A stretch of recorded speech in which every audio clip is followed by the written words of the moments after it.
Where were we? Samantha Parkington is 9 years old and she has no parents. Things aren't all bad though. She is extremely rich. She lives in the small town of Mount Bedford in New York State with her grandmother, who she calls Grandmary. And Grandmary is very invested in raising Samantha to be a proper young lady, which is occasionally undermined by Samantha's uncle Guard. Guard is a father figure Samantha, but in a kind of fun uncle way. The relationship is very important to Samantha and was recently threatened by the arrival on scene of Cornelia, Miss Cornelia Pitt, who is now engaged to Guard. We've come around on Cornelia though, don't worry. Samantha now absolutely adores Cornelia and possibly likes her even more than Guard. Samantha has a doll, and the doll has a doll. Samantha used to have a different doll, which she called Lydia, named after her late mother, but now Lydia belongs to Nellie. Miss Nellie O'Malley is just Samantha's age, and she does have parents. She has two parents, but she is nevertheless having a pretty rough time. They used to live in the city where Nellie worked in a factory, but recently they moved out to Mount Bedford where they work as servants for another family on Samantha's street. Samantha was completely undaunted by the huge chasm of class and background that exists between her and Nellie, and simply decided that she and Nellie were going to be great friends.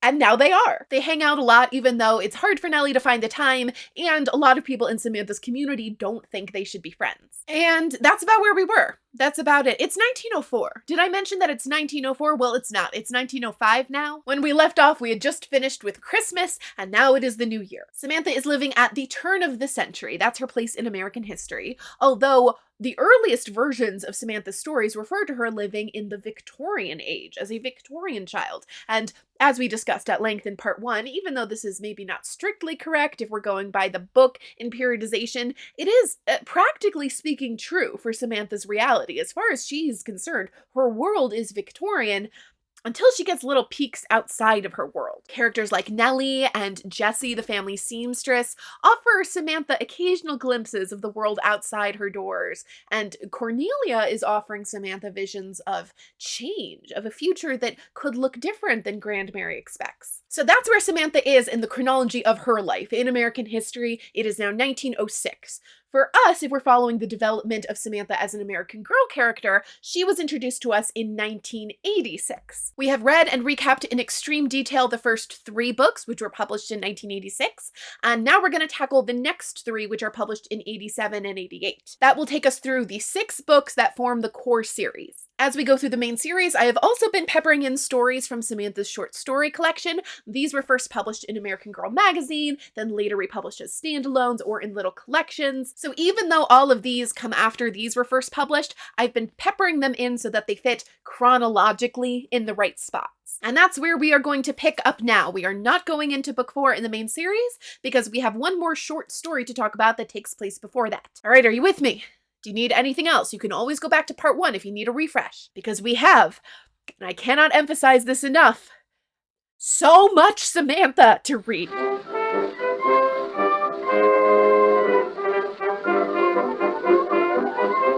Let's talk about Samantha's special talent. This was originally published in the magazine in 1999 as A Very Special Talent, and then it was Samantha's Special Talent for the re-releases. This one is by Sarah Masters Buckley, and it is the first time we're seeing her in the Samantha conversation, but you might remember her from one of the Kirsten works. But you'll want to remember her for the future. So she wrote the story, and then Rob Grace did the original illustrations. This is a really sweet little story, and it takes place the first week of May, so I've put it here in the chronology because I really think this is when it takes place, May of 1905, because there are things that happen later on in the story with these characters that don't seem to have happened yet. It really seems that this is the stage of Samantha's life where this belongs. But it simply can't be May of 1905 because of the details they give us about the days of the week. The absolute stone-cold nerds at the American Girl Fan Wiki are happy to point out that even though the talent show in this book takes place on Saturday, May 5th, there was no Saturday, May 5th in 1905. That was a Friday. May 5th was a Saturday the following year in 1906, but there are things in this book that contradict the idea of it taking place the following year. So make of that what you will. I'm putting it here. In this story, Samantha sets up, she hatches the plan to coordinate a talent show with all of the local Mount Bedford children to raise money for their local library. The library is struggling, it needs a new roof, it needs funding, but it can't get the people of the town to come out to meetings about it. So Samantha has the idea that they'll have this talent show, which will directly raise money with ticket sales, but will also gather all of the people together in one place so that they can address the library situation. As Samantha is planning the event, she is stressing all the time about what her talent should be because there's nothing she's especially great at. But when they have the talent show and the whole thing is a great success and the librarian brings Samantha on stage to recognize her efforts specifically, we realize, oh, this was her special talent. This is a good old-fashioned Sam hatching a plan. She hears about a problem, okay? She sees a problem in her community and goes, well, obviously that can be solved by me through action on my part. Let me just go ahead and make a little scheme. Let's get our DIY on, and it works. It is fabulously and uncomplicatedly successful, as all of Samantha's plans are. My favorite part of this story is the introduction of Marguerite, who I don't know that we ever see again. And she's introduced so quickly, but she has such tremendous main character energy. Marguerite is new in school, and she's actually new to America. She recently moved over from France. We get to briefly meet her very mysterious and glamorous mother, Madame Dubois.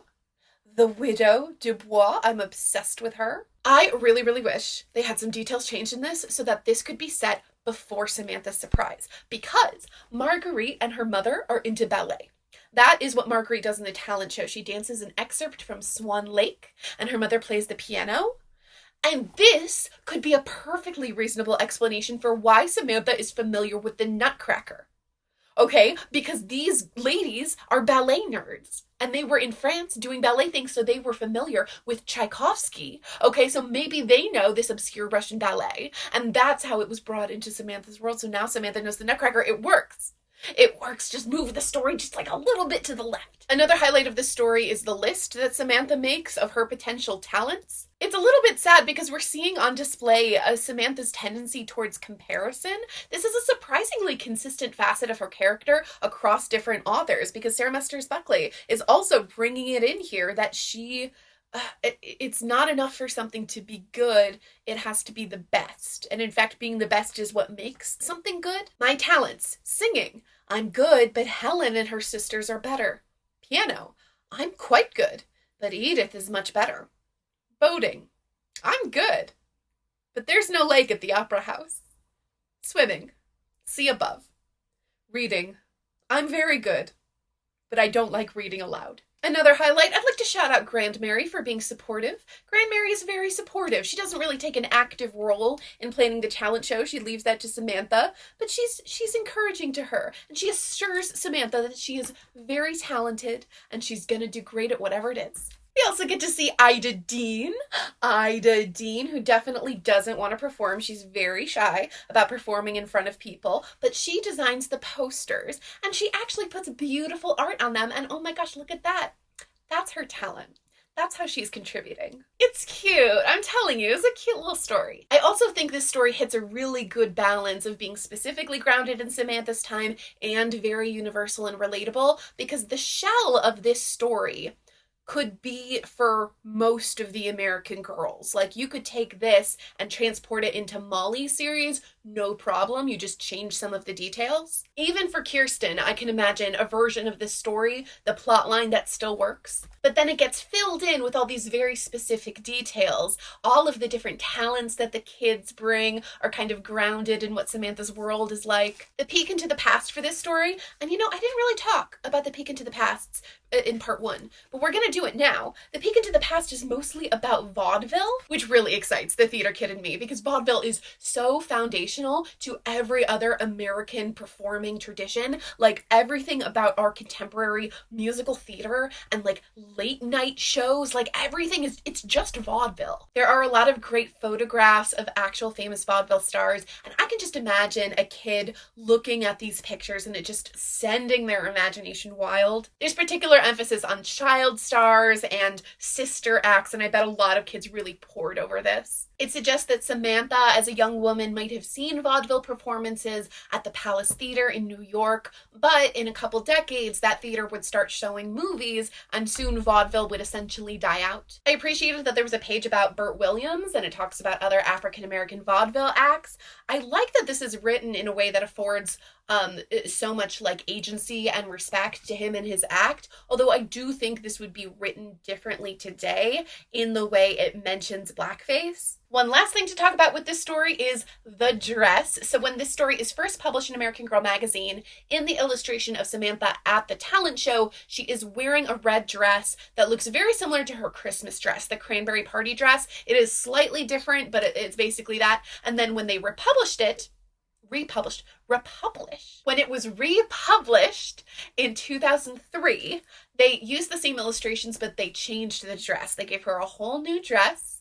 And yes, they also released it in doll form. It's called the Talent Show Dress, and I love it very, very much. And of course I do. It was created in a lab specifically to appeal to me. She's wearing millennial pink, for heaven's sakes. She looks like she's wearing the Glossier Instagram page. She looks like she's wearing the cover of Girl Boss. I would love to have one of these dresses for my little Samantha someday, but it is pretty hard to find. Most of the short story outfits are, because they were only available for about 5 years or so, and even when it was available, not as many people bought it as the main outfits. Let me fire up eBay. You know, I'm actually finding some listings that are not bad. If you get it in okay condition without the hair ribbon, you can probably snag it for less than $100. But if it still has the hair ribbon, and especially if it's like new in box, you're looking at the like 120 to 160 range. I'll always be keeping an eye out for that one. Someday I'll be able to snag one. It's just, it's so cute. Give my regards to Broadway. Remember me to Herald Square. I want to talk a little bit more about Samantha's era, because in part 1, I talked about describing her as Victorian and whether or not that fits. And we decided, and by we, I mean I, because my opinions are your opinions now, that Victorian largely fits, okay? But that's only if you're willing to use British era conventions, which you may or may not be. Samantha is growing up in a part of American culture that is very, very influenced by British culture, so it does make sense.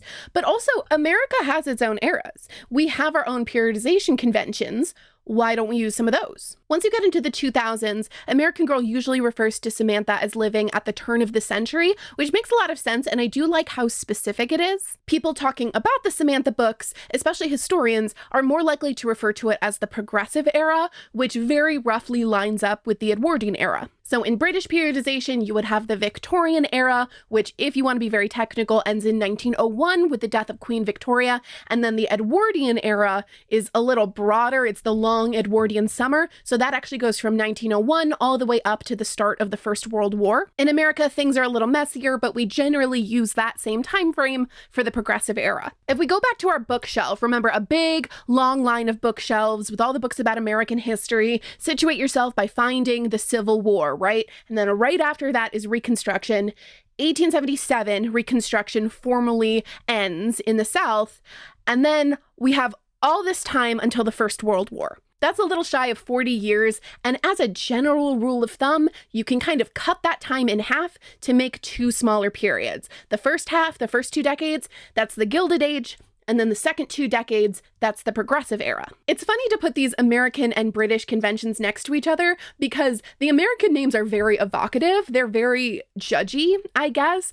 The British ones don't tell you anything about the era. Like, you have associations with the Victorian era, but all the name tells you is that that's when Victoria was here. But these eras in America are named after features of that time, which is very evocative and makes it very easy to remember and teach and learn. But is a little bit problematic because it sort of prejudices you to think about the era in one specific way. The name Progressive Era can be particularly troubling because progressive has a very specific meaning in politics, and that's why it's called the Progressive Era. What we consider progressive politics were having a huge impact on society and culture, but Progressive also just means like progress, having.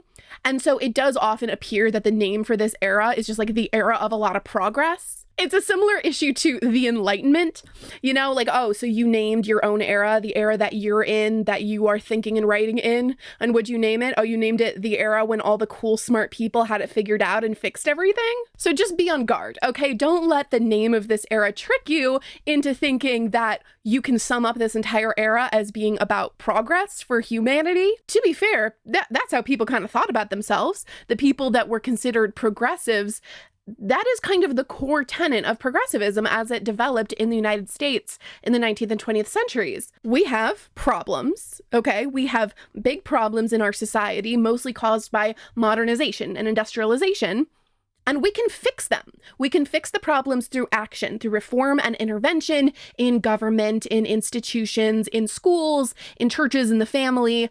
We can institute programs to fix things, because we, and the we is whoever's talking, and not everybody got to talk, we know the answers. We have the answers, so we get to fix things. Roosevelt realized that we were no longer a rural people, we were an urban people. He realized that industry was out of control. So when he looked at this, he thought, well, what can we do to make sure that all Americans can thrive? But he's looking around at the technologies, the demographics, the ethnicity, and he realizes that in order to achieve a Jeffersonian nation, you have to adopt Hamiltonian means. And so progressivism is using government to bring about reforms that will enable everyone to thrive, even if they don't have the advantages of the Jeffersons, the Madisons, the Monroes. Which, when you think about it, is a very Samantha Parkington thing to think. I see problem, let me do something. Let me do something immediately, and it will be fixed. So the progressive movement really is a response to what had happened in the few decades before. You can think of those two little periods, the Gilded Age and then the Progressive Era, you can think of them as a back and forth pendulum swing. If you want to really oversimplify very complicated social and political factors, okay, this is a broad generalization, but you can think of the Gilded Age swinging towards individualism and industrialization, urbanization, and corruption and imperialism, okay? And then people start seeing the issues with that, and so they want to kick the pendulum the other way towards collectivism and reformation and social engineering to bring us into a new era where things aren't so terrible. We think of these as two separate eras because the trends were going one way or another, but they are also just two forces within American society that were happening simultaneously. So there's a lot of overlap, there's a lot of fuzziness between these two eras. Progressive ideas were not invented in the 1880s, right? And Gilded Age institutions did not suddenly crumble when we turned the century. Interestingly, there's a lot of agreement about where to start the progressive era, right? I think everybody agrees that by the time Roosevelt is inaugurated, we're in the progressive era. But as for when the era ends, there's a lot more disagreement about that. And of course, if this is an era defined by social movements, by broader political forces, it probably doesn't have a clean end date. But we have to end it sometime, or periodization is no use to us. Remember, these aren't real. These are made up things. These are tools for us to use. They're not real. Many people will use World War I as the endpoint, so 1914 or maybe even 1917 when the United States formally enters the war, because if historians can end or begin a period with a war, they are going to. It is so crisp and clean. But there's also a way of thinking about the era that considers World War I to be sort of an interruption, to be an event within the era that disrupted a lot of trends rather than the end. Plenty of people will extend the progressive era all the way through the 20s and say it ends with the Great Depression, but you could extend it out even farther than that. And I read this great article about the Gilded Age and Progressive Era in the Journal of the Gilded Age and Progressive Era, first of all.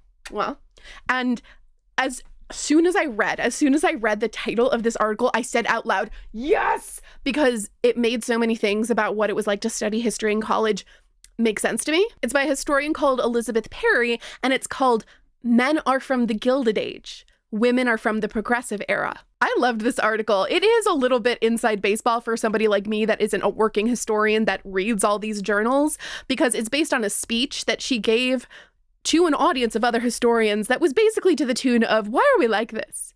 Why do we do this the way that we do? What's going on with that? But the article also talks about how we define the progressive era and specifically when it ends. And she makes a good case for extending it out even further than the Great Depression, especially if you're talking about women's history. If you're talking about reformer groups made up of women or concerned with women's issues, then the continuity really extends into the 40s or even 50s. It is kind of interesting that the movement for women's suffrage is considered such a core part of the progressive era. Like it's one of the go-to examples of what was going on in that era, and yet a lot of people don't include women getting the right to vote in the time frame. If we say the progressive era ends at the Great Depression, then it's obviously ending right before a huge social change, and it's also coinciding with the end of the temperance movement, of the major anti-prostitution movement among women reformers. That makes a lot more sense as a framework to see the rise and fall of these entire movements,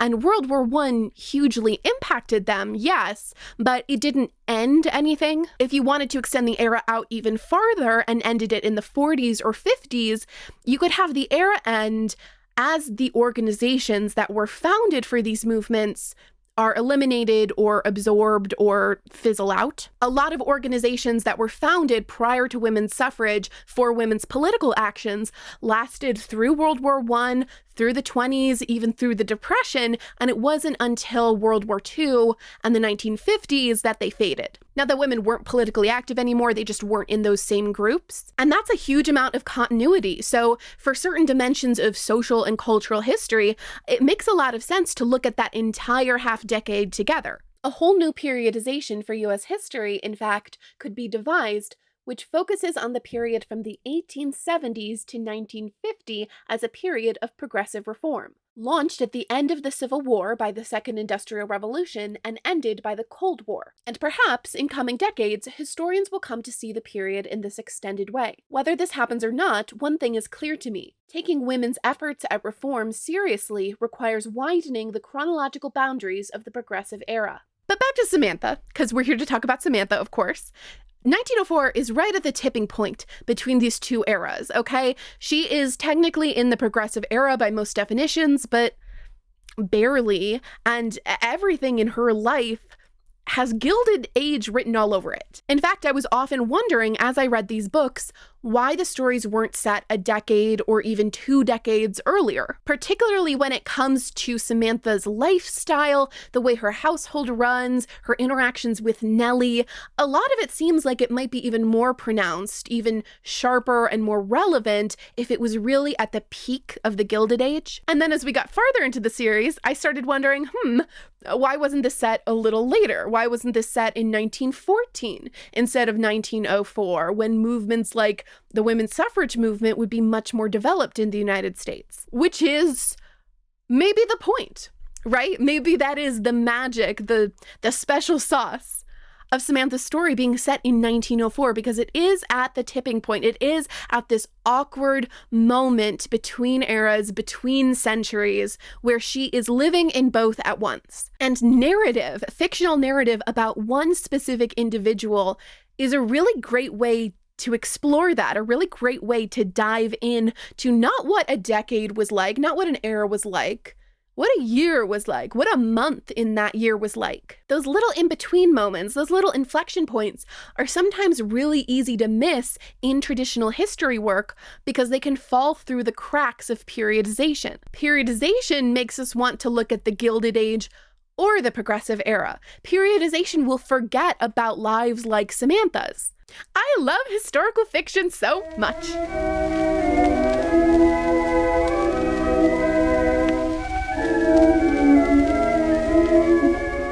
Happy birthday, Samantha! We catch up with Samantha on the morning of her birthday, hanging out with Agnes and Agatha, who are new characters to us. They are Cornelia's younger twin sisters, and now that Guard and Cornelia are married, Samantha sees them a lot. I'm sorry, what? Guard and Cornelia are married? They're already married? They had the wedding off page? I'm gonna need to hold the mic today so I can walk around while I talk because I am so upset. What do you mean? Guard and Cornelia got married off page? Uncle Guard, Samantha's beloved Uncle Guard, her father figure, and Aunt Cornelia, perfect, gorgeous, glamorous Aunt Cornelia after everything they went through at Christmas time. What are we even doing here if this wedding happens off page? What is the point of any of this? This wedding should be an entire book. It should be the centerpiece of an entire book in this series. Who is this for? What did that conversation look like at Pleasant Company headquarters when they're plotting out the rest of Samantha's series? We better spend 40 pages detailing the exact kind of paper snowflakes that Samantha puts up. Let's get out of Mount Bedford and do some other stories. Let's go to New York City. Let's go to the Adirondacks. Oh, a wedding? The thing with the big cake and the long white dress where Samantha's gonna be a bridesmaid? No, nobody wants to hear about that. No one's gonna want to hear about that. Why even bother? What are we doing here? How is anyone even able to read this book? How are you able to get past the first page of this book without throwing it across the room and screaming, when did Guard and Cornelia get married? So the good news is we do eventually get Guard and Cornelia's wedding on page. The bad news is, if you are a child of the 80s reading these books as they come out, you don't get to see it. It won't come around until you are like 24. I cannot continue with this series. Like, I cannot recap Happy Birthday Samantha until we have covered this wedding. Okay, this is part of why I'm doing the short stories, inserting them in chronological order, even though that gets things a little confusing when you start talking about release order and how development of the character of Samantha changed. But I don't know what to tell you. We need this wedding and we need it now. So we're going to go back over to the recap chair, okay? But it's going to be a different Kate over there from a different day with different audio quality. And we are going to discuss Guard and Cornelia's wedding. Everything's fine. We're being super normal. Let's talk about another short story. In 1993, American Girl magazine published A Most Exceptional Bridesmaid, and then starting in 2000, it was available as a standalone short story, and then in the compilation as Samantha Saves the Wedding. Rob Grace did the original magazine illustrations, and then they were redone by Dana Anderson. It is officially the new year. We are in 1905 for the first time, and Guard and Cornelia are getting married. Cornelia, remember, is Cornelia Pitt. So they're at the Pitts.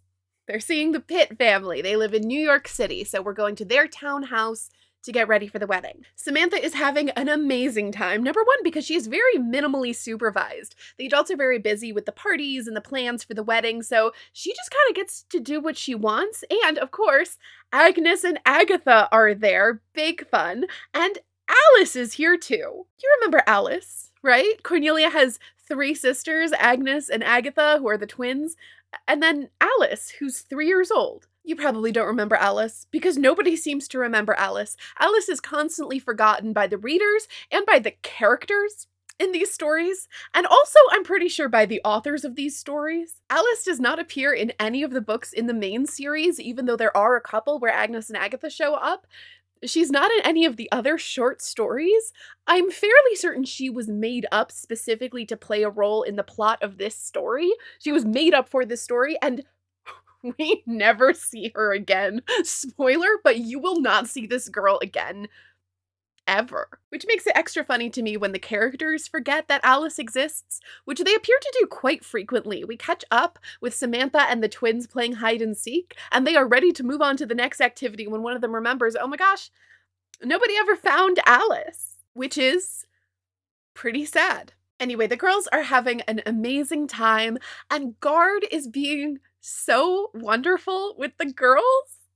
And Cornelia's being really lovely with them too. It's so beautiful. But also Cornelia's mom is there, and I don't care for this lady. She's always talking about her poor nerves, that we have to have a care for her poor nerves, like she's Mrs. Bennet, only not as sympathetic. Have you no compassion for my poor nerves? And she's talking smack about the girls to Grandmary. I think Agnes, Agatha, and Samantha are too young to be bridesmaids, but Cornelia insisted upon it. I do so hope the girls will behave properly during the wedding. I fear they will forget themselves and mortify us. Good God, lady. Apparently somebody decided that that was too much, that this lady is just too needlessly mean to these children, and they took that line out in the compendium. It just says, I do hope they'll behave properly during the wedding, which is still kind of a jerk thing to say, but not so cartoonishly horrid. Samantha was glad her face was hidden by her bridesmaid dress as she pulled it over her head. She was sure her cheeks were pink from hurt pride. How could Mrs. Pitt say such things? Samantha would never embarrass Cornelia. She couldn't bear to have Cornelia disappointed, ever, and especially not on her wedding day. Samantha. But Grandmary and Cornelia stick up for the girls. I am sure they will behave like proper young ladies, and they will be most exceptionally fine bridesmaids. I have no doubts at all. The bridesmaids' dresses are very exciting. They are lovely, lacy pink dresses, and they make the girls feel very grown up. The girls beg to see the dress, and Cornelia pulls out the bridal gown, a creamy white dream of a dress decorated with pearls. And the best part is the veil, a huge full-length veil, a long white cascade of lace, as light and fine as mist. I'll wear it only once to mark one of the happiest days of my life. This is unbelievable. I actually put in my notes that I appreciated that Cornelia says the wedding is going to be one of the happiest days of her life, as opposed to the happiest day of her life. That's such a small change, but I think it makes a really big difference in how weddings are being discussed with kids. I think that's really healthy. And wouldn't you know, they changed that in the book version. I'll wear it only once to mark the happiest day of my life. Why do you have to do that? I think they were maybe trying to get the word count down, but come on, guys. Samantha absolutely absorbs this. In the magazine, she says it will be one of the happiest days of her life. And in the book, she says it will be the happiest day of her life. Okay, hold on. I'm looking at these side by side for the first time. I've read the magazine version a couple times, and there are a lot of words cut out. We'll have to circle back to this. The girls love the veil, and Agnes asks if she can wear the veil when she gets married, and Cornelia says all three of them may, but Samantha says she already has a veil. Her mother's veil from her wedding is packed away in a box in the attic of the Mount Bedford house, and Grandmary says it should be Samantha's for her wedding day. Girls run off to get into more mischief, and of course all they want to do is play pretend brides. So they get everything white they can find. They get pillowcases and petticoats and tie them around their waists and on their heads and pretend they're brides in their gowns and their veils. Alice, as usual, is kind of left out. She's been upset about being left out of a lot of things. She's not going to be a bridesmaid, so she's kind of on the outs. And they've used up all the good props for their little game. And they tried to tell Alice she can be the groom. And she's like, that's not fun. And everyone knows that that's correct. The day of the wedding was wintry, gray, and cold, but inside the Pitts house, florists scurried about, making springtime. Flowers bloomed on every table and in every corner. Delicious smells floated out of the kitchen. The doorbell rang constantly as wedding presents were delivered. Maids were polishing, dusting, and shining everything into a state of perfection. The sound of excited voices filled the house from top to bottom. Samantha and the twins get ready together on the morning of the wedding, and it's so precious. Like, this is, dare I say it, girlhood. They've done their little overnight heatless curls. They put their hair up in rag rollers to curl it, and they're using a lemon paste on their faces to bleach out the freckles. And Samantha doesn't have freckles to begin with, and the twins already have curly hair, but none of them want to be left out. They all want to do the little activities together, so they do it anyway. The girls wander downstairs to watch the preparations, and Mrs. Pitt specifically tells them to stay out of the way. The bouquets arrive. The bridesmaids have these beautiful lilac bouquets. Everyone's oohing and ahhing and so excited. And then, at the top of the stairs, appears little Alice. And Alice has decided to get a jump on playing bride. She is not going to be outdone today. Everybody gasps, and there is silence, 'cause Alice was wearing Cornelia's wedding veil. She had hacked it in two with scissors and used one part for a skirt and the other part for a veil. The lace hung in tatters. Cornelia's veil was ruined, completely, utterly, totally ruined. For a moment, no one moved or said a word. Then Grandmary groaned. Mrs. Pitt collapsed into a chair. Agnes and Agatha wailed, "Oh, Alice!" Poor Alice burst into tears. She could tell she had done something very wrong.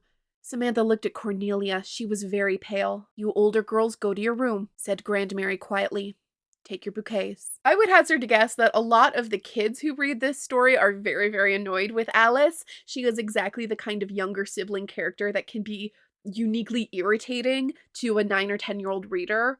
But in my vast age and maturity, I have such a broken heart for Alice. She just wants to be part of things, and she doesn't know what she did wrong, but she sees how everybody else is reacting, and she starts to cry. And what could be more chilling than just the quiet, the silence, and Grandmary's like, okay, you guys go to your room. And what does Samantha do? She blames herself. They didn't know that Cornelia had put her veil and dress in the sewing room where Alice was playing, and Samantha thinks if they had known, they would have warned Alice not to touch it. But you know what this is? This is a problem. This is a problem that Samantha sees, and if there's one thing she knows, is that she can solve any problem with a plan. It's 1 o'clock now, and the wedding is at 6 p.m., which is a little bit weird. Generally, weddings would have been in the morning in this period, and by the turn of the century, really fashionable people, really stylish people may have had afternoon weddings, but evening weddings were very uncommon. I did specifically look for them, and I was able to find some evidence of evening weddings existed, people had them, but it would have been very unusual. Anyway, the wedding is that evening, so they only have 5 hours to figure it out, which they all decide is not enough time to get a new veil, which I guess it's definitely not enough time to get your hands on something of the class, the quality that Cornelia had. This would have been probably a large quantity of handmade lace. You could get something. You could get just a few yards of tulle, but not a real veil. But Samantha says, we're not going to get a new veil. We're going to get an old veil. Samantha's gonna go to Mount Bedford, get the veil, and be back in time for the wedding. Agnes and Agatha think this is an amazing plan, and they immediately volunteer to be accomplices who will cover for Samantha, who will make excuses about where she is so that no one knows she is gone. Everyone immediately just takes it for granted, it doesn't even need to be spoken, that this has to be a secret plan. And the twins are like, yes, we will lie to cover for where you are, and if we need to, we'll stall the wedding. Stall the wedding. Absolutely classic. Samantha goes and finds Uncle Guard, who is alone, sitting and staring into the fire. Okay. And she tells him her plan, and he's like, okay. And he leaves with her without telling anyone. Why though? I guess I understand the kids would want to do this secretly because they think the adults wouldn't let them if they knew. So I have to secretly carry this plan out before anybody has the opportunity to stop me. Okay. But Guard's a full grown-up. Who is going to stop Uncle Guard? Cornelia will understand. She's cool. Even if she thinks it's a bad idea, she's gonna say okay. You don't have to tell everyone. You don't have to tell the whole extended family, but someone should know that you're going. Even if they don't know where you're going, they should just know that you're going. It's your wedding day. It's the literal afternoon before your wedding. And you just take off. I don't know. I love Uncle Guard. But honestly, even though he is being so lovely and wonderful to the girls in this story, it's hard for this not to take him down a couple pegs in my estimation. It's just such an unforced error. Best case scenario, you vanish and nobody knows where you are until you come back a few hours later. But worst case scenario is you're dead in a ditch and nobody knows you left. It's winter, okay? They get out. The roads are icy and there is sleet. And they are driving tin cans, basically. It's 1905. These cars are made of soda can tabs and rubber bands and vibes. Look at this illustration. This is the scene in Kirsten's Surprise when they're in a horse-drawn carriage going through the blizzard. So dramatic. For what? For what? They pull up to the Mount Bedford house. Samantha runs out, pounds on the door, yelling for Elsa. Elsa opens up the door, very confused. Samantha does not say a word to her. She runs past the maid and up to the attic, uncovers the veil, brings it down, gets into the car, and leaves. I'm fairly certain Elsa has no idea what has just happened. Samantha lifted the lid of the box and looked at the delicate veil. It smelled faintly of rose petals, a smell that always made her think of her mother. Samantha smiled. The soft smell of roses was reassuring. It was as if her mother were giving her blessing to the idea of letting Cornelia wear her veil. That's very moving. It is very lovely to see Samantha have any sort of material connection to her mother. That happens really rarely. I do not at all get the sense that Samantha's late mother is a presence in her world at all, either through objects that belong to her or through conversations about her. Like, they never talk about Lydia. And I'm just thinking about how beautiful it is that Samantha is welcoming this lady into her life and, like, maybe could be mom. Maybe could be mother figure. Maybe are you my mother? And also how profoundly emotional this must be for Guard. Like, it's already his wedding day. He's already probably feeling a lot of feelings.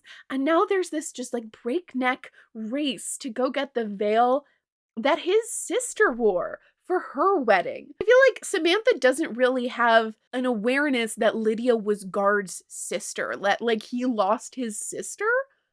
But he did. And now, like, his sister's daughter is getting this veil for his fiance. And Lydia and Cornelia, like, are sisters and would have been sisters, but they never got to meet. But Agnes and Agatha and Samantha, they play together and they're sisters. I just... Anyway, they're driving back to New York. She and Uncle Guard did not talk much on the trip back to the city. Samantha knew it must be getting late because the sky was darkening. She could hardly see Uncle Guard's face. He didn't bother to look at his pocket watch. He just drove as fast as he could, gripping the wheel to keep the automobile from skidding as it sped along streets slick with frozen rain. Samantha held the box and thought, "Please let us get back in time.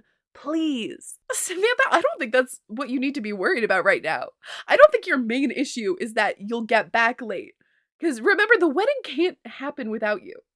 Because Guard's the groom. You should be praying that the car stays on the road.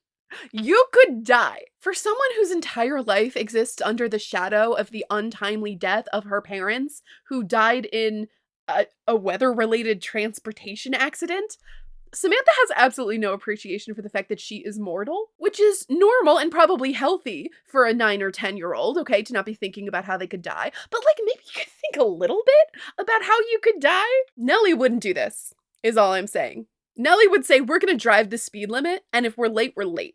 At 5:30, Samantha and Uncle Guard walked into the Pitts townhouse and into an uproar. "Where on earth have you two been?" shrieked Mrs. Pitt. She pushed her way toward them through a swarm of maids and musicians, waiters and florists. "We've been beside ourselves looking for you. Of all the irresponsible, thoughtless things to do, Guard, where did you and that child go?" I don't like Mrs. Pitt. I think she sucks for real. But did she lie? She is 100% right. "Guard, what are you doing?" Samantha runs upstairs to give the veil to Cornelia, who says, "Everyone's been worried. Where have you been?" So Cornelia knew they were gone. Somebody at some point went to Cornelia, who's getting dressed in her wedding gown, and said, "Oh, by the way, we don't know where your fiance is. We've lost the groom. He left. He also took his niece with him." Well, hold on. Whose car is that? They borrow somebody's car. I mean, obviously from the illustration, you can tell that's not the same car from book 1. It doesn't look anything like it. But Samantha says, "I'll ask Uncle Guard to drive me. We'll borrow an automobile." Maybe he didn't bring his car with them to New York City, or maybe they decided they'd need to borrow one that was enclosed because his car is open to the elements. But the point is, somebody knew he left. Because that's somebody's car. Guard went to somebody and was like, "Hey, can I borrow your car?"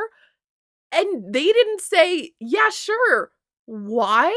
Where are you going? Did Guard go to one of his friends and say, "Hey, I need your keys. Don't ask why. Don't worry about it. I am getting married in 5 hours, but just give me your keys. I need to go do something. I left something at home. Yeah, you know what? It's my niece. She needs something. I'll be back later." Maybe Guard has those kinds of friends. Maybe he has the kind of friends where he can say, "Hey, can I have your keys?" And they say yes. And when someone asks, I'll say I don't know anything. And poor Cornelia was just there like, I guess I'll keep getting ready. I guess I'll put on the gown and, get my makeup all done. Hopefully he shows up by showtime. And Samantha does not apologize. Neither of them offer even a cursory apology of like, oh, sorry I didn't tell you, but we had to go get the veil. No. Samantha produces the veil and Cornelia is very, very touched. It's so beautiful. I am honored to wear it. Cornelia had tears in her eyes, but she laughed as she hugged Samantha and said, oh, thank you, my dear girl. I knew you would be a most exceptional bridesmaid. And then they get married. And the wedding is beautiful. Guard looks like a hot mess. It says his hair is still wet. And look how short his hair is. How long would it take to towel off his hair? And his tie looked as if he had tied it in a hurry. It does not... You didn't arrive 60 seconds before the ceremony. You had 5 minutes.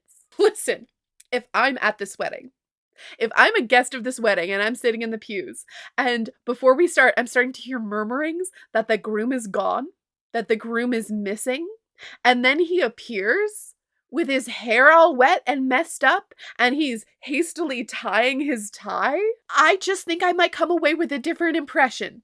Is all. But it's very sweet. The girls walk down the aisle and Guard smiles at them and gives Samantha a little wink. And then Cornelia comes down the aisle and oh, she's a vision. Oh, she's an angel. And she smiles and she also gives a little wink to Samantha. Samantha felt her heart fill with love. She and Agnes and Agatha stood shoulder to shoulder, 3 most exceptionally happy bridesmaids. And it's just... Weddings are so important for kids.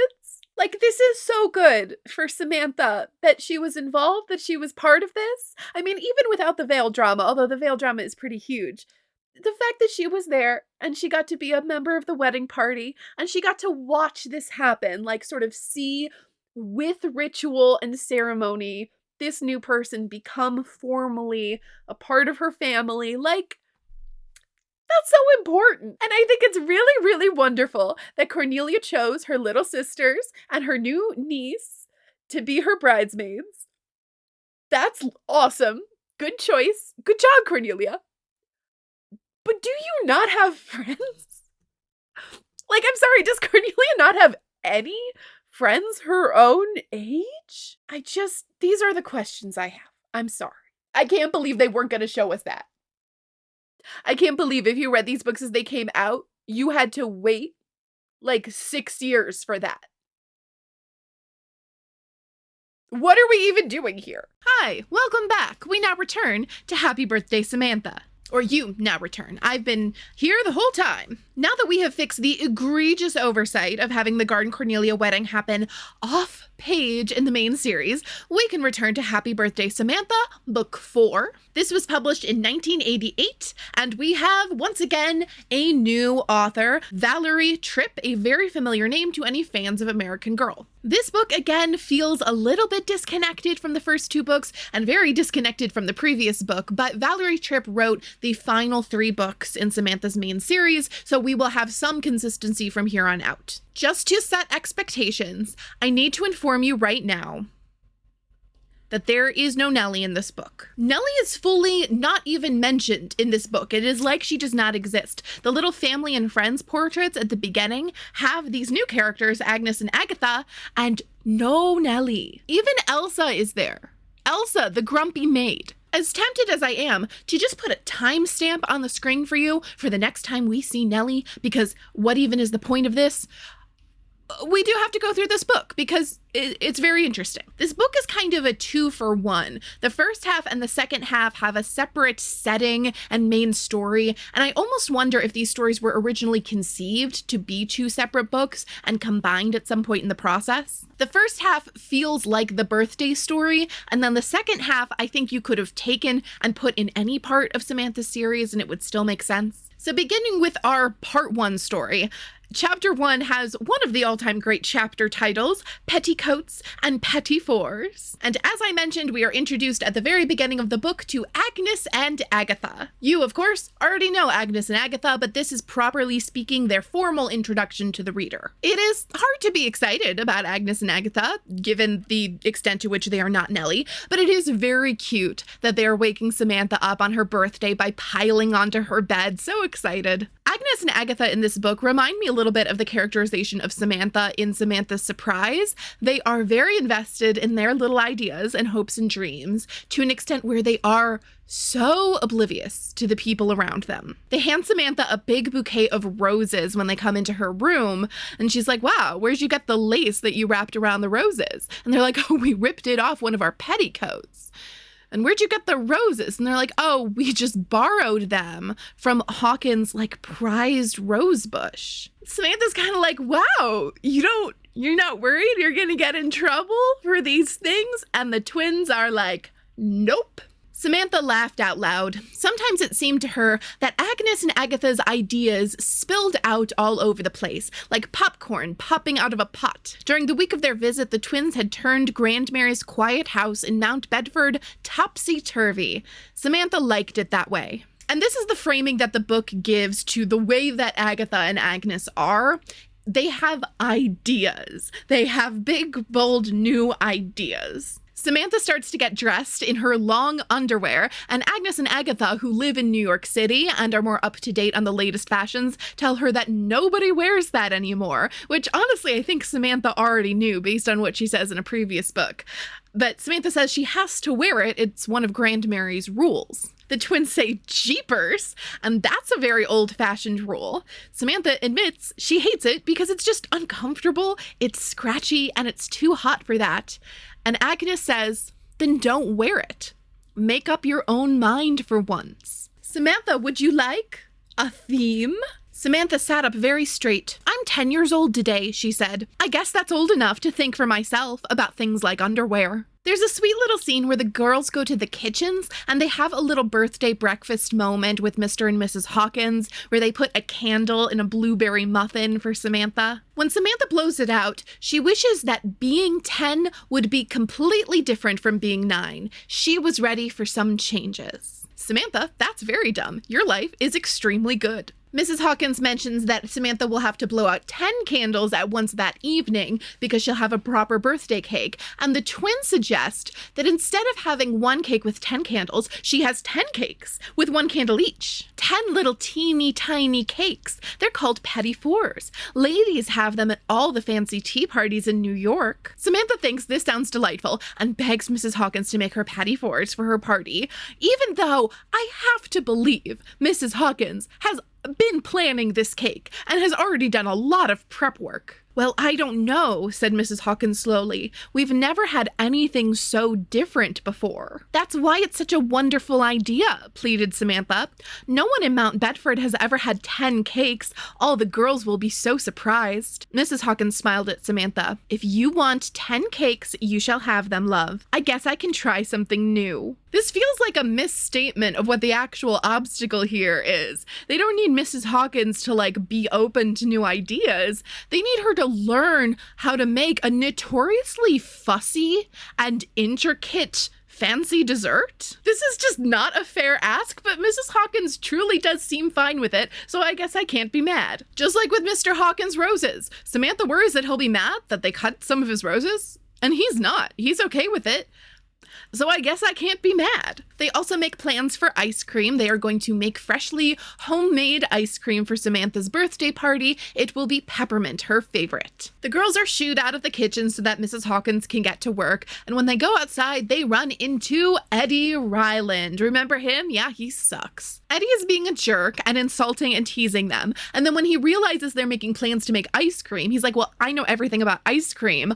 I want in, I will help. And then also, I assume, help eat the ice cream. And they tell him to go away, and he gets mad about it. And things get tense for a minute between Eddie and the twins, who are matching his energy, specifically Agatha. "Just go away, Eddie," Agatha ordered. "Who's going to make me?" Eddie challenged. "I'll make you," Agatha began. Samantha saw that Agatha was making a fist. She knew Agatha would punch Eddie right in the nose if she wanted to. Not even Grandmary's strictest rule, "girls don't fight," would stop Agatha once she was mad. Samantha sees that things might get hairy, and Valerie trips Samantha, decides to de-escalate. She goes for appeasement and says, "Fine, Eddie, you can help make the ice cream, just don't be such a pest," and she tells the twins to just ignore him. The twins do not ignore Eddie, and Eddie does not stop being a pest, but somehow they all get through the ice cream making process okay, and we get to see the little business of Samantha prepping the ice cream freezer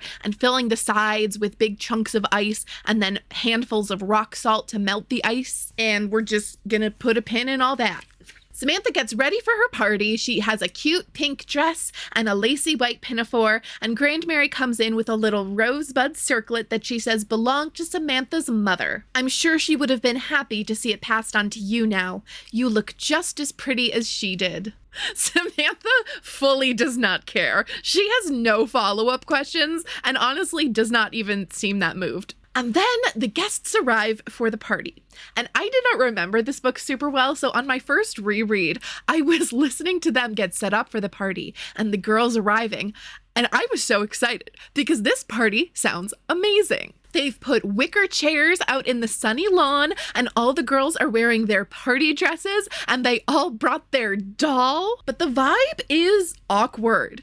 And Samantha notes that the girls all seem unusually shy today, and they seem a little unsure around Agnes and Agatha, who they don't know very well, and who are dressed in very stylish New York City fashions. There's an expectation of formality and of proper fancy grown-up matters at the party that is making everybody a little uncomfortable, and no one wants to talk.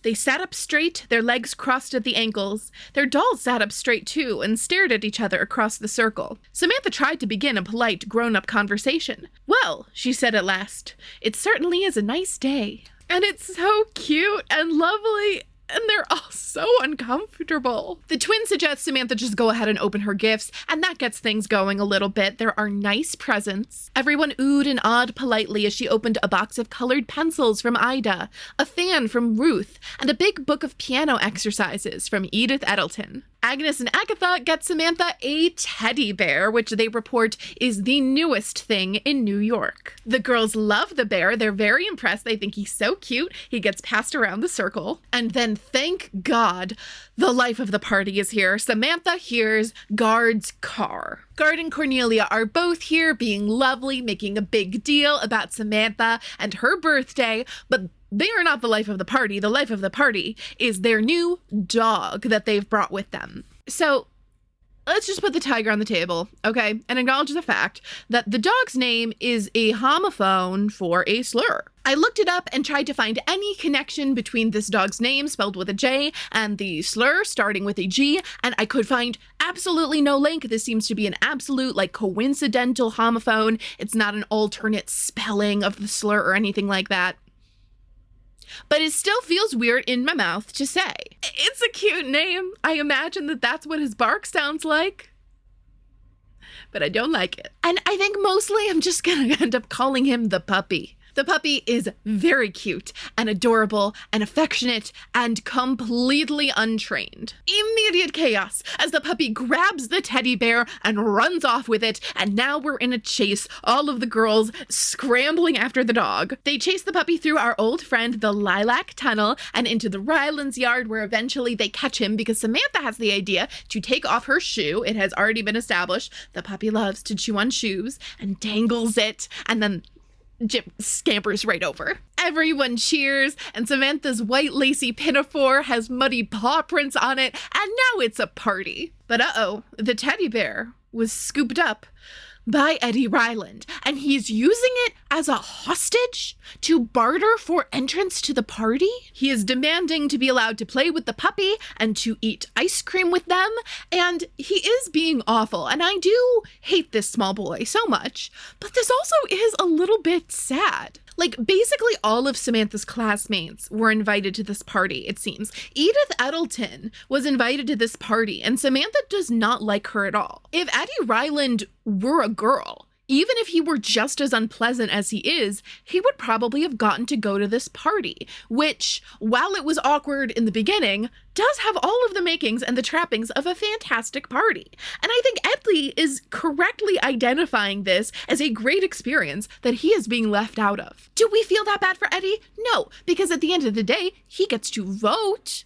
But, you know, patriarchy hurts us all, and peppermint ice cream and lacy pinafores are awesome. The girls all tell Eddie that this is a party for girls and there are no boys allowed, and they start calling him a nincompoop because once Agnes says it, all the girls think this is a hilarious word, so they keep repeating it, and things escalate until finally Agatha fully tackles him and takes the bear and runs back to the girls in triumph. And once things are a full chaotic mess, that's when Grandmary comes out. Samantha tells as little of the story as she thinks she can get away with. She just says, well, we had to go get the teddy bear because the puppy ran off with it. I see, said Grandmary. Well, I hope you weren't making a spectacle of yourselves. She looked around at the out-of-breath girls. Agnes's sash was untied. Agatha had grass stains on her stockings. Samantha's circlet of roses was tilted over one ear like a halo gone wrong. Ida Dean had lost her hairbow entirely. Grandmary looked almost as if she might smile, but she didn't. Instead, she said, you ladies seem to be a bit warm from your exercise. Perhaps this is the perfect time to have a cooling drink of lemonade.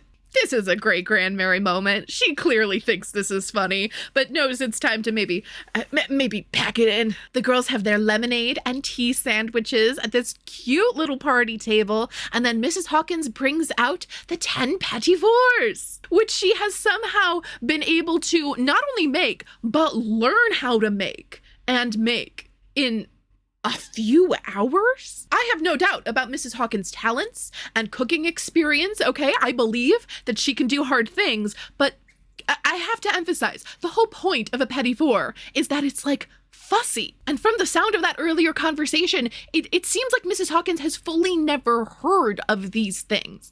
She has to go from what do they even look like to fully completed desserts in several hours. I can't get over this. But fine, she brings out the tray of cakes and Samantha blows out the 10 candles, and then it is time for ice cream. All the girls put rather large, unladylike spoonfuls in their mouths. Their faces turned as pink as the ice cream. Ugh! Ew! Ick! Awful! The faces are so good. I am obsessed with both of the illustrations of this scene. The girls coughed and choked. They spat the ice cream out into their napkins. They slurped down gulps of lemonade. They clutched their throats and stuck out their tongues. They sputtered and gasped and gagged. The ice cream is salty. Not just a little salty. It's full of salt. And Hawkins says, well, that doesn't make sense.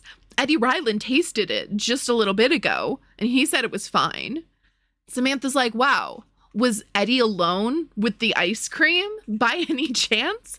And yes, he was. Eddie has sabotaged the ice cream because he was mad he doesn't get to come to the fancy girly tea party. Eddie Ryland wanted to come to the tea party.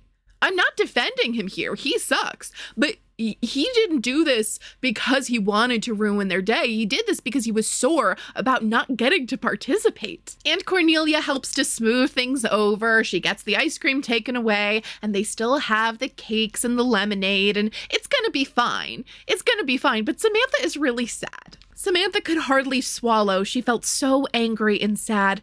Her beautiful, elegant birthday party had been spoiled. Now, you may think the next chapter is Samantha going and doing a murder and murdering Eddie Ryland, but it is not. Instead, Agnes and Agatha have another idea, and they get their parents and Grandmary and Cornelia and Guard to agree that to make up for this minor disaster, they will take Samantha to New York City, and she will get to go to one of the fancy ice cream parlors there. So we now transition to a brand new location for the second half of this story, which has nothing to do with Samantha's birthday, except for the fact that the trip to New York was prompted by the birthday issues, and there are some points of connection. This concept of the twins being idea guys and having new ideas is going to get carried over, but abruptly now, the story is also telling us it's about change. Samantha is now a little girl in the big city, and she's gotten off the train with Grandmary, and they are now in a horse-drawn cab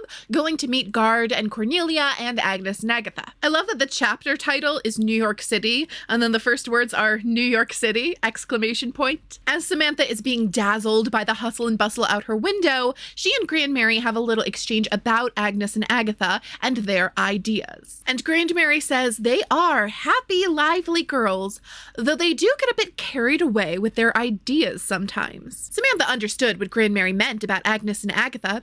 Sometimes their ideas were as tangled as their bouncy red curls. They're always thinking up new ways to do things. Yes, said Grandmary, but I'm afraid they don't always think very carefully. Besides, they don't realize that many times the old ways are still the best ways. Speaking of old ways and new ways, the cab has to take a little detour because there's a suffrage rally. Samantha sees big banners that says, "Women fight for your right to vote," and one of them literally says, "Now is the time for change," because now this book is about change and how Grandmary thinks the old ways are usually best. Grandmary is not outwardly upset, but she avoids looking at the rally out the window. But Samantha's very interested. She tries to get a better look out the window, and she asks Grandmary what is going on, and Grandmary tells her very plainly and neutrally that they are suffragettes. They think women should be able to vote, so they get together and make a ruckus about changing laws. It's all just newfangled notions. They arrive at Gard and Cornelia's brownstone. We don't get a lot of detail on this place, but I bet it's awesome. And Agnes and Agatha are there and are so excited for Samantha's visit. Gard and Cornelia make plans to go shopping, and Grandmary says, "Well, obviously, I'm going to shop at O'Neill's, the place I always shop." Gard acts like he doesn't know his mother at all and says, "Oh, there's a new place up the street. What was the name of it?" And Grandmary just says, "It doesn't matter. It doesn't matter. I shall go to O'Neill's. I've shopped there for more than 30 years. I'm too old to change my ways now." But Cornelia points out that they maybe don't want to go anywhere too near Madison Square Park, which is where the rally is happening. They actually call it a meeting in the book. It's a suffragette meeting. Grandmary says, "In my opinion, ladies should not gather in public places, especially not to carry on about this voting nonsense." Nonsense? And Cornelia asked. Her voice rose ever so slightly. "Of course," said Grandmary. "Voting is not a lady's concern. It never has been. I see no reason to change things now. Those suffragettes are making spectacles of themselves. They should stay at home where ladies belong." Agnes and Agatha kind of exchange a look and then look down at their food. They're not saying anything. And Cornelia looks like she kind of wants to say anything.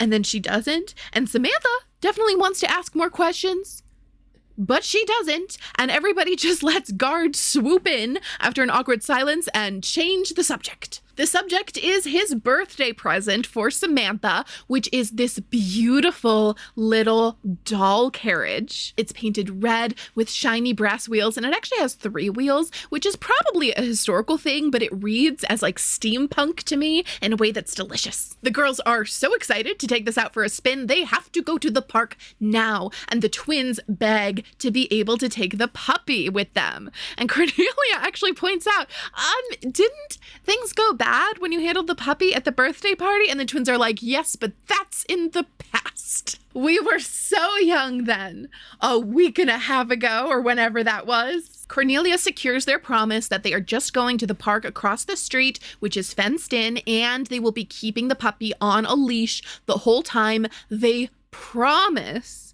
And so she says, "Fine.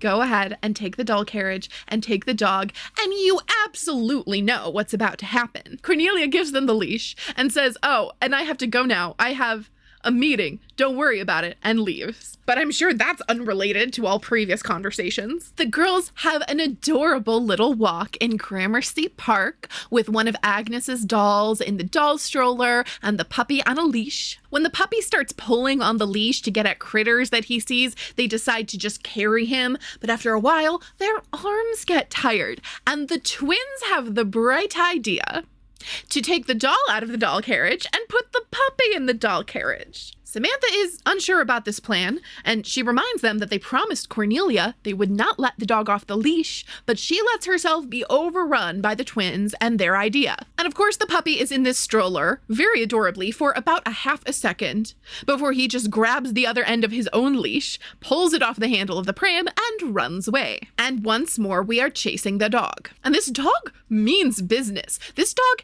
is sprinting away from these girls and through the bars of the fence surrounding the park, and he's off into New York City with the girls after him. So now we're chasing the dog again, and the twins are in a panic. They are fully useless. Agatha is running around yelling, "Split up! Get the firemen! Call the police!" Agnes just stood still, holding her face in her hands, moaning. Useless. But Samantha is a leader, and she rallies the troops and she organizes them to chase the dog through the city, which shouldn't need a plan. They're just running after him. There's no actual plan being executed here, but apparently it took Samantha to say, let's go after him. They leave the doll carriage behind and sprint through the city, which now, instead of being like pleasantly hustling and bustling, is now scary. It's very cinematic. They're dodging wagons and weaving through crowds of people, and they almost get hit by a streetcar. We get to see an old-fashioned horse-drawn fire engine, which is very cool, but very unfortunate for the girls because it obscures their view of the puppy. I just realized these are real places so I can see how far they went. Gramercy Park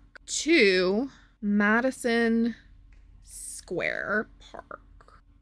And it says they take Fifth Avenue.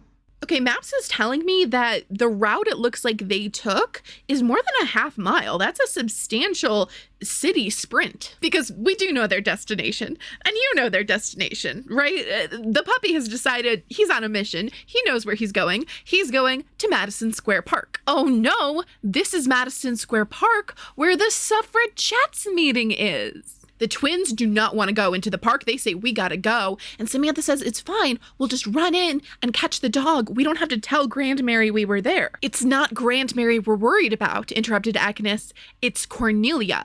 She's here. And if she sees us, she'll be furious. She thinks we're back in Gramercy Park. Cornelia? Samantha gasped. What's she doing here? She's at the meeting about women voting, Agatha said quickly.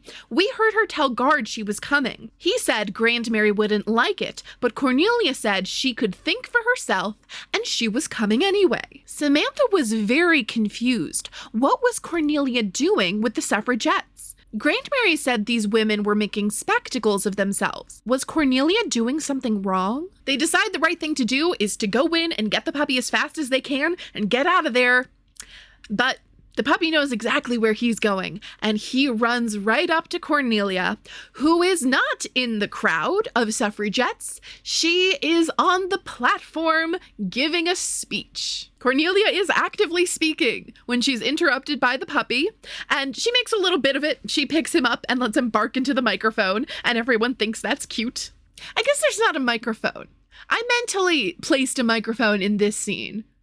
But there's absolutely not a microphone. Cornelia's voice was strong and firm as she went on. The time has come for all of us to speak out. We must stand up for what we believe is right, she said. We must make up our own minds. The time has come to change the old ways. Women must vote. When Cornelia finishes her speech, she is obviously looking for the girls in the crowd because, she has the dog now, and the twins want to run.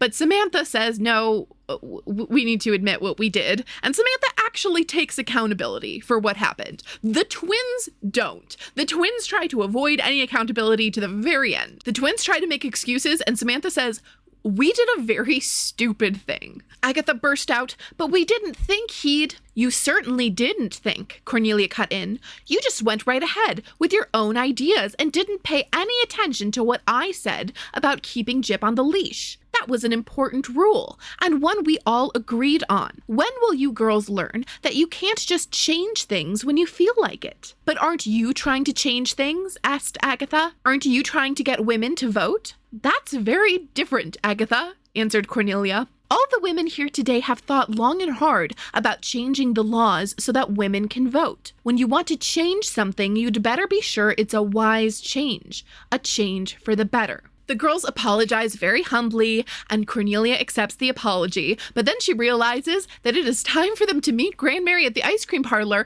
and there's simply no time to change clothes. The girls are so sweaty and rumpled, and actually their dresses are fully muddy. They are not appropriately attired by the rules of their class, but they go to the ice cream parlor anyway. The parlor is called Tyson's. It has an old-fashioned soda fountain. It looks very cute. Samantha apologizes to Grandmary, again takes accountability and tells her basically everything that happened, but leaves out the part where they saw Cornelia. But Grandmary already knows. Cornelia admits it. She says, yeah, the dog came up to me because I was up there on the speaker's platform. But Grandmary says, I know you were on the platform. I saw you.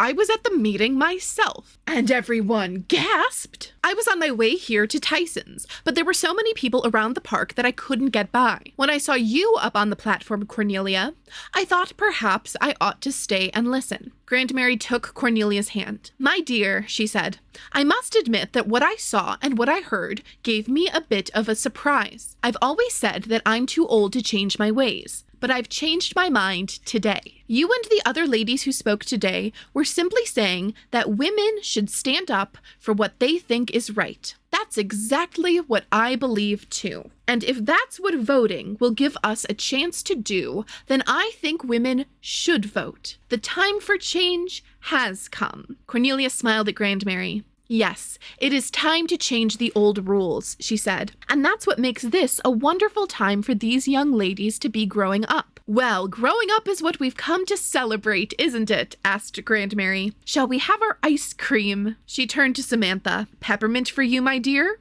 Or would you like to try something new today? No, thank you, smiled Samantha. Peppermint is my old favorite. There are some things that are just too good to change. And everyone clapped. That's the end of the book. Peppermint ice cream for everyone. The sighing wine and nightingale singing, are breathing only your own sweet name. Now to discuss Samantha's birthday collection, and the birthday collections are often the biggest or the most expensive that the dolls have because they come with furniture. That entire scene on the cover is always available in doll form, and for the birthdays that includes table and chairs. For Samantha, that is her wicker table and chairs, cute little outdoor furniture, which is another great example of something that is very accurately Victorian but looks so 80s. So 90s. The catalog tells us that this table and two chairs are reproductions of pieces that were made at the turn of the century by a well-known wicker designer, Cyrus Wakefield. Plump, comfy cushions in an enchanting cabbage rose chintz, tied to the chairs with big puffy bows. Won't you pull up a chair? Those will run you a cool $75, and that's before you've put anything on the table. That starts with the Victorian lemonade set, which is Grandmary's laciest linen and finest summer dishes. And these are appropriately fine dishes. This is real glassware that was actually hand painted with these tiny, tiny cherries. You get the embroidered tablecloth edged in Battenberg lace, 2 lace-edged napkins, 2 goblets, 2 saucers, a pitcher, 2 gold-colored knives, forks, and spoons, all for $55. That will make you all set to have lemonade, but you have nothing to eat, so you will also need Samantha's party treats. That'll get you 4 petit fours on a gold-rimmed platter, the ice cream, 2 fans, 2 nosegays, and a special acrylic holder for Samantha to keep her party favors in. I'm not sure which one of these things is the holder. Oh, a holder for the doll. I thought it was like a container to keep all your party favors in. No, it's a little acrylic piece that attaches to the doll's hand to hold the fan. Man, That's ridiculous, but that's extremely cool. That fake food is gonna run you another $25, but it's Samantha's birthday. You have to have presents for her. The elegant doll pram, courtesy of Uncle Guard, is gonna be another $25. The catalog wants me to call for availability, so apparently this is not necessarily easy to get your little mitts on. It's very beautiful, the doll pram. I love the giant wheels and the tiny wheel in front. It's hard to get a sense of scale. I worry that it's gonna be too big for my little Clara. So that's $25, and then for $26, more expensive, weirdly, is the teddy bear. And that's probably because this is a genuine mohair teddy bear. Oh, and made in England. His arms, leg, and head move, and he comes with a perky pink bow around his neck. If you wanted to get all of that, plus Samantha's birthday outfit, and of course a hardcover of Happy Birthday Samantha, they'll cut you a deal on that. That's gonna cost you $225. $225, $19.89 when that was, you know, a house. Oh, they'll gift wrap it for another $15. Let's see, she's got a bow here somewhere. Careful. How cute. We've got her little candy striped dress and a matching bow, even though I don't know that she ever has a matching bow in the book. And then this is just part of this item. The teddy bear just comes as part of this dress. And the pinafore is separate. You know, I love when things are separate, although it is weird that you have to bring her arms with it. There, we've got the lacy pinafore. And we also, if we want to swap out the bow, have your little rosebud circlet. There's a similar piece for Kirsten, and her paper doll had basically like a whole wig, essentially. You put hair over her regular hair because she usually doesn't have her hair down. And I kind of wish they'd done this with hers because I feel like she needs a slightly different hairstyle, but I guess it is still basically half up. So cute. Lacy pinafore dress and rosebud circlet. Frilly and fanciful, Samantha's birthday dress is of rose and white striped taffeta. On the paper dolls, they call it peppermint striped, which is very cute. This also comes with stockings. They are different from the winter Christmas stockings. These are party stockings, but they're a much more open weave and look a little nicer for the springtime. And then of course you have the circlet, which we are invited to tie around Samantha's head and let the soft ribbons float on her dark curls. Then they give us all these accessories. Look at that. The lemonade pitcher that was $1 billion. Got a present that's wrapped there. We have another present here that you can hold maybe. Oh, must have the petit four. Once again, petit four. A lacy fan. A nosegay. That's the birthday collection. Oh no.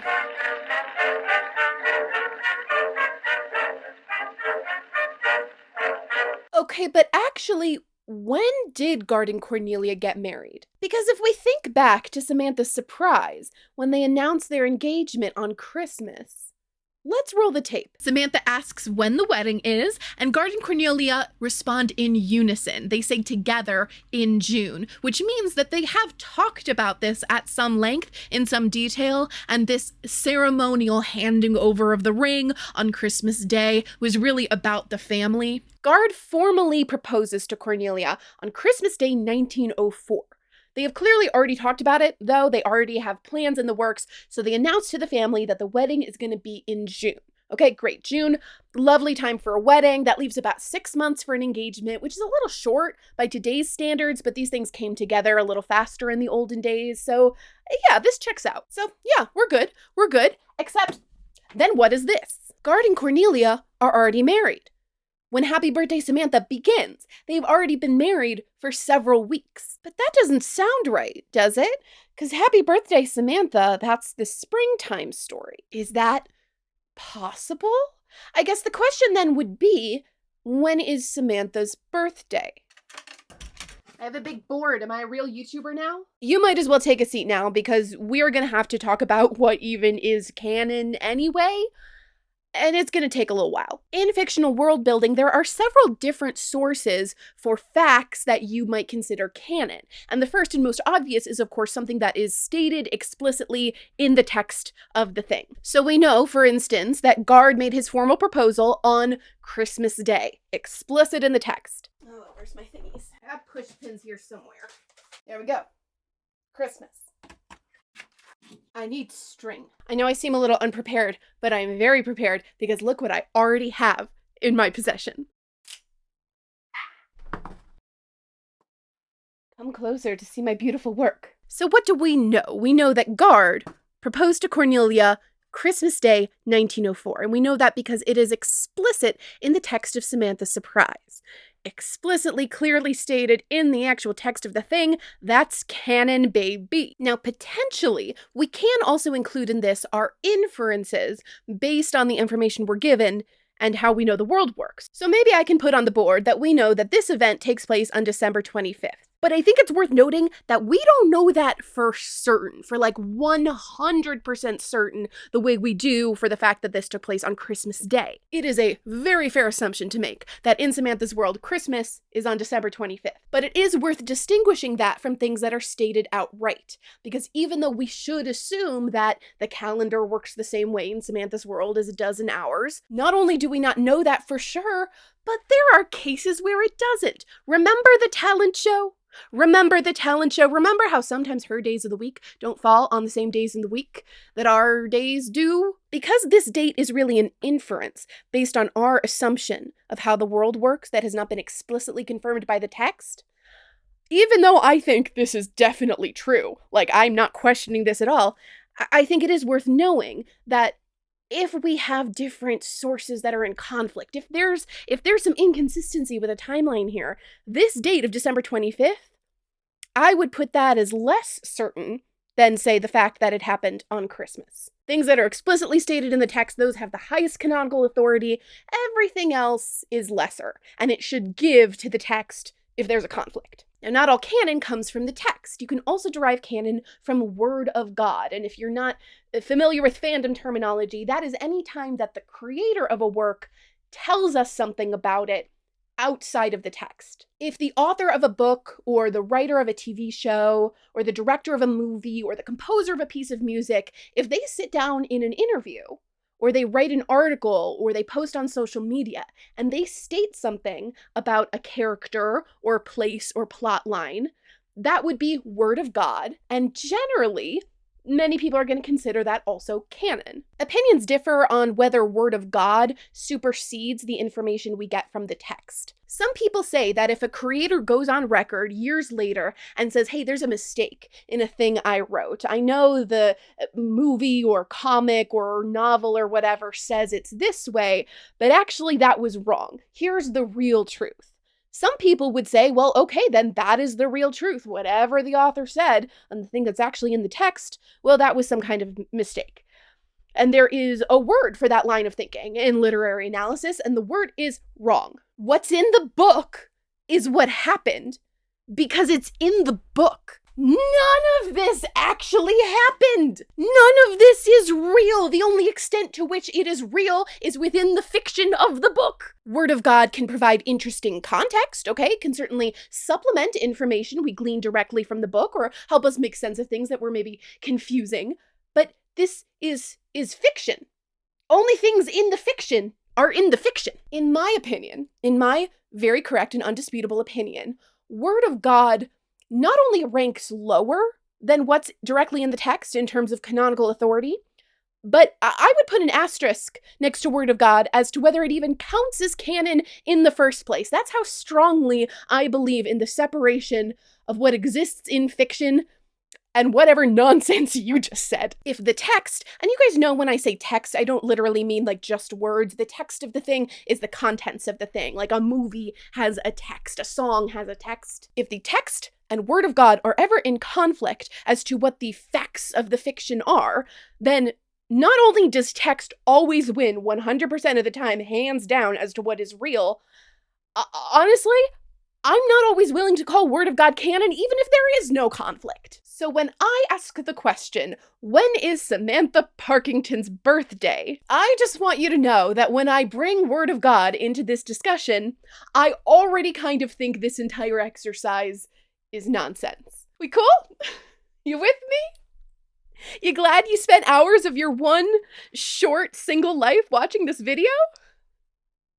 All right. So we have an entire book about Samantha's birthday. And when is Samantha's birthday? Well, the book doesn't actually say. We know it is in the springtime, and that's for sure, because it is a springtime story, says so right on the cover. They talk in the book about the spring weather and the spring flowers blooming or something. And of course, we know from our prior knowledge about how the world works that it has to be in spring because American girls are born in the springtime. That is all that's certain. That is all we get from the text.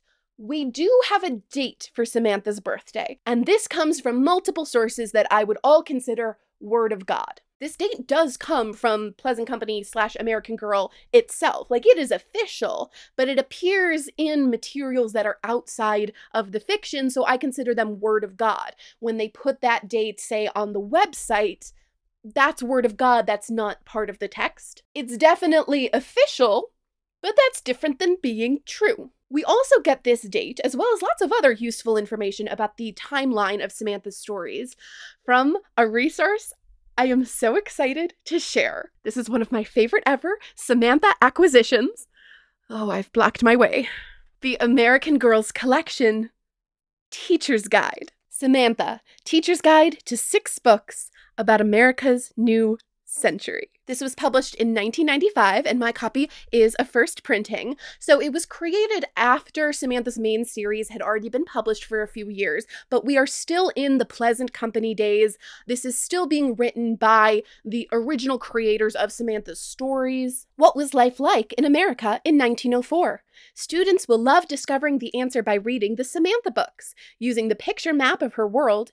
I unfortunately do not have the picture map, it was taken out, and doing the fresh, fun activities in this guide for boys and girls. So that's what this is. It is a resource guide for teachers who are using the Samantha books in the classroom. Each of Samantha's books has its own section. They have plot summaries, discussions of the themes in the story, the information you get in the looking back, peek into the past sections, vocabulary words, little extra historical tidbits. And then there's a few pages of worksheets for each book.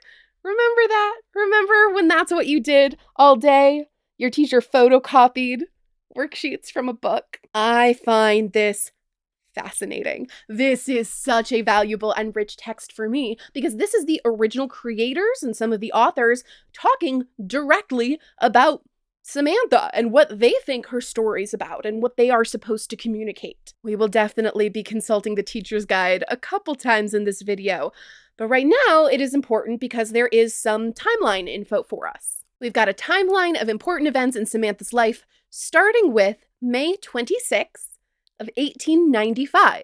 Samantha is born. So let's put that on the board. Okay, so this is Samantha's birthday. That's what this picture represents, Samantha's birthday, which is definitely indisputably in the springtime. The specific date, May 26th, that comes from word of God. That does not come from something in the text. So 2 points on the timeline, okay? 2 events. Christmas, birthday. Gord and Cornelia are definitely not married at Christmas. They definitely are married on Samantha's birthday.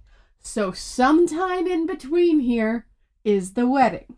That right there, that's the wedding. So what's the issue, you might be asking? Because the wedding was supposed to be in June. In that scene in Samantha's Surprise on Christmas, when they announce the engagement, they say, we have already talked about the wedding. It's gonna be in June, which is June of 1905. Well, that clearly didn't happen, because if Samantha's birthday is May 26th and they've already been married for several weeks, at the very latest, they got married the first week of May. And May comes before June. Now, we are, of course, taking that date, May 26th, with a grain of salt because it comes from word of God and not anything in the actual text. But what we do know for sure from the text is that this takes place in the springtime. And even if we are very conservative with this and we think they got married the first week of June, it is now the 3rd or 4th week of June by the time it comes around to Samantha's birthday.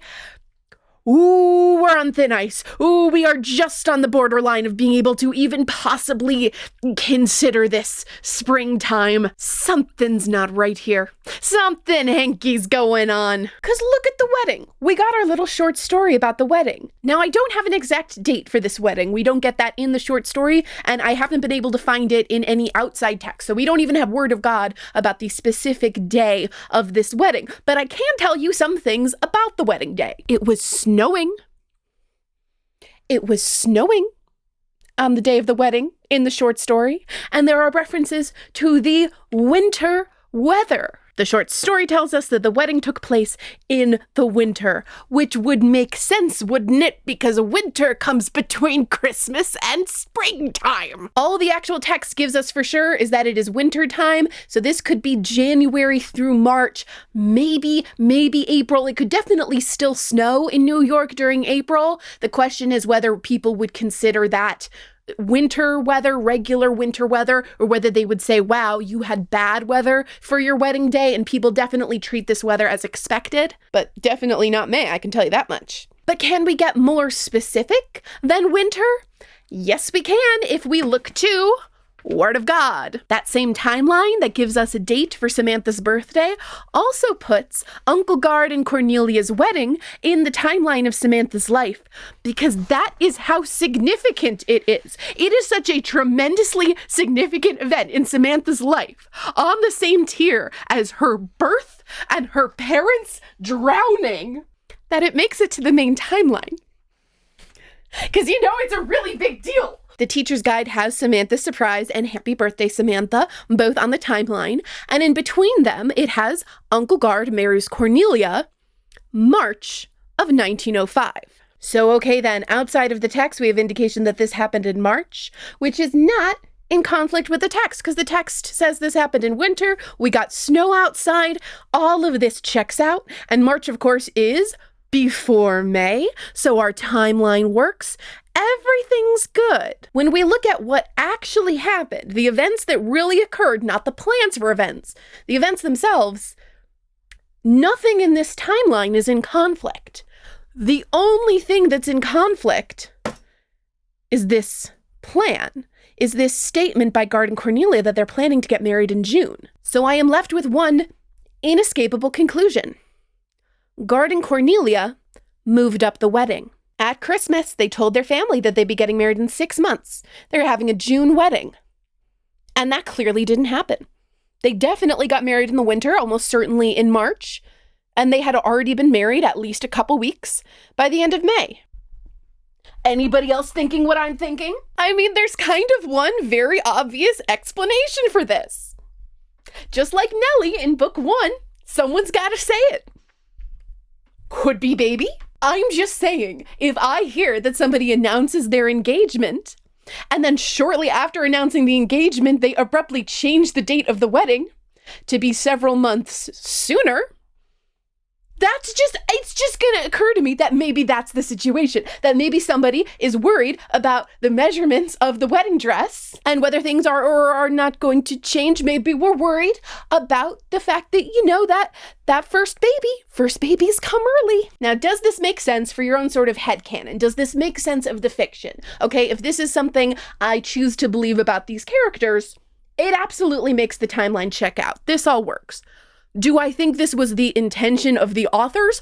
100% no. Because just to be clear, nobody mentions in the story that the wedding was moved. There is no indication of that. Samantha, in all her excitement when she kind of fills the reader in on what's been going on, she does not once say they were going to have a 6 months engagement, but oh my gosh, the wedding is now super soon, which she totally would have noted. These books can be pretty subtle. I have often complimented them for having some subtleties that you might not expect because of the age demographic, but they're not this subtle. They're not going to lay these kind of tiny breadcrumbs for you to put together in your brain that this sort of scandal might have occurred. They're subtle, but not that subtle.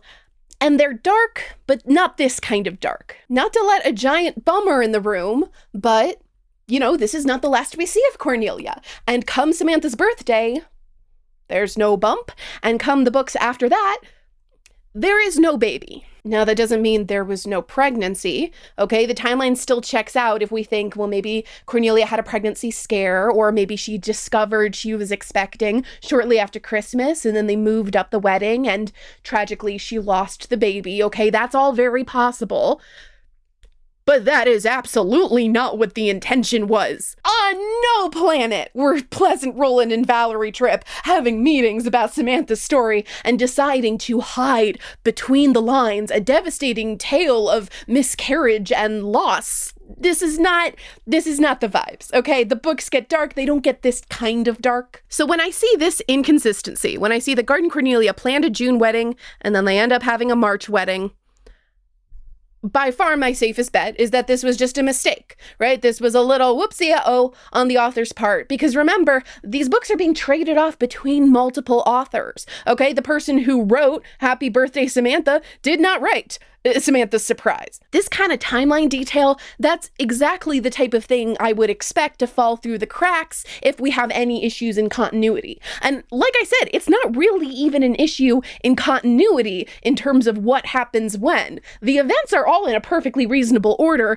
It's just that we have this stray line where Garden Cornelia made a plan that's not what ended up happening, and then nobody ever mentions the fact that plans changed. I've been talking for so long that the sun went down, so time for ring light. Okay, maybe this one stray line was just a mistake. Okay, this was just a timeline error on the part of the authors. And in fact, I'm sure a number of you have been shouting at your screen for the past few minutes that it's not that deep, that I'm overthinking it, that this was just one line where they made a mistake. It's a really easy mistake to miss on a first edition, so maybe it took a little while until they noticed. But I would probably imagine that it would be corrected in later printings, right? The American Girl books do this from time to time. There are very small changes and tweaks made, just individual words most of the time. And this is the kind of mistake where, okay, I would expect after a couple years, somebody's going to notice it, and the next time they send the book out for print, they'll fix that one line. And good news, we don't have to wonder if they did. We don't have to assume anything. We can just check, because I own 5 copies of Samantha's Surprise. Sure, plenty of copies say in June, say we're gonna get married in June, and the copy that I picked up when I went to do my rereadings for these videos, it said in June, and that's what I put in the video. But that's not what all my copies say. When is the wedding? Samantha couldn't wait to find out. In March, the couple answered together. Well, there it is, right? In fact, let's go ahead and put that on the board too. So yes, at one time, Samantha's Surprise did say we're gonna get married in June, but they noticed the error, they fixed it, and then Samantha's Surprise said we're gonna get married in March. And that's good because that checks out with all of the other books that they wrote later that didn't even exist when they first wrote Samantha's Surprise. Amazing. There couldn't possibly be any issue with that, right? It all makes sense, right? Perhaps other readers would think this makes sense. Perhaps a lesser mortal would make this conspiracy board and think that everything checks out. Except this is the book I just read from. This is the copy where Garden Cornelia planned to get married in March, okay? Here is the beautiful cover of Samantha in her Christmas dress. Anything you notice about this copy of the book compared to this one? This is the version I first read for this project. This is the one where Garden Cornelia are planning to get married in June. Now, this is what it was all about, guys, okay? This is why you were paying attention. This is why we've been taking notes, okay? This is what the years of academy training were for. Which one of these books was printed first? Maybe you can't tell at a glance which version of Samantha's art is the Dan Anderson version, the more recent version. But you can definitely tell if you've seen my part 1. You'll never forget this little box, that is the original parchment covers of the American Girl books, that this was published first. This is the first cover, and that this didn't come for years later, this new art with the expanded background. What I am trying to say, what I need you to understand, is that this book, which has the June wedding plan, which is incompatible with the timeline, comes after this book, which has the March wedding plan, which is compatible with the timeline for books that had not yet been written. Okay, please tell me you're understanding what I'm saying, that the bad thing, okay, the line that is wrong, that gives us inconsistency in the timeline, that was not a mistake that they later corrected. It was right to begin with. It was March from the beginning. It's March in my copy, and I looked it up. I even put a call out online, and some people were kind enough to send me pictures of their first editions of this book. Because even though this is the original cover, this is not specifically a first edition. It is a later printing of the original version. We're gonna have to get into editions. We're gonna have to cover that because some of you people don't know how to tell if a book is a first edition. But I was able to see pictures of first editions of this book, so I know that nothing was changed before my earliest copy. And they all say March. They all say March. They all know exactly when Garden Cornelia are going to get married. When they first wrote these books, they planned to get married in March, and then they did get married in March in later books. Great! But by the time this edition of the book came out, which is the same book inside, just different illustrations, that line is different. When is the wedding? Samantha couldn't wait to find out. In June, the couple answered together. It's the same book. You understand that, right? It's the same text. This is not a game of telephone. This is not somebody retelling a story where you can expect that words get changed and details get missed. This is the same text of the same book. They just directly ported it over. Somebody had to go into the file. Somebody had to go into the text of the book and manually change that line. There is no way on God's green earth for this to happen accidentally. Somebody did this, and they did this on purpose, just to mess with me. This specific copy of the book was from the year 2000, and in fact, the latest copyright on the book is also from 2000. So sometime between 1998 and 2000, they made a change to the text of the book. And I think it was this. I've looked through this whole book. I reread it like 4 times. I have not been able to find one other word changed other than March to June. Other than March, which is right, to June, which is wrong. This change happened after they published Happy Birthday, Samantha, after they already knew that Garden Cornelia were married by springtime, after they had published the teacher's guide, which gives dates for things like Samantha's birthday and the month of Garden Cornelia's wedding. They already knew when they wanted the wedding to be. They had already told us and decided the wedding was in March. I'm going insane. I feel insane. Do you guys, are you getting that? Are you detecting that in my energy, that I feel a little bit off kilter? Okay? A little bit unhinged? Why would you do this? Now, somebody realized this had happened, thank God, okay? Somebody was on the ball, somebody was watching the canon over at Pleasant Company, and realized that this had been changed and that this was not compatible with the timeline that they made up. This copy, which I'm sure you can tell at a glance is even later than the first 2 copies I showed you, because, you know, the ribbon cover, come on, we know this. This specific copy was printed in 2011. When is the wedding? Samantha couldn't wait to find out. Me either, Samantha. In the spring, the couple answered together. Okay. I don't even care. Okay, I don't even mind that you changed the words again, that you didn't put it back like it was in March, because maybe for some reason they decided, you know what, we don't like that it's March, it just needs to be somewhere vaguely in the spring. I don't care. At least it's compatible with the timeline they gave us and doesn't seed some sort of intrigue, some sort of unstated drama with Cornelia and Guard changing the date of their own planned wedding. As far as I've been able to tell, every copy of Samantha's Surprise after that has in the spring. All the original ones have in March. There's this weird middle period where they say in June, and then after they fix that, they all say in the spring. And I'm only talking specifically about the book Samantha's Surprise. When things get repackaged in 2 volumes later, a lot of timeline stuff gets shuffled around. That has no bearing on this particular shenaniganery. I don't know whose fault this is,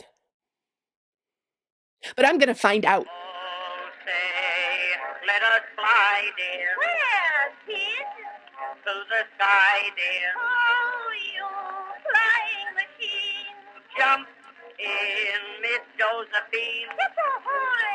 Oh, joy, what a feeling. Feel so through the ceiling, oh, high. Hoopla, we fly to the sky so high. Come, Josephine, in my flying machine, going up. She goes up, she goes. Balance yourself like a bird on a beam in the air. She goes, there she goes.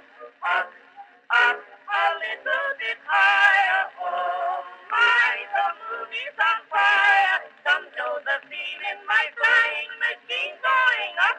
Hold on, goodbye. Going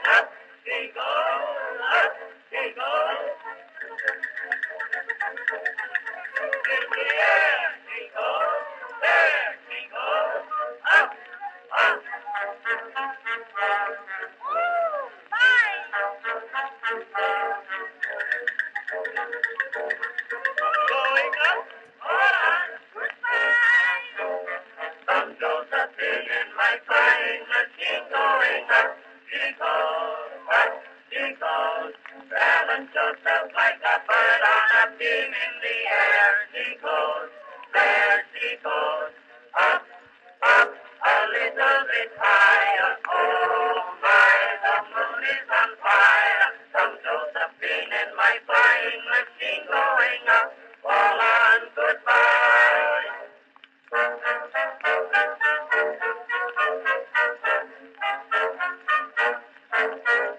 One, two, now we're off, dear. Oh, you pretty soft, dear. Woo! Say, don't hit the moon. I would be remiss if I didn't mention that at the end of the cookbook, it tells you how to plan a tea party. These instructions are, first of all, delightful. I want to have a tea party immediately, but I also notice that they're very accessible. I think one of the wonderful things about the cookbook and the craft book is they are a way for girls to engage hands-on with the brand and with the history and with the girl at a much lower price tag than the dolls. It recommends that simple food, such as bread with butter and jam, can look pretty if the bread is sliced very thin and trimmed of crusts. A 1903 article offered this advice to sandwich makers. Remember that bread must be cut thin, trimmed neatly, spread only lightly with butter, and cut into sandwiches of varying shapes. Triangles always taste better than squares. It suggests a color tea, which was apparently all the rage in the 1900s, and it says you should try to match the colors of everything on the table, the dishes, the decorations, the napkins, and the food itself.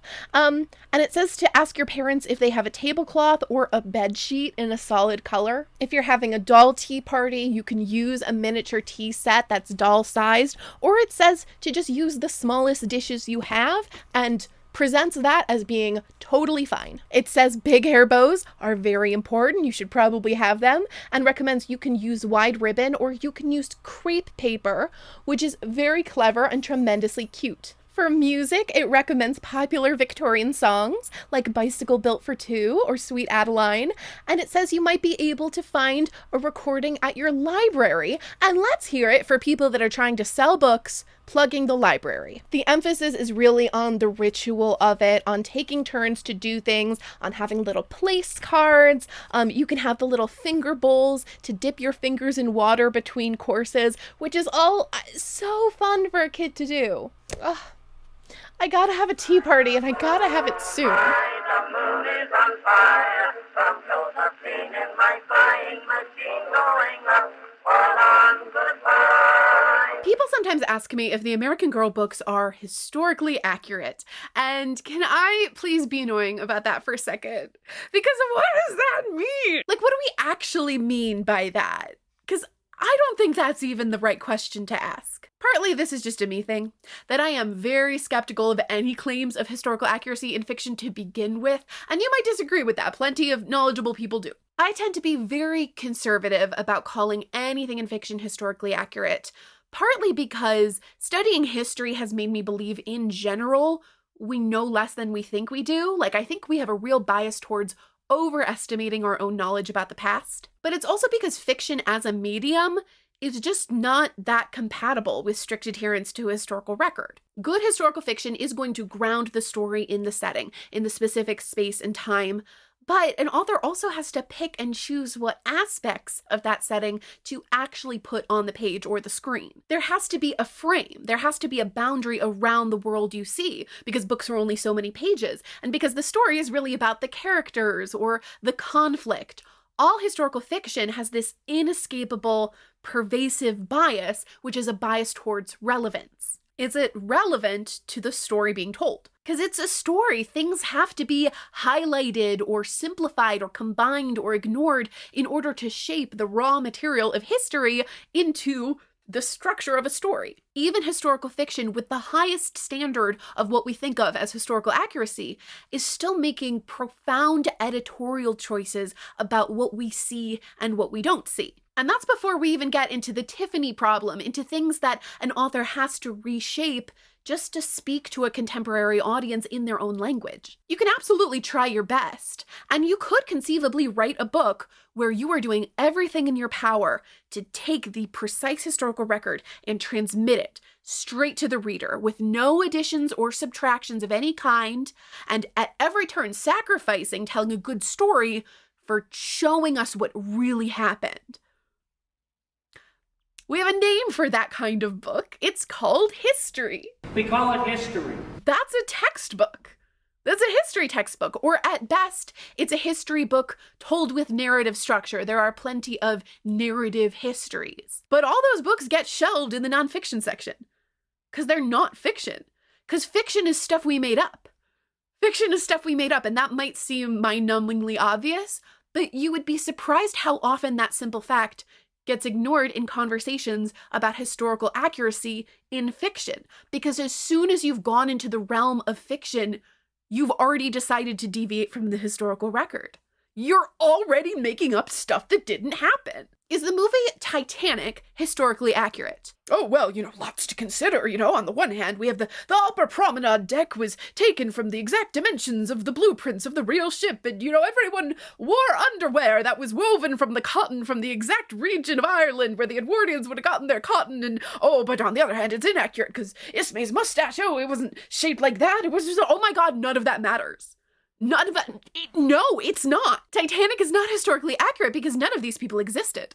What are we talking about? Titanic, the actual historical ship, had a manifest of passengers that looks different than the one in the movie. These people weren't on it. They're occupying rooms that in real life were held by real people. This entire thing is accurate. It's already messed with the thing. I know for a fact at least one of you is shouting at the screen right now that actually there was a real person called Jack Dawson on the manifest of the Titanic. I guess you got me there.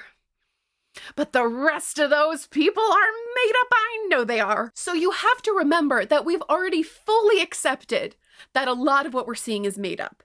That the author has whole cloth made things up and has shoved reality out of the way to make room for the fictional story. This question of historical accuracy is too often approached as a binary, as a yes-no. But if that's the framework, every piece of historical fiction is deeply and knowingly inaccurate. The conversation then takes place in the context of that big picture inaccuracy, and it's about what small inaccuracies we do or do not expect and accept, which is very interesting to talk about, but is totally subjective. And this is a task of literary analysis more than it is a talk about cold, hard historical facts. Often when people evaluate historical accuracy or inaccuracy, they're looking at very small individual elements. We have a specific outfit, a piece of technology used, a turn of phrase, and judging those one at a time, and that makes it really easy to miss the forest for the trees. Imagine that Samantha had an orange dress in her collection,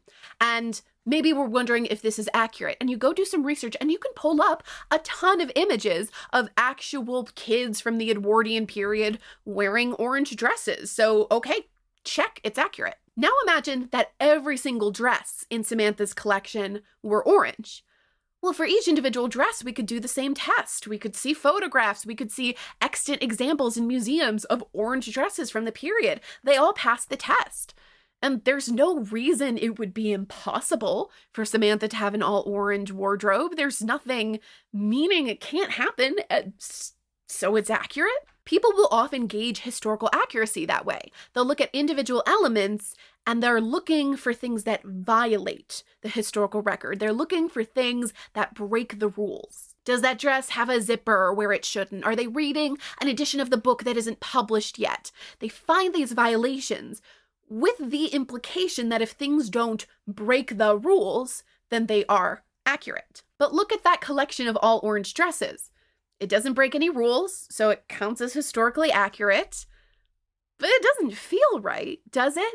Doesn't it paint a picture of the period where orange was all the rage, or where you could expect that a girl would dress all the time in one signature color? If this isn't presented in universe as weird, if we don't see other characters commenting on how weird this little girl who always wears orange is, isn't this story giving us a setting, giving us a world where that's normal, and therefore making a statement about it, making a historical claim that this is what you could expect? that binary yes-no of historical accuracy, I just don't think it gets us to the things that we really want to talk about. So you won't see me using that phrase a lot. I'm more likely to say something does or doesn't have fidelity to the historical record, which is a little more of a mouthful, but I think it's more true. And I often talk about expectations. Does this match what we would expect to see in Samantha's world based on what we have in the historical record?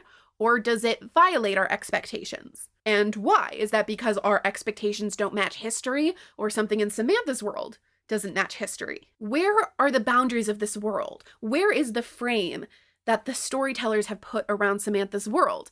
And does that frame impair our understanding of a historical period, or is it helping us dig deeper into more specific individual elements? Most importantly, and a lot more difficult to parse, what's missing from that picture? In the Samantha books, when there is friction or infidelity between the books and the historical record, it's usually not because there's been a violation of the facts. Sometimes that does happen, the Nutcracker doll comes to mind, but almost always it's about focus. Sure, this could have happened, but that was much more common. So why are we seeing this instead of that? Does that help us, or does that warp our understanding of what the period was like? The American Girl books are meant, in part, to be educational about the past.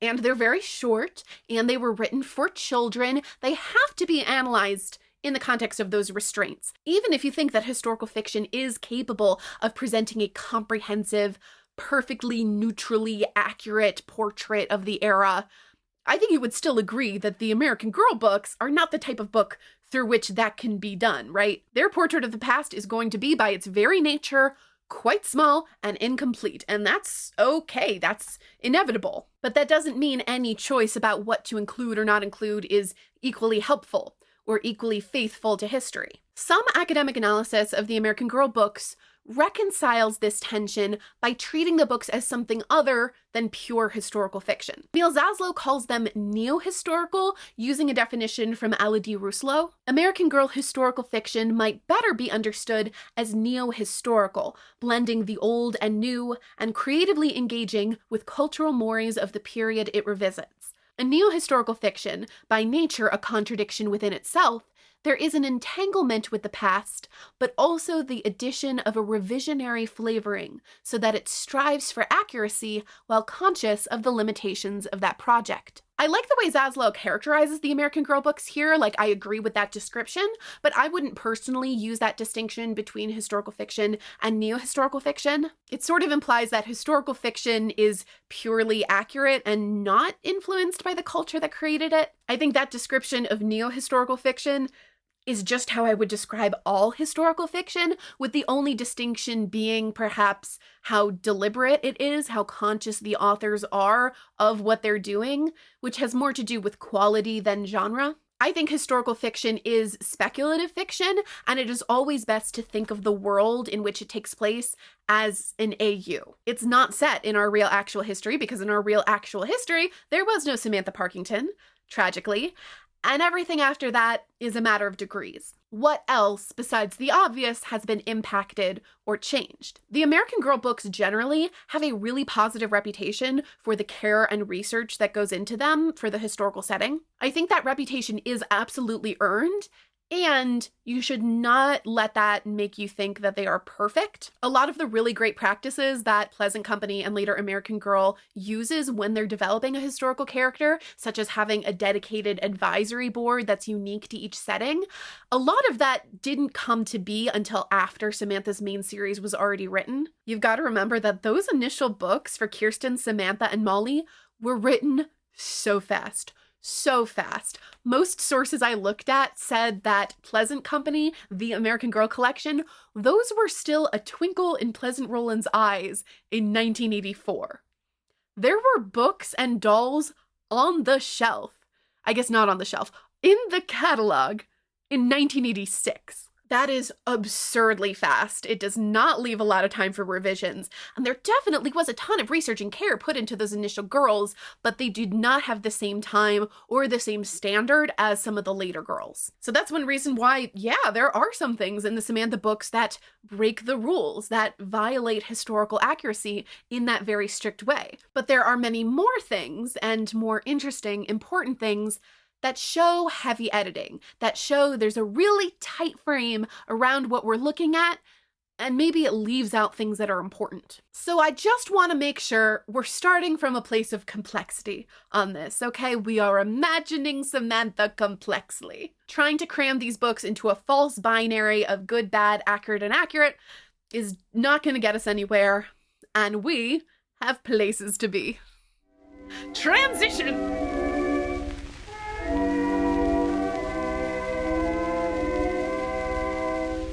In honor of Samantha's birthday, let's make her a breakfast of blueberry muffins and talk about this book's depiction of the suffrage movement, because I find it frustrating. But it's complicated, right? Because like everything else in this book, you have to keep in mind that it's not representing the entirety of the suffrage movement, it's representing one particular person involved in the suffrage movement. So it is reasonable and actually expected that the limited exposure Samantha has here is not going to encompass like the entirety of this political and social movement, which was, of course, not a monolith.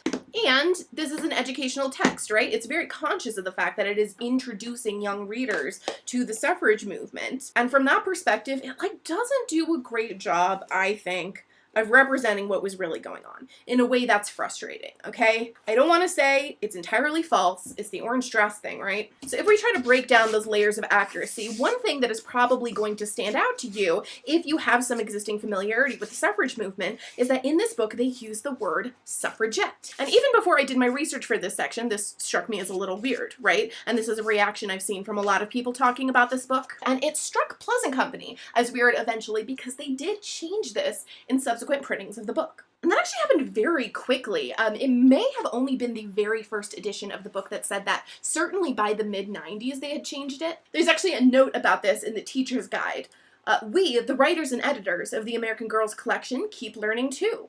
After the Samantha books were published, we found out that Americans who fought for women's suffrage preferred to be called suffragists. The English preferred suffragette.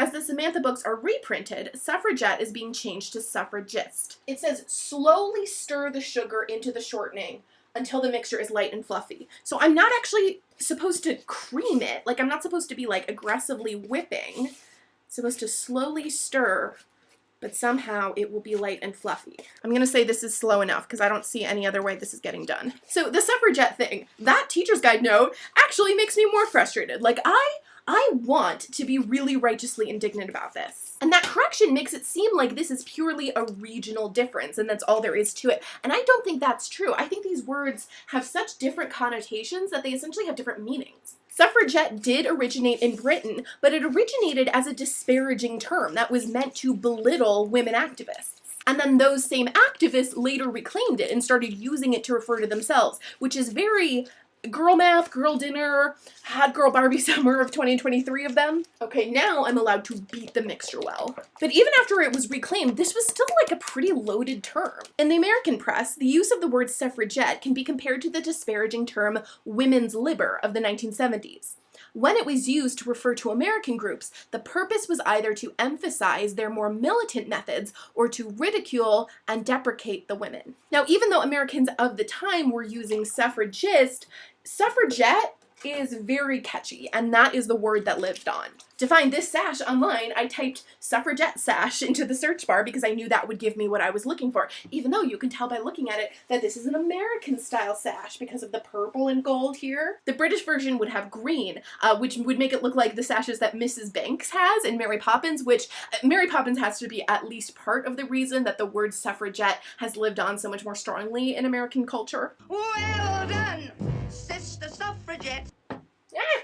I mean, I knew this wasn't going to make it out of this clean. So all that to say, I kind of want to come down hard on them misusing this word. Like, that's an easy mistake for a layman to make, but not in an educational text when you're like looking these things up. And frankly, this book is kind of already light on specific details. I would kind of compare it to a professional mispronouncing an industry term. Like, it might seem snobby to scoff at that, and you still understand what the person meant, sure, but it's kind of a red flag, right? Doesn't that tell you that that person hasn't really conversed with people in the industry using that term? So I feel really judgy about this. Like, yeah, sure, they corrected it later, but it's still a mistake they made, and I don't see how that's a mistake you make if you're engaging with primary sources. I want to be all in a huff about it, but it turns out it's a lot more complicated than that. Now, before we get into the nuance, I do want to say I think the entire suffrage rally scene is simply historically impossible. There is no way Samantha would have witnessed an outdoor suffrage rally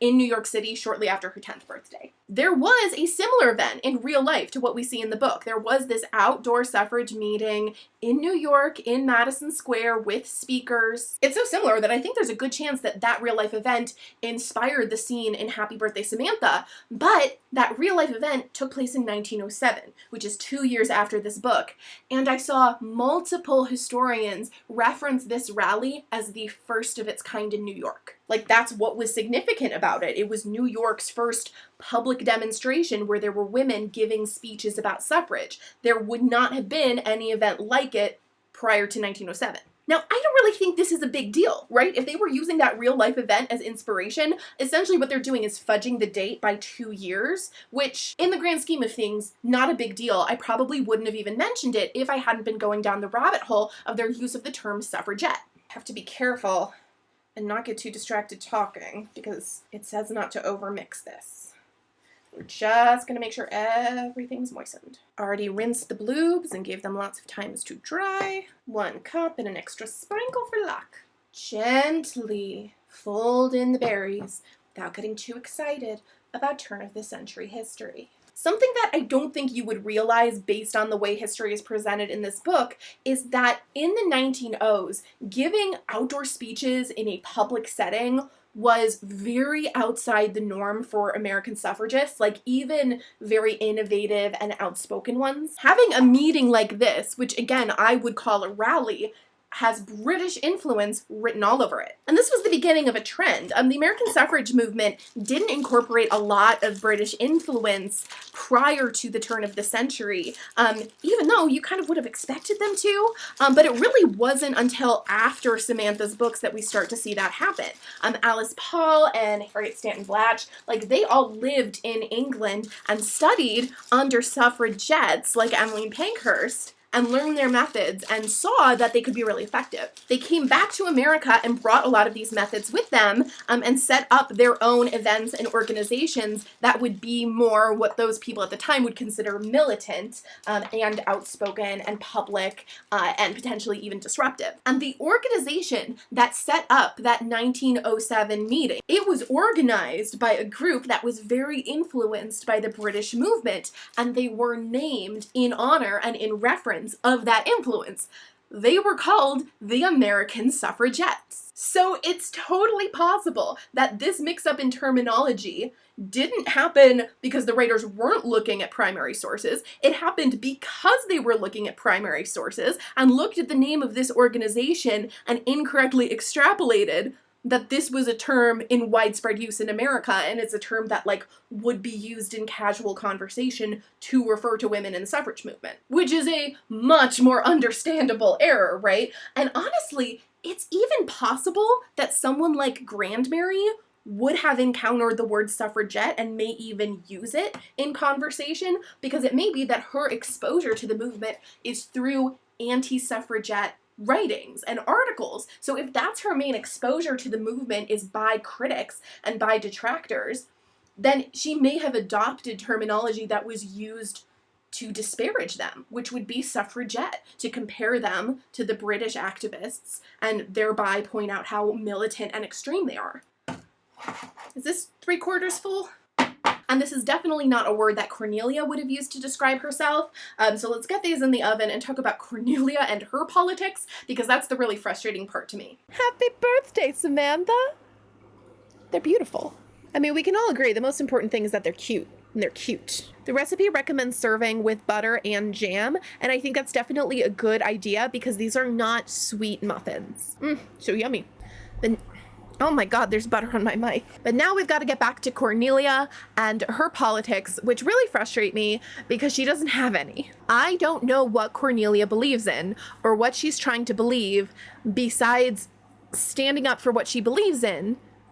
And what she believes in that she's standing up for is that she should stand up for what she believes in. We have very little clues to any kind of position or even value or philosophy that Cornelia might have, and the clues that we do have are very contradictory of each other. If we try to put Cornelia in her historical context, even ignoring that we've fudged the dates a little, okay, so whether it's 1904 or 1907, for a woman to give a speech at a public outdoor meeting would put her on the fringes of the suffrage movement. Like, I have to emphasize, even other suffragists would consider her radical. At that 1907 real-life meeting, there were a number of prominent organizers who attended the meeting but refused to speak because they considered it too far outside the boundaries of feminine propriety. These were women who were already going against the grain, who considered themselves suffragists, who were already politically active, fighting for their rights. That's how transgressive it would have been in that particular context for a woman to give a public speech. In this time and place,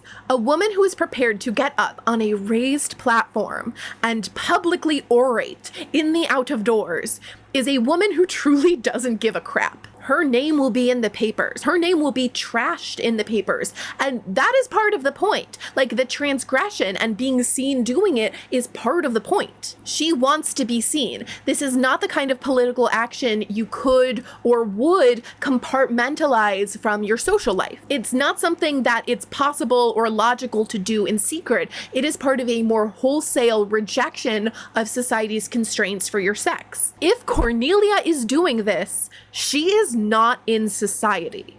She has forfeited being called a lady. Remember that thing about women versus ladies? There was an amazing quote I saw in one of the articles that I read talking about suffrage during this period, and it's from the Evening World. There are two kinds of women in New York politics just now: ladies and females. The ladies belong to society. The females belong to the suffrage league. There were many more socially acceptable ways for a woman of Cornelia's class to engage in politics. By the end of the 19th century, there were elite suffrage organizations in New York that specifically catered to upper-class women. There was even one that met at Sherry's. Cornelia could participate in political causes via the existing structure of a social club. She could be writing letters and holding private salons and donating funds. That is not the route Cornelia is taking, which tells us that she is both politically and socially out of step with the other suffragists in her community. Not just women like Grandmary, but the other women of her wealth and status, of her own age, who want the vote. They do not see eye to eye with her. And that simply doesn't check out with anything else we see of Cornelia as a character. She is young and lively and fun, sure. Samantha tells us she knows how to have fun, but we never see her truly transgressing social norms in any other situation. She appears to be perfectly conventional in every other aspect of her life, including her dress, her attitude, her manners, her relationship with the family, her marriage to Guard, and she defers to Guard in her relationship with Grandmary. Cornelia specifically conceals her suffragist activity from Grandmary, which first of all would be impossible. I cannot emphasize that enough. If she is half as radical as she would have to be to do what she does in this book, everyone knows Grandmary would be told over tea that she was seen at a meeting half an hour after it happens. And again, everyone knowing is part of the point. It's not just that she couldn't conceal it, she also wouldn't. The whole point of getting on a podium is to publicly perform your rejection of social custom. Now, this rally might look to us in our context as a very genteel, conventional, tame little meeting, but in context, like what Cornelia is doing is extraordinarily uncommon and very brave. She stands to lose so much by getting up on that podium, and she does it anyway. But in the world of Happy Birthday, Samantha, Those stakes do not exist. You can be a radical fringe feminist at 1 and then turn around and have tea with the 400 at 2. It is pure coincidence that Grandmary even finds out. Who knows how long this has been going on, having no effect on Cornelia's life. In this book, Cornelia risks nothing except possibly an uncomfortable conversation. She risks nothing, which makes sense because she believes in nothing. She's fighting for nothing. I'm going to read again what we hear of her speech. And of course, this isn't the entirety of her speech, but it is, we must assume from the structure of the book, the really impactful part, right? It's what Samantha has to hear to understand what suffrage is all about. And presumably this is what Grandmary hears to become completely convinced in the course of a conversation to change her entire politics. The time has come for all of us to speak out. We must stand up for what we believe is right, she said. We must make up our own minds. The time has come to change the old ways. Women must vote. Yes, Queen, give us nothing. I won't pretend to know everything about every era of history, but I'm going to go out on a limb and posit that no one in the history of ever has been able to mobilize a significant political movement on the basis of it's time to make up our own minds. Nobody builds enough momentum to amend the Constitution on the basis of speak out for what you believe is right. They want something. They want to change something or prevent something. They have motivation. Even if they use the language about standing up for what you believe, there is a what. You don't get people out on the streets because voting is neat. Like, it is neat, but they go on the streets because they want to vote for something. And it can sound nice. It's convenient after the fact, especially in educational settings, to strip movements for voting rights of all context. And it sounds good because, to be clear, you shouldn't need a reason to want to vote. Women should be permitted to vote because women should be permitted to vote, not because of anything in particular they will and won't vote for. So we can look back and say, well, yeah, that's an easy one. You shouldn't have to ask how this changes the electoral map. It's just right. But in that moment, even if that's what you believe in principle, initiating the change is extremely hard. Inertia is real. People typically do not get off their butts and defy the existing social order that they were raised in and risk their money and social standing because we should really be logically consistent with our principles. They're thinking about how things will be different. They're thinking about how their own lives personally will change by having the vote, and they're thinking about how communities or their country will be changed by the addition of women as a voting bloc. And that movement, like I said, was not a monolith. Different suffragists would have different answers to these questions. They have different original motivations for wanting the vote, and in their methods, they would have different ways of appealing to the men already in power. Other women of Cornelia's class would often try to appeal to the wealthy white men that already had a lot of influence and who were themselves flirting with further restricting the vote by adding wealth or education requirements. They would argue that adding a bunch of well-educated, wealthy, upper-class white women to the voting pool would actually serve those men's interest. Sure, none of us like the idea that poor women or non-white women might vote, but they can be taught to vote the right way. Women are good teachers. Those women probably won't have their act together enough to vote anyway.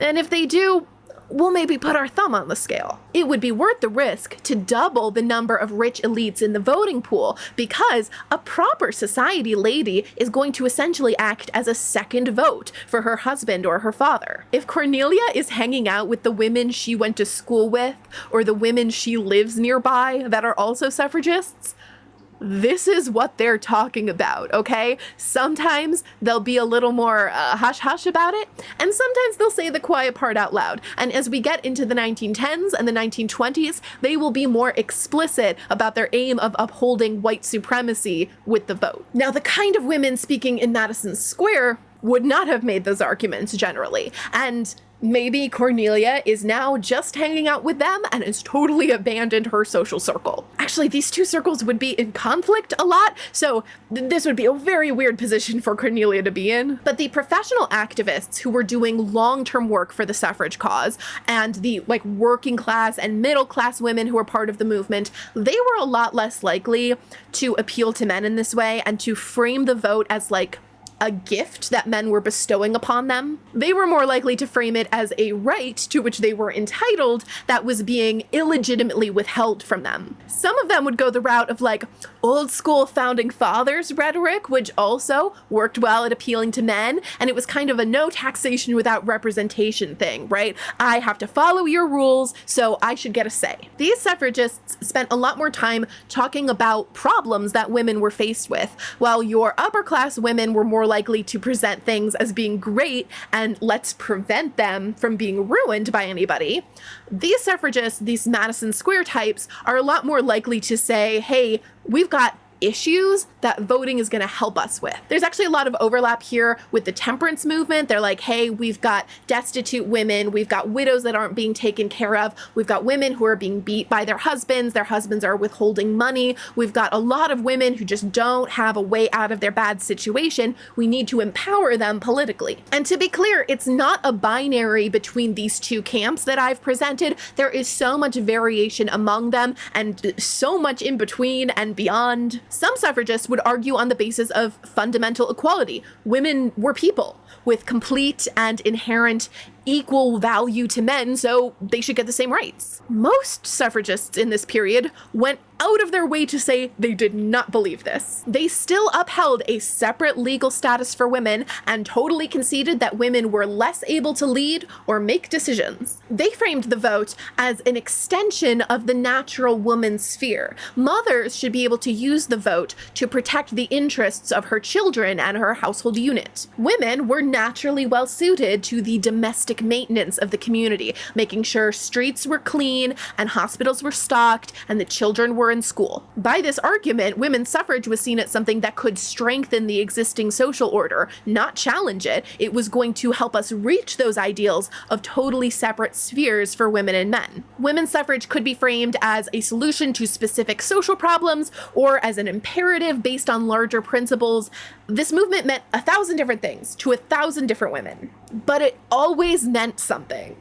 It always meant something, and in this book it means nothing. I don't feel like I'm asking for much. I don't think the book needs to present everything I have just told you, okay? A couple paragraphs in an American Girl book are not going to tell the entire history of the vast and varied suffrage movement. We only get a glimpse, right? We only hear from one suffragist, and I understand that the book's length and their target audience means that it isn't going to explore all the crannies and contradictions of the full suffrage movement. We will see one perspective in its most basic and sanitized form. I can accept that. But we don't even get one perspective. We don't even get one basic and sanitized perspective. We get no perspective. We get one lady saying nonsense. I don't care that the date of that suffrage meeting was bumped up 2 years. I don't even care about the terminology issue. I care that the stakes of the suffrage movement have been completely erased. I care that the goals and motivation of any kind of suffragist has been totally rewritten. I care that the book seems so uninterested in what might make a woman become a suffragist, either on a personal or political level, what she might feel and say and believe, and how it is that other people might be brought on board. Because we get to see Grandmary being brought on board. We get to see that full transformation in a character. She goes from sniffing in disapproval at the newfangled notions to completely agreeing and aligning herself with women's suffrage as a political position. Okay, fine, telling the story this way requires that we compress, we streamline this arc. My problem isn't the speed, it's the ease. The ease with which this happens is so unsatisfying. It saps the story of meaning, and it just doesn't ring true. Just like in the previous stories, this book introduces what can be very dramatic interpersonal tension. We have a potential conflict here that is exactly the kind of thing I like to see from American Girl. Samantha has just become old enough to vaguely be aware that politics is a thing and people have different positions in politics, and oh my gosh, my family members have different ones. This dawning awareness, it hits that American Girl sweet spot. It is both universal and very grounded in the specifics of this period. And it's real stuff. It's hard stuff that doesn't have one solution, one easy answer. But this series cannot tolerate any kind of disagreement or tension among the good characters. As soon as this potential family conflict is introduced, it is immediately, whoosh, swept off the table. The problem isn't solved. It simply vanishes. Grandmary just says, never mind, guys. I'm not going to be mad about this. Smile, it's time for ice cream. Her entire politics, like everything she believes about women's position in society, in this country, immediately God, immediately let's do the other thing instead. And why not? It doesn't matter, because nobody believes anything. It's gonna be my tagline for the Samantha books. That's gonna be my description of the time period as presented by American Girl. Nobody believes anything.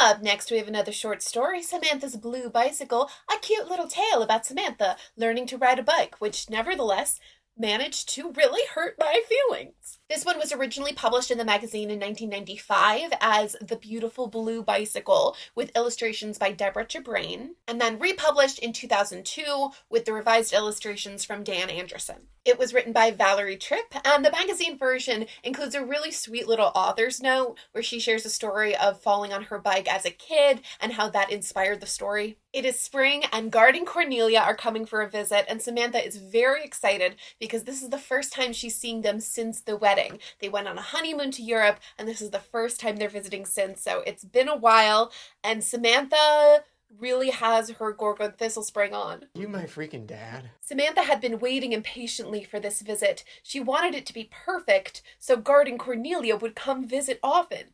She did not want to be left out of their lives now that they were married.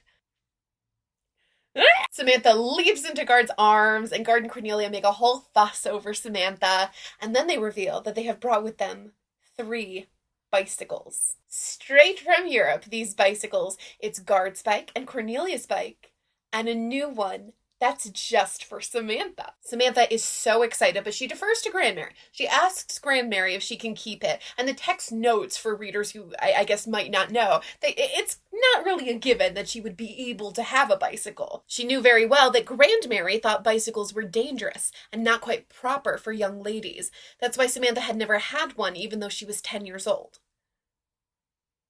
Now hold on.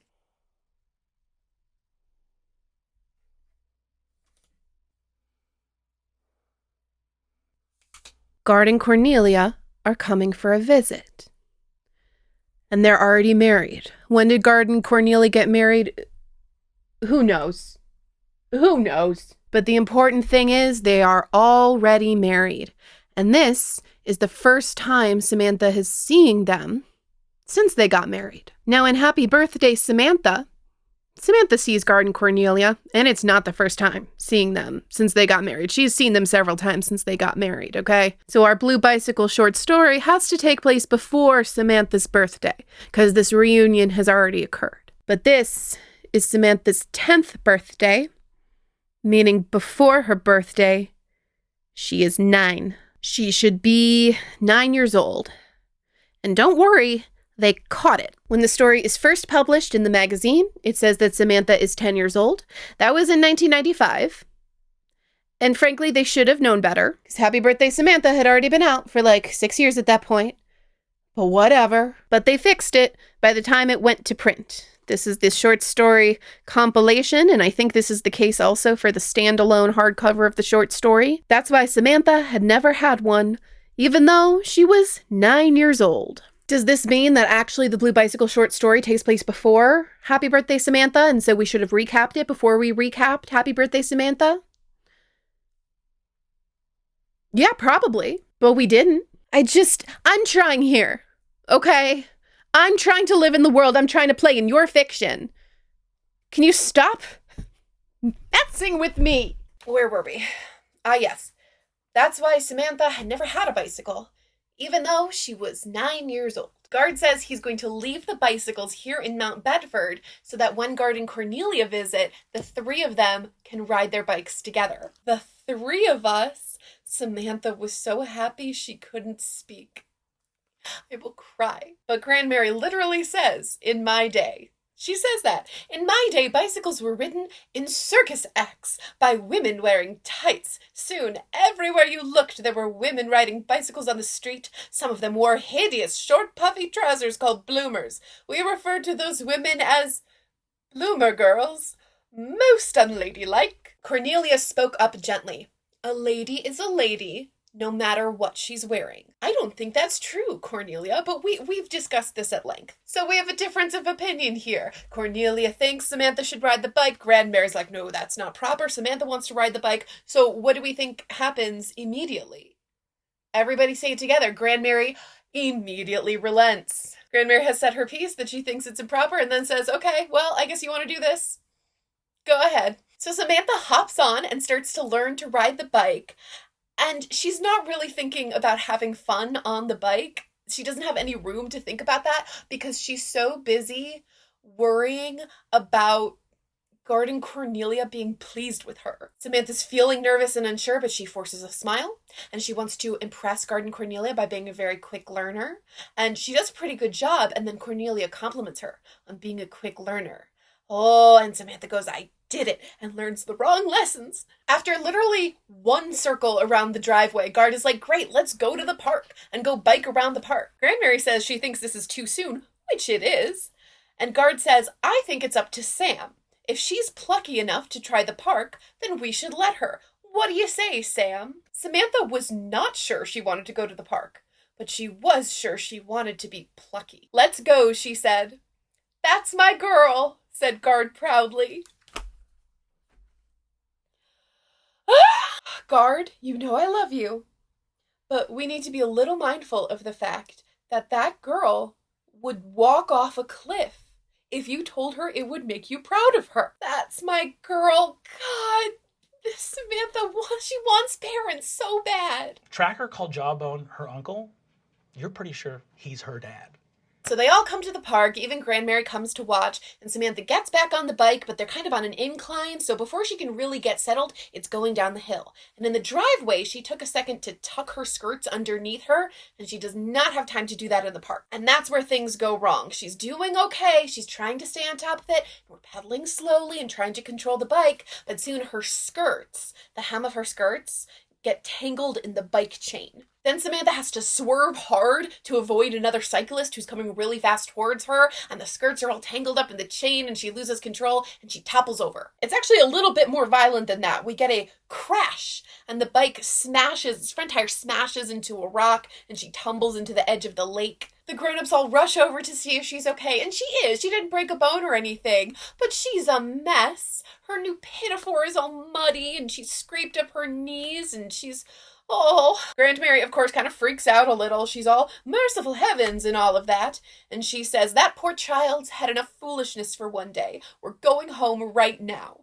And when she calls Samantha poor child, that activates Cornelia. Cornelia gets all, like, miffed and stubborn about it. And she goes, Samantha, do you want to go home now? With all her heart, Samantha wanted to go home. She hated the idea of getting back on the bicycle, but she hated the idea of disappointing Guard and Cornelia even more. Can someone please tell this girl that they love her? I know they're all Victorian and repressed and they don't really do that. But can someone just tell this girl they love her?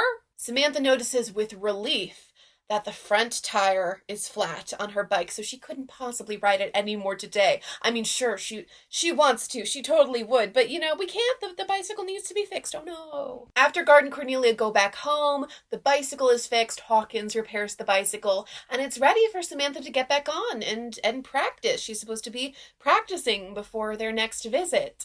And she doesn't want to. She's very, very scared to. She doesn't want to get on that bicycle ever again as long as she lives, so she's avoiding it. And she's trying not to think about it, but she's thinking about it. She's stressing about it. She's ruminating. She's very afraid, and then she's ashamed of being afraid, and it just builds and compounds. And soon she's fantasizing about getting too sick or too injured or a great, terrible disaster coming that prevents her from ever having to get on the bicycle again. And when Guard calls and says that he and Cornelia and Agnes and Agatha are coming for a visit soon, and they're all gonna ride their bikes, Samantha has a vision of watching those four get on their bikes and, like, bike away from her while she waves goodbye. And she's so like desperately sad because of that she does it. She does it again. She's like, I'm gonna go get the bike and I'm gonna give this another go because otherwise no one will love me. She gets on the bike and she tries it again, and then the same thing happens. Her skirt gets caught in the chain and she topples over and she just like cries in the middle of the driveway. Grandmary hears and comes out of the house and comes over to where Samantha is crumpled up and sobbing and puts her arms around her. And I will have to check the tapes. I'll have to consult my notes. But this might be the most physical affection we've ever seen Grandmary give to Samantha. All Grandmary really asks is if Samantha is all right, but Samantha just like spills it all. She says, I hate that bicycle. I'm scared to ride it. Every time I do, my skirt gets tangled. I lose control and I fall. Uncle Guard said I was plucky, but I'm not. I'm afraid. She then demonstrates a very impressive level of self-awareness and self-knowledge, and she says, riding bicycles was something Uncle Guard and Aunt Cornelia and I were going to do together. If I can't ride, I'm afraid they won't visit very often and will be left out of their lives, Grandmary finished for her. Samantha nodded. Now, far be it from me to criticize Grandmary in this moment, because this is huge for her, okay? We had almost a hug there, okay? She's like comforting Samantha in a time of emotional turmoil, and she's about to be very encouraging towards her. So great. I don't want to criticize Grandmary, but I do want to point out that I feel like the thing to say when a child has just said, I'm really afraid that if I can't ride my bike, my aunt and uncle / potential surrogate parents won't hang out with me and won't love me, is to be like, well, they do love you. Like, no matter what you can do. It's not conditional. And your biking abilities will always be there for you. But either Grandmary doesn't see that kind of reassurance as important or as her job, which is possible, or maybe she doesn't think that's the case. Maybe she thinks it really is that conditional. Also possible. Anyway, she doesn't say any of that. She literally never questions that premise that, like, I have to be able to ride a bike to have a family. Grandmary says she's going to help Samantha. I would not have chosen a bicycle for you myself, but I don't want you to be left out of the fun. And Grandmary says, I know just what to do. On the day of Garden Cornelia's next visit, they bring Agnes and Agatha. They're all piling out of the auto. And Samantha, oh, she gets a big moment. She gets the big, like, top of the staircase, grand reveal ball gown moment. Only it isn't the top of a staircase. It's like the porch, and it is not a ball gown. Oh no, it is arguably the opposite. It's bloomers! Jiminy bloomers! The twins are so impressed and so envious, and they can't believe Grandmary let Samantha wear them. And I also can't believe it. But Samantha says that they were Grandmary's idea. Now Samantha doesn't have to worry about her skirt getting caught, and she hops on her bike and demonstrates her abilities that she's been practicing. Why, Grandmary, said Cornelia, you astonish me. Grandmary's eyes twinkled. A lady is a lady, no matter what she's wearing, she said. Then she and Cornelia laughed together.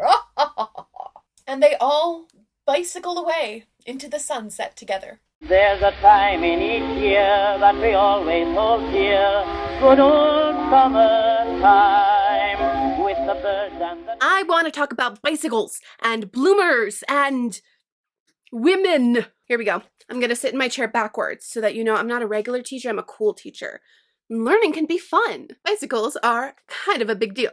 They're a big deal in women's history in the United States, but they're a good example of big changes coming from small individual choices that people didn't necessarily think of in an ideological way. So when I see Samantha being handed a bicycle, I put all of this significance on it. I see her being handed the future with a capital F. She's being handed women's liberation. But that's not necessarily how anybody in Samantha's world would have been thinking about it. The first bicycles didn't have pedals. Did you know that?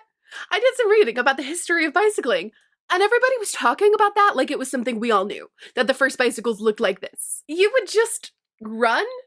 Basically, you take big steps and leap like a ballerina and coast between your strides. This is a model from the 1810s. What a stupid looking thing. They called it a swift walker or a dandy horse or other very silly old-timey names. Some absolute poet writing for Wikipedia said, This design was welcomed by mechanically minded men daring to balance. I'm gonna put that in my dating profile. That's what I'm looking for. ISO, mechanically minded man, daring to balance. But it was pretty specifically men. It's not that no woman ever rode a bicycle at this point, but it would have been extremely uncommon. This was a masculine hobby.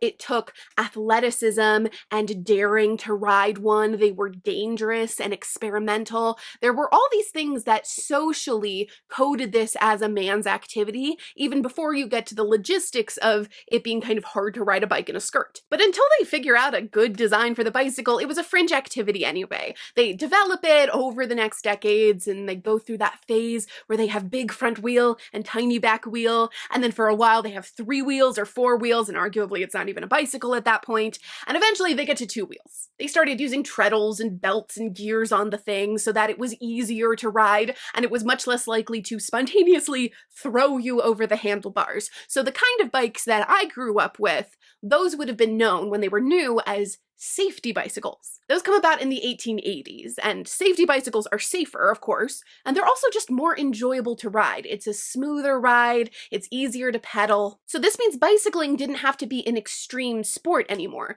It could be just a nice way of getting around, and this attracted a lot more people to the hobby. A lot more men than before were interested, but it also meant you had large numbers of women coming into bicycling for the first time. Before, any woman that wanted to ride a bicycle would have to wade into the territory of this decidedly masculine hobby. But now we had bicycles that were being designed and marketed specifically to women. You know, bike for her. So really quickly in the 80s and 90s, this became just normal and accepted. Maybe not in the most highfalutin of the upper crust, but among middle class and working class Americans, they caught on to this really, really fast, this idea that there were just women on bikes. Biking was more popular with everybody, and it dovetailed really well with other dominant trends of the day. Think about it, you're outside, you're getting aerobic exercise and fresh air and sunlight. These were really big concerns with the new health consciousness of the age. And also, there's an element of technology. You're interacting with something new and shiny and capital S scientific and made in America by American brains. Now that bikes were cheaper and faster to manufacture, they were way more accessible to more people in more parts of the country. So once women started taking up biking in large numbers, there just wasn't as much friction as you might expect. Like, mostly people were really chill about it. It turned out that it just didn't have to rock the boat that much. Women could take up biking even within the previous confines of accepted behavior and without any conscious feminist motivations. I mean, the whole thing had been basically co-signed by the engine of popular consensus of the day, print advertising. So what could be the issue, right? But we tend to think of this development of women getting on bikes as kind of an act of rebellion, as this moment of progression for women. It exists in historical memory as like such a moment. She's an icon, she's a legend, and she is the moment. And partly that has to do with what came along with it. Because if you give a mouse a bicycle, she's gonna want to go places on it. Maybe she started biking just as recreation, but how long is she gonna circle around the same path in the park before it occurs to her that she could bike somewhere else? She needs something for the house. Sure, she could walk to the store, but it's quicker to bike. Or she could go to a store that's a little farther away on her bike. Oh, and while she's there, maybe she'll pick up something for herself. She could bike to a friend's house. Maybe a friend that lives a little too far away for easy visits, but now they can socialize more often. And on a bike, she goes there alone. Women bike alone. If you were to walk somewhere, you might ask somebody else to go with you. For company, because walking is boring, and because it can feel a little unsafe. You want to buddy up. But biking, you can't really talk to someone anyway. I guess you could bike together, but you just as easily could not. I mean, it doesn't feel that dangerous to be biking on your own because who's gonna mess with you? You're too fast. So suddenly, Little Miss on the bicycle is independently mobile. Even the most respectable, proper middle-class womanhood is portable. Oh, now she's making plans. She's making her own schedule. She's meeting up with people and talking to people and getting all sorts of ideas about how she should be the one to decide where she goes and what she does. Oh, and when the mouse has a bicycle and someplace to ride it, she's gonna want some new outfits. On a safety bicycle, especially a woman's model, you can ride a bike in skirts, but it's a massive pain and it's not very fun. It would be so much more convenient and so much more modern and chic to have dedicated outfits for bicycling. There is nothing, and I mean nothing, people from this era love more than a dedicated outfit for an activity. This is one of the things that makes Samantha's doll collection so good. Of course, you have to have special bicycling clothes, and if you're really on the cutting edge, your bicycling clothes can seamlessly transition from day to night via secret pants. So now the mouse is wearing pants?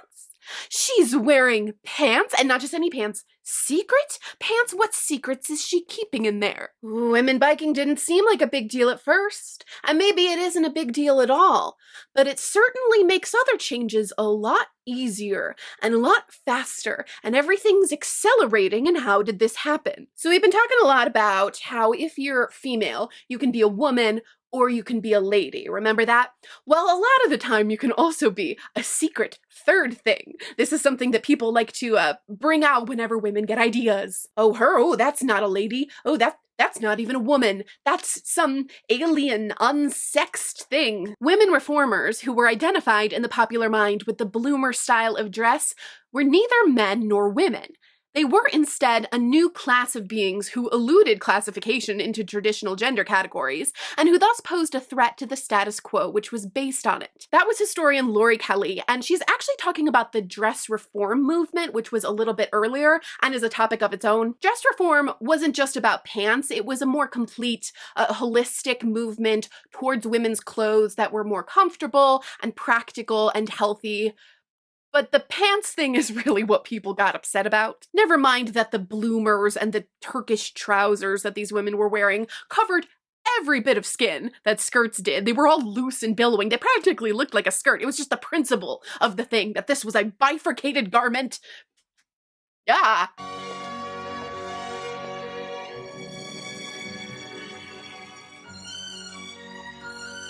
Bloomers themselves in this era became a shorthand for that third category of female person. That same analysis by Kelly also quotes a newspaper article from the 1850s writing about a women's rights convention. We noticed that the audience was composed principally of ladies.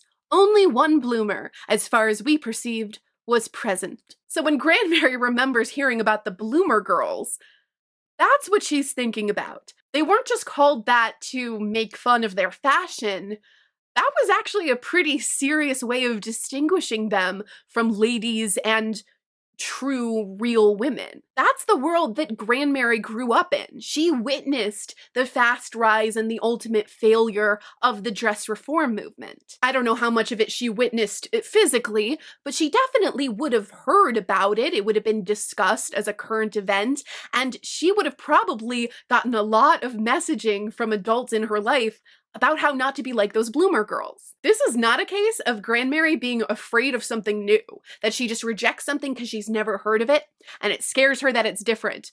This is something Grandmary feels like she's very familiar with. She saw how these women in the dress reform movement were treated, and even though long-term I think they contributed to progress for women, in the short term, they did not come out looking victorious in the eyes of most Victorians. Grandmary has grown up knowing women have every ability to choose to wear bifurcated garments, but knowing that that's dangerous and scandalous, and it is in her best interest to reject it. Somebody like Cornelia doesn't have all that baggage.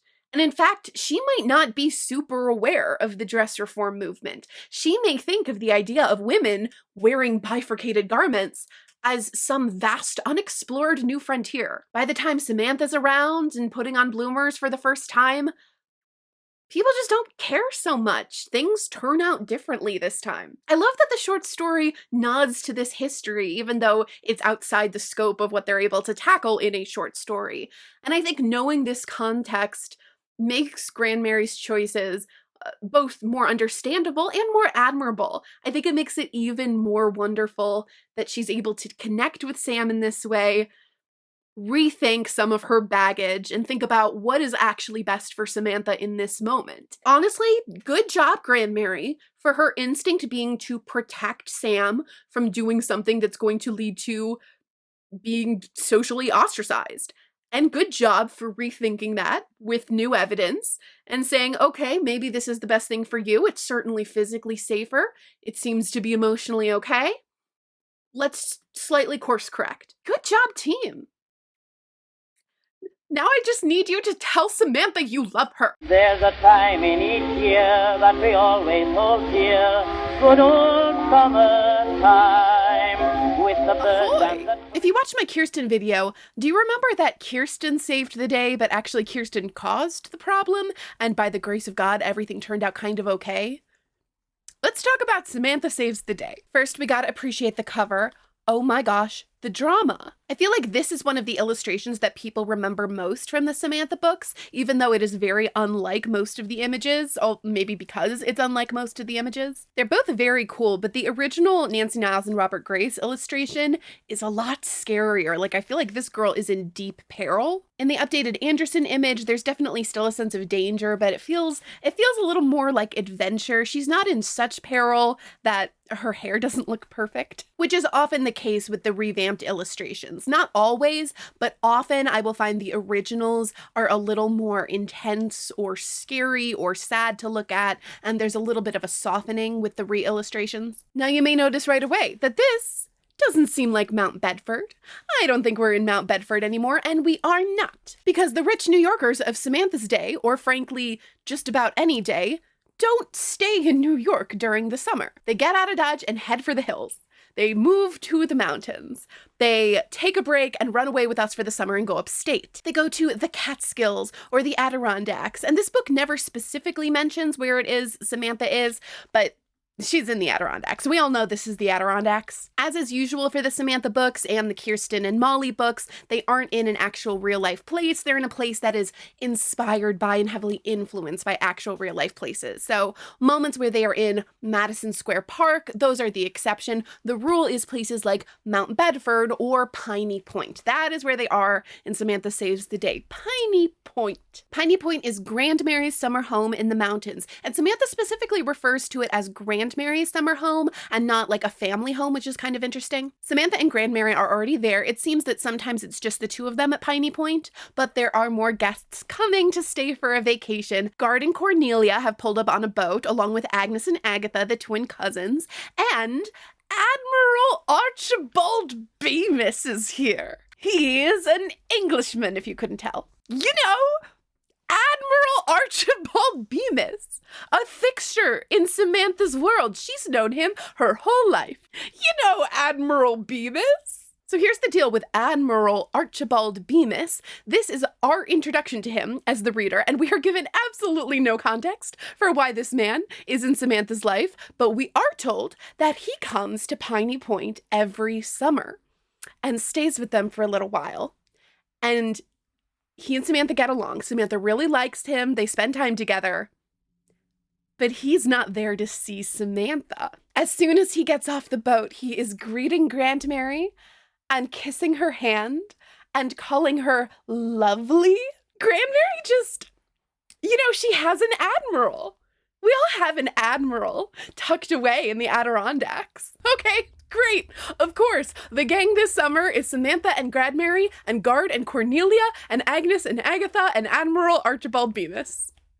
Why wouldn't it be? Samantha could not be more delighted. She's doing a little happy dance on the dock. It was wonderful to have all of her favorite people together at her favorite place in the world. They would be just like a big happy family. Now you could say, in a sense, they are a big happy family. All of these people are relatives, except for Admiral Archibald Bemis, for now. But you know that's not what Samantha means when she says they're almost like a real family. She wants parents so bad. For about half of this book, before the peril arrives, Samantha is ready to just about faint from joy at any given second. And it's a lot for me. This vacation is the literal dream for a 10-year-old. The three girls have their own little cabin. their own tiny cabin all to themselves. They call it a cottage, but there's the main building and then there's a couple little cabins around. And everybody gets their own place to stay. So the girls are in one called Wood Tick Inn. And then Guard and Cornelia stay in Rose Cottage, and Grandmary is in the main house, and Admiral Bemis stays in the boathouse, according to Samantha. Okay, Samantha, sure, you would know. And then they're off to have the best summer ever, I guess. They're having summer camp, but it's better because it's all about them. They spend their days playing and exploring almost completely unsupervised, just tromping around and hiking and fishing and boating and going swimming and painting and doing crafts. Mrs. Hawkins packs them picnic lunches. Mrs. Hawkins is there, which they don't ever say who exactly is with them as far as staff goes. Clearly some staff has come, like Mrs. Hawkins is named, and there's an unnamed maid that comes in and does some cleaning up after them. I would assume Mr. Hawkins, the butler, would also come. That's all kind of hazy. We don't get an exact list, but the important thing is that none of these people are doing any actual work. Like, they are fully being taken care of. And they have their cute little basket packs things that they have sandwiches and butterfly nets so that they can catch butterflies and pick berries and see does and their fawns drinking out of clear pools of water. It's another one of those times in Samantha's books, similar to The Christmas Story, where there are so many individual scenes that are so ridiculously, excessively perfect, and then the next one is even more perfect than that. It's like a series of paintings, like a series of snapshots of what the most idealized, perfect, nostalgic summer is. Samantha is very familiar with this outdoor lifestyle because she comes to Piney Point every summer, but the twins are a little more new to it. They're city gals. Agnes in particular is a little fussy at first, a little unsure about all things dirty and squishy and natural. This is, I think, the first time we've really differentiated the twins as far as personality goes, and I don't think it'll happen again, but at least in this book, they do seem to be two separate human beings. Agatha is more willing to jump in immediately, and Agnes is a little more unsure, but after a couple weeks, she is boating and tromping around and fishing and playing and raising ruckus with the rest of them. So we're all having a great time. Now, Piney Point is on a big lake called Goose Lake, because look at it. And in the middle of Goose Lake, there's an island, a tiny island called Teardrop Island, because look at it. The girls are able to see it one day. They've hiked up to a high vantage point and they can see down the outline of Teardrop Lake, and the twins are very intrigued by it. They see tall cliffs that they would love to climb up, so they want to take the boats out the next day and go to Teardrop Island. And Samantha immediately shuts that down. Nope, we're not gonna do that. And the reason we're not gonna do that is because it's actually very dangerous to go there. To get your boat to Teardrop Island, you have to go through this very narrow pass where there are lots of jagged rocks on the bottom that will carve up your boat and wreck it. And how does Samantha know that that can happen? Well, she drops some lore that is news to the twins and also news to us, the reader, that's how her parents died. That is where her parents died, here at Piney Point, specifically in the pass to Teardrop Island. We knew that her parents died when she was 5 in some sort of boat accident. We knew that from the first book, but that is all we knew. And now we get the context that it was here at their little vacation spot. They were actually coming back from the island and a storm came in very suddenly and their boat was wrecked on the rocks and then they both drowned. This brings down the mood pretty severely, and the twins are very apologetic for bringing it up. It's just that I hate to even think about Teardrop Island. It makes me sad and scared too. I never want to go there, not ever. The twins agree that they don't need to go there either. There are lots of other fun things to do. Let's talk about something else. We jump forward to that night. It's very hot, and so the girls have their mattresses set out on the porch, and they're stargazing in the evening. They're listening to the sounds of nature, and also hearing very faintly the noises of the adults who are on the porch of the main house, talking and laughing together. It's another really beautiful image, and it reminds me of those ambiance YouTube videos. Have you ever seen those? I use them sometimes to fall asleep. Lots of soothing ambiance tracks will try to replicate sounds as if you are alone, somewhere very calming, so you're hearing rushing water or the sound of a train and it's just you. But there's a whole genre that's replicating the feeling of being near to something that's happening. You're upstairs and you're hearing the muffled music and talking from a party downstairs. You're in the back seat and hearing music and the rumbling of the car. This scene really evokes that for me, that feeling of warmth and safety from being in this place where it's quiet and peaceful and you can sleep, but knowing that the grown-ups are just across the way and everything's gonna be all right. I find those absolutely enchanting. And someone who knows more about psychology than me can probably give a pretty good analysis of why, but there is something so evocative of childhood about that experience. As they fall asleep, the girls talk about what a good time they're having, and they talk about how much they love Admiral Archibald Bemis. And he's really great, for sure. He helps them with their little adventures. Obviously, he knows a lot about boating. He's always saying, righto. He gives all the girls little sailor hats, and he gives Samantha a real bosun whistle, which is a word that has too many apostrophes. That's the whistle Samantha is wearing in the cover illustration. The girls just adore him. Samantha calls him one of the best parts of Piney Point, and Agnes calls him the best grown-up she's ever met. He's not afraid of anything, he's not bossy, and he knows interesting things. He knows more about this place than anyone. No, you're a different day. Anyway, I just love this scene so much. It's so beautiful, and I hope you're ready for another stone cold lore drop because we are about to get the hot goss on Admiral Bemis. Samantha has not been directly told this, but she once overheard a conversation between two of their servants. She heard a conversation between Mrs. Hawkins and Elsa about Admiral Bemis. And apparently, he asks Grandmary to marry him every single summer. They see each other every summer, and at the end of the summer every year, he proposes to Grandmary. And every year, Grandmary says no. We are also told how Bemis and Grandmary know each other, because Admiral Bemis has been coming to Piney Point every summer for a really long time. Actually, even when Grandmary still had her husband, and they came here together. Apparently, Admiral Bemis was Grandmary's husband's best friend. He was my grandfather's best friend. After Grandpa died, he kept coming anyway, all the way from England every summer. The girls are absolutely enchanted by this information, and they wonder why Grandmary always says no. Doesn't she like him? Asked Agnes. I don't know, said Samantha. I think she likes him a lot. Well, said Agnes definitely, if they ever did get married, you'd have a great-grandfather. You mean a step-grandfather, corrected Agatha. I mean a grandfather who is great, said Agnes. I think the Admiral would be the best grandfather in the world. So do I, said Samantha. She put her cheek down on her hands and closed her eyes. The soft breeze soon sang her to sleep. In Chapter 2, a storm comes in, and the girls who have been having an amazing time tromping around outside now are confined to indoor activities, which get old really fast. They have fun stuff to do. They press flowers, they do some scrapbooking, they play Old Maid with the Admiral, and they also do some embroidery, including a pillow that Agatha makes. She makes a little decorative, tiny throw pillow stuffed with pine needles, and it says, I pine for you. It makes me laugh a lot more than it should. I'm obsessed with this pillow. I pine for you.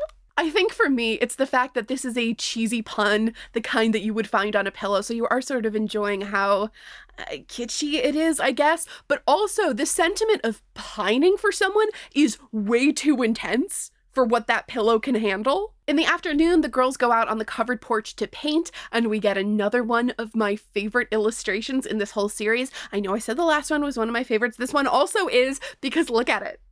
Look at her painting.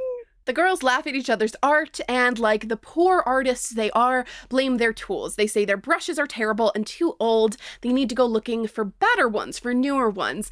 So that's really the contrivance that gets the girls in the attic. That is how we all end up in the attic of the main house. The grown-ups are all asleep. They all took a nap after lunch. And actually, when they brought that up, Agatha said, how can they be tired when they haven't done anything all day? And I remember being a kid and having that question about grown-ups on vacation.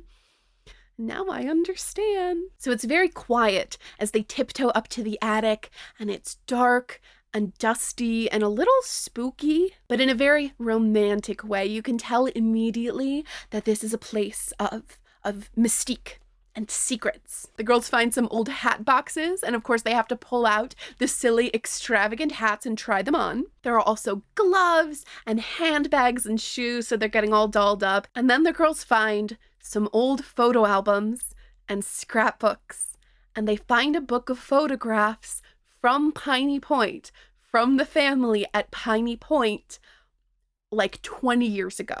They see a photo of Uncle Guard. As a boy, he's fishing, and he looks like a little lad who loves berries and cream. They find a little girl who looks like Samantha.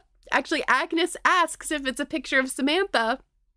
But no, it's her mother. It's Lydia. The twins say that Lydia looks just like Samantha, and they ask if Samantha misses her. Do you miss her and your father just awfully? I miss them, but I don't really remember them very much, said Samantha. They died when I was only 5. She sighed. I wish I could remember more about them and the things we did together, but I really can't. They also see Samantha's grandfather, Grandmary's late husband, with his wife and 2 kids on a boat. These pictures are funny, said Agnes. I wonder why Grandmary keeps them hidden away up here. Maybe they make her sad, said Samantha. Maybe they make her miss my mother and grandpa too much. Then she finds a sketchbook. It's a little maroon sketchbook, and inside it says, Happy Memories of Teardrop Island, Sketches and Watercolors by Lydia. And it's full of images of the nature around them, of animals and the water and different plants and trees. I know I've said the 2 previous illustrations were some of my favorites in the whole series. And also this one is too. This book is so good. Like, look at them. And the necklaces and the silly hats, but then their faces are sort of serious and focused as they find the sketchbook. I love them so much. Near the middle of the book, there's a picture, a beautiful watercolor picture. Are you ready for some serious emotional damage? It is of a girl. It says, a little bare-legged girl standing in a shallow pool of water. And there's a waterfall and like a clear pool of water and trees, and it's absolutely beautiful. And there's this little girl, and she's holding the hand of a man that's smiling at her. Samantha thinks this scene looks like a fairyland. It's so beautiful. And at the bottom of the picture, it said, Samantha at the waterfall, 1897. So this is a picture that Samantha's mother painted, presumably sitting on the grass, watching her husband and daughter of 4 years old or so, wading into the pond. And she's watching them and painting them, and I am fragile. Samantha is enchanted by this picture, and the girls keep flipping through the sketchbook, and they see more and more pictures from this teardrop island, and more pictures and notes that reference Samantha. And the twins say it seems like Teardrop Island was Samantha's favorite place, but she says she doesn't remember it. Samantha stared and stared at the drawings. She had always thought Teardrop Island was a dark, sad place, but in her mother's drawings, it was lovely and full of light. She could almost smell the roses and feel the slippery, mossy stones under her feet. My parents and I were together there, she thought, and we looked so happy. Samantha is suddenly seized with the need to go there, to go to Teardrop Island, this place she's always been afraid of, but now she sees in the pictures that it's so beautiful, and it was a place where she and her parents were together. Maybe if I go back, I'll remember what it was like, and what my parents were like, and being together. This girl was a family so bad. The next morning, the girls pack up to chart a course to Teardrop Island, and they pack these little baskets, these little backpack baskets. They're so cute. I want one. Very toyetic. Yes, we will be seeing a doll-sized version of this. They pack sandwiches and cookies, but also all of the equipment that they take with them when they explore. butterfly nets, bird guides, and magnifying glasses. This is all very cute, but also not particularly feminine in the way it's typically understood in Samantha's stories. This equipment did not come from Grandmary. This feels like the kind of thing that comes out of the American Boy's Handy Book. Samantha also takes the sketchbook. She tucks the sketchbook between the folds of their picnic blanket and buries it in her pack. They get into the little rowboat and the Admiral helps them push off, and he asks where they're going, and they don't tell him. Agnes says, just exploring. None of them, not only do they not tell him where they're going, when asked, they specifically avoid telling him. Why? Why don't we tell anyone where we're going? Why? I think probably the girls don't really know why they're not telling the truth about this. They just don't want to. This is just something that feels emotionally intense and private and secret and like their own adventure. And I think without thinking of it, they just sort of decided they will be secretive about this. Is a really bad idea. Very not smart. But they are 10. The Admiral warns them to keep an eye on the weather because that storm could twist around and hit them again. I'm sure that won't come up. And then he says, anchors away, cheerio. And the girls say, cheerio. The girls row away in their canoe. It's actually a canoe. I feel like a canoe should be considered a rowboat, but I don't want any boat nerds to yell at me. They paddle towards Teardrop Island and things get a little difficult for just a minute. There's a narrow pass with boulders sticking up out of the water and some jagged rocks, so they have to concentrate for a minute to weave around, but the canoe is sitting very high in the water, so it's not an issue. They stay calm and they guide the narrow canoe through the obstacles, and then they congratulate themselves on their excellent boating when they're done. And as soon as they're out of that tricky spot, oh, the water opens up. It's now suddenly a big, wide, totally still lake, and it's so beautiful. As they came near the island, the girls could hear a chorus of birds singing gaily, as if the island itself were welcoming them. They are really excited and hop out as soon as they get to shore. They pull the canoe up on a little bit of gravelly shore, and then they run into the woods. The path is really overgrown, so they're pushing through the greenery. Agatha thinks it's like a jungle, and they're like real explorers. Samantha thinks it's like the enchanted forest in Sleeping Beauty, and it's been under a spell, just waiting for them to come through. I love that little detail of the pop culture touchstones that they have for this experience and the slightly different ways they're perceiving it. They find the waterfall and it looks just like it does in Lydia's paintings, and it's so unbelievably beautiful. The girls pull off their socks and shoes and wade into the water. It's so lovely. The twins say they wish they brought their bathing suits, and Samantha says bet and takes off her blouse. She has very substantial underthings, remember, okay? So she has her little tank top, her little chemise and drawers, and she goes swimming in that. The water is freezing, but Samantha doesn't care. She is dunking her whole head in the water. She is just a different person in this place with this waterfall that looks just like her mother's drawings. The twins ask if Samantha now remembers being here as a child, and she says, I think so. I feel as if I've been here before, but it's all mixed up. It's almost like dreaming. The girls dry off and get dressed to explore more of the island, and Samantha keeps noticing things, specific trees or rocks that she recognizes from being just like Lydia's drawings. It gave her goosebumps to think that she was in a place she had been with her mother and father, and nothing had changed. The girls explore the island using the sketchbook as a treasure map, and they keep comparing the paintings to specific places and perspectives in the drawings.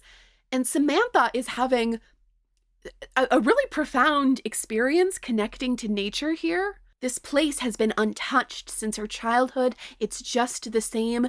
It is this immortal sort of connection to her past, to these memories that she doesn't have a lot of access to. It is stability for her. There is no new century here. There is no exciting changing times of the innovation of the turn of the century in America, blah, blah, blah. This is not Grandmary's Mount Bedford house where objects from Lydia have been put away. We don't talk about them. Here, it's all here. It's all around her. The girls climb to the highest point in the island, and they can see the teardrop shape, and they can see the goose neck of the goose lake where that narrow, difficult pass is, and they can see Piney Point, and it looks so small. The day has been incredible, but all things must end. They've been there for a few hours, and it does look like maybe it might rain, so the girls decide to go back to the home base. Samantha felt tired but content as they walked down the narrow path to the lake shore.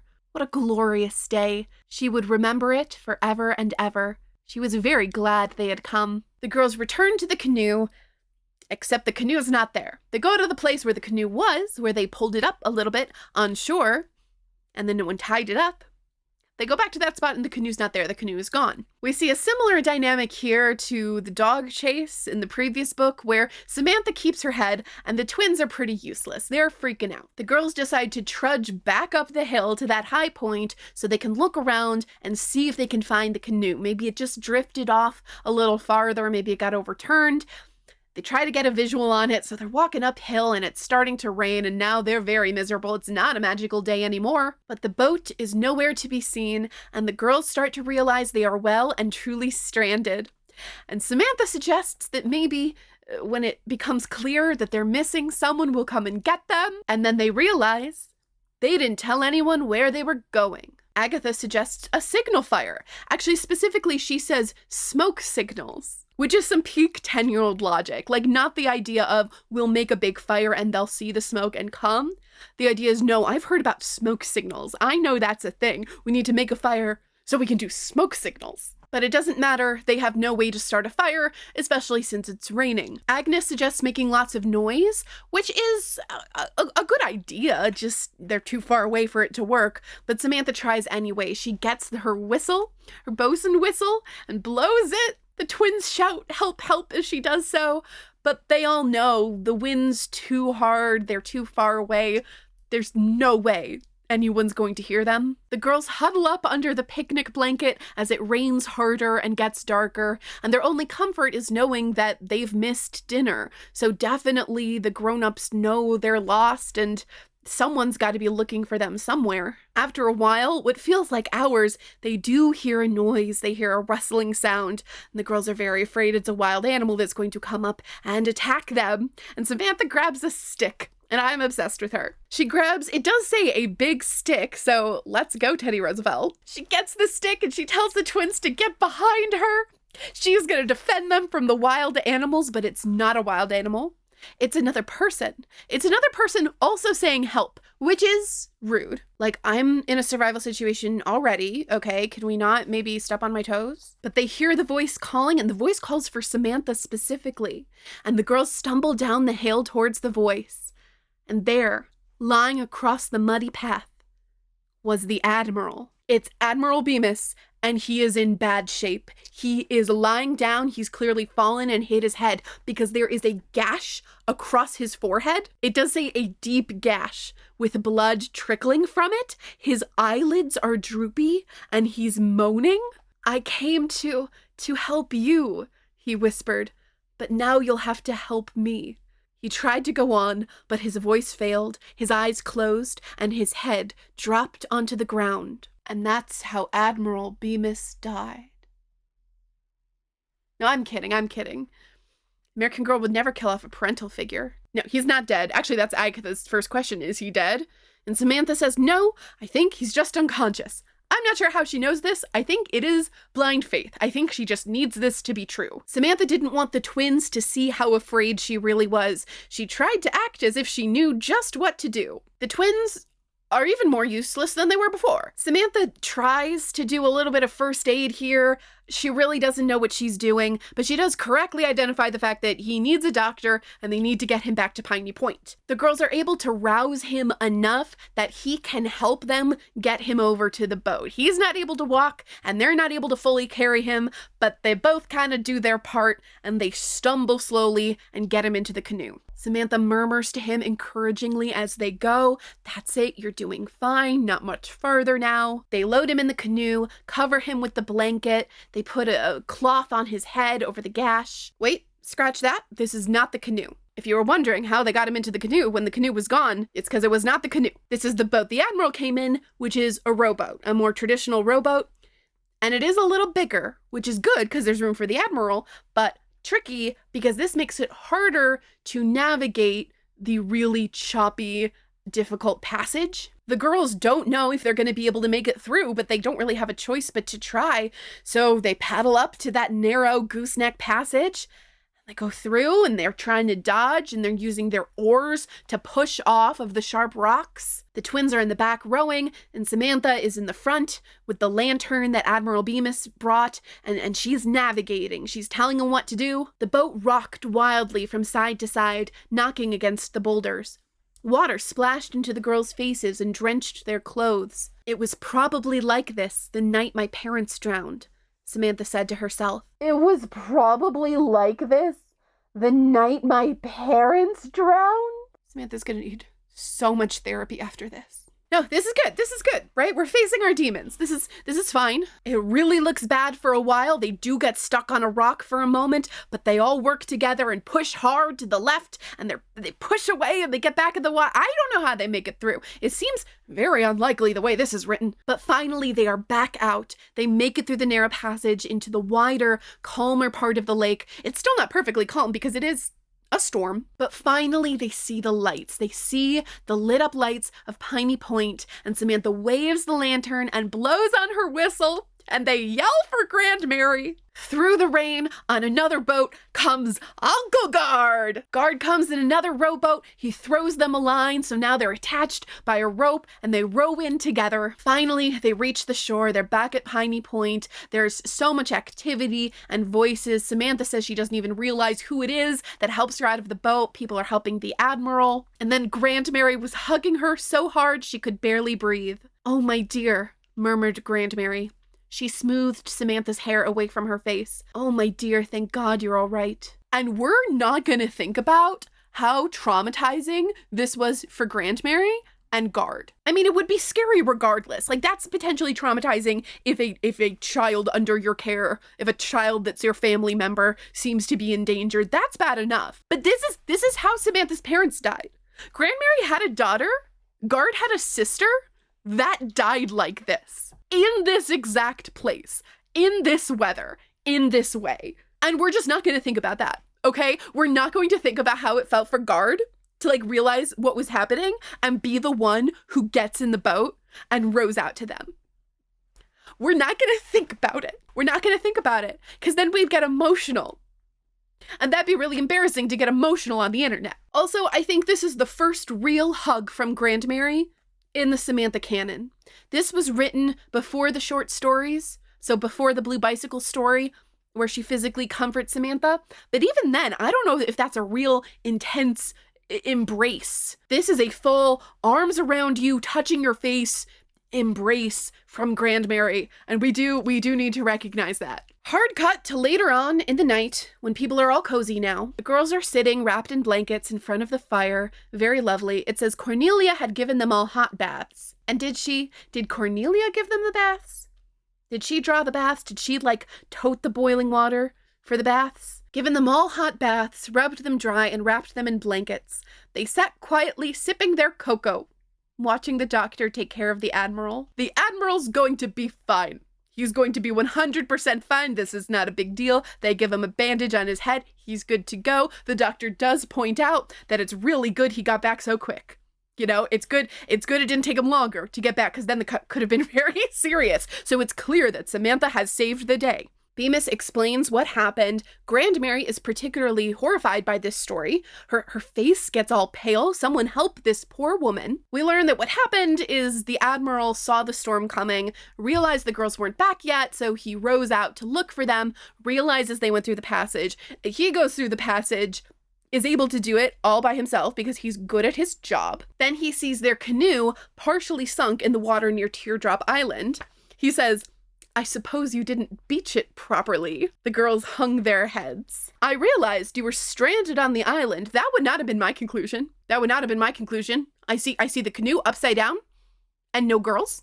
No girls' canoe upside down. But you know what? He knows more about boats than me. He knows more about boats than me." The Admiral sat up in his chair as if it were a throne and his bandage were a crown. "I'm proud to know you girls," he said. He patted Samantha on the hand. "You really saved the day, young lady." Samantha apologizes for distressing everybody. She says she didn't mean for this to happen. They just really wanted to go to Teardrop Island and see the waterfall. Lydia's sketchbook, said Uncle Guard softly. I haven't seen that book in years. Not since... He didn't finish his sentence.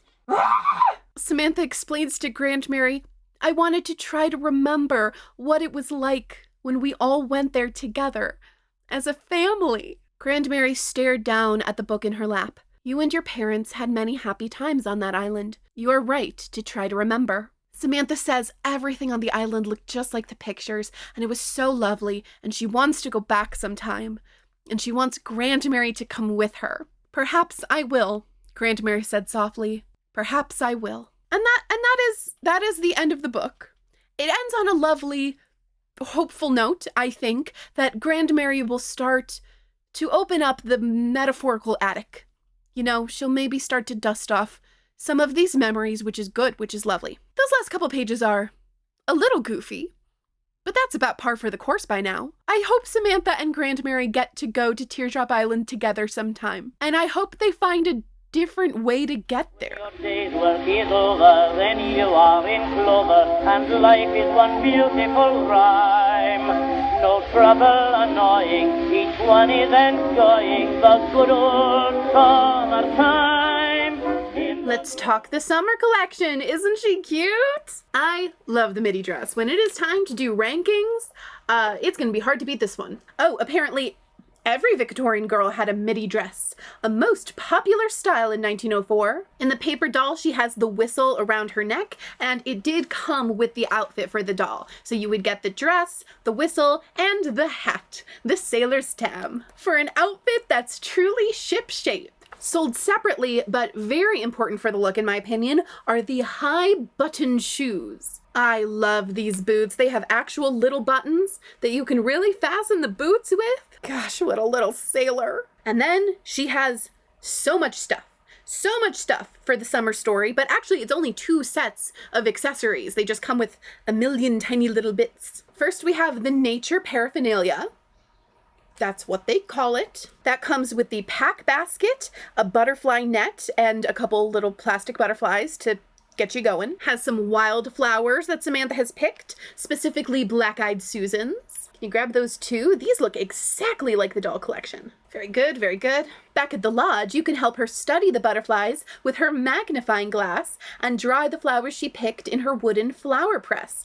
You can press real flowers in it too. I just love that so much. At any opportunity, they make the items functional. Then separately from that, we have the summer amusements, which are pitched as like rainy day activities. You have a paint set that had a bunch of little components. There's a brush and a palette and different tubes of paint. And then her sketchbook. It says my sketchbook, so you know whose it is. The sketchbook already has some paintings in it, and then it says there are blank pages for you to paint in too. And one of my absolute favorite items in Samantha's entire collection is this little tuffet. It says that Samantha would have stitched pine needles into it for a spicy scented memento of her vacation. Other copy for later catalog says that the filling imitates pine needles, so I'm not sure what's in there, but it is supposed to feel like pine needles. I'm not sure if they scented them.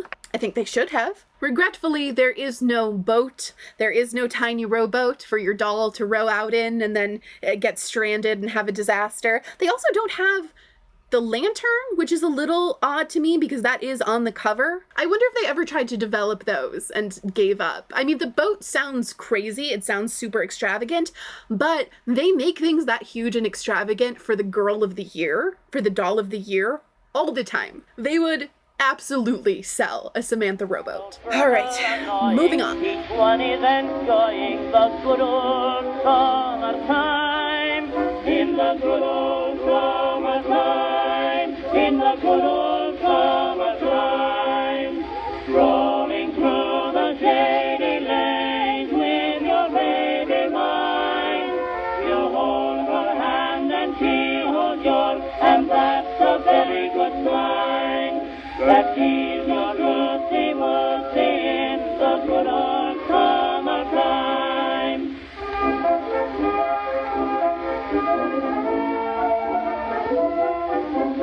To swim in the a fool, you'd play hooky from school. Good old summertime. You'd play ring-a-rosy with Jim, Kate, and Josie. Good old summertime. Those days full of pleasure we now fondly treasure, when we never thought it a crime to go stealing cherries with face brown as berries. Good old summertime. So I think I just... Oh yeah, there it goes. Are you getting that sound? Yeah, it's not taking a lot of pressure or even a lot of finesse to pull the ice off of this, so this is really good for kids. And then we kind of shape it, which is a little too melty to do. Oh, man, that's so delicious. This is probably going to be one of my favorite recipes in the book, because 100% of it can be done by a kid, and I feel like it would be so satisfying for a kid, because you are watching like the change in state as it freezes, but then they can scoop it like it's a weird slushy texture, and it's so hard to mess up because it is lemons and sugar.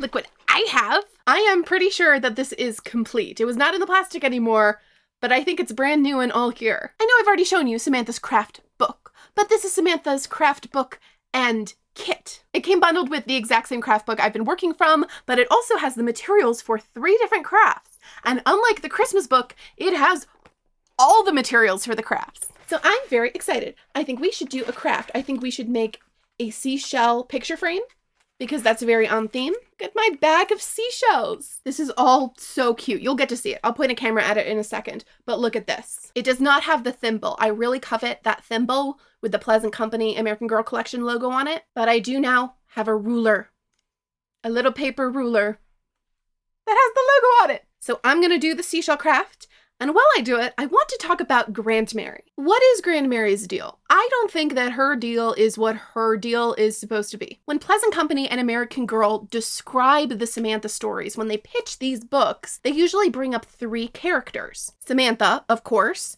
and Grandmary, and Aunt Cornelia. Now this is wild to me, because why would you not bring up Nellie O'Malley?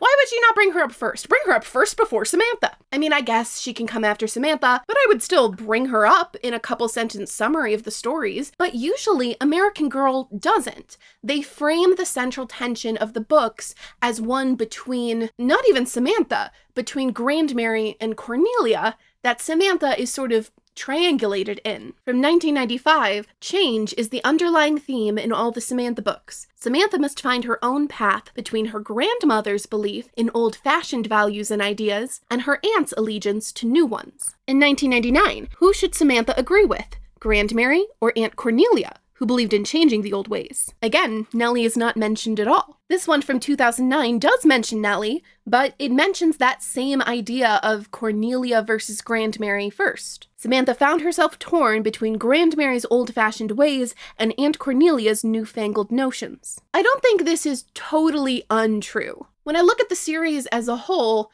that conflict is certainly present, but it's not there for most of the series. It really only takes a major role in one book, Happy Birthday, Samantha. We get hints of it in the very first book, we get hints of it in the Christmas story, but mostly there's just one book where that is the main central tension. By the 2010s, American Girl has stopped identifying Samantha as a Bright Victorian Beauty, and now her main tagline is a rebel with a hairbow. She is defined principally in opposition to Grandmary. I'm curious why American Girl chose to focus on this particular tension so much, and why they chose to frame it in this triangular way where Samantha is torn between 2 family members. Maybe it's just that it's so easy to explain. I think you give anybody unfamiliar with Samantha's books those couple sentences, and they can really fill in the rest for themselves. I think we recognize and understand these kinds of stories. As American Girl develops, I think they're always looking for punchier,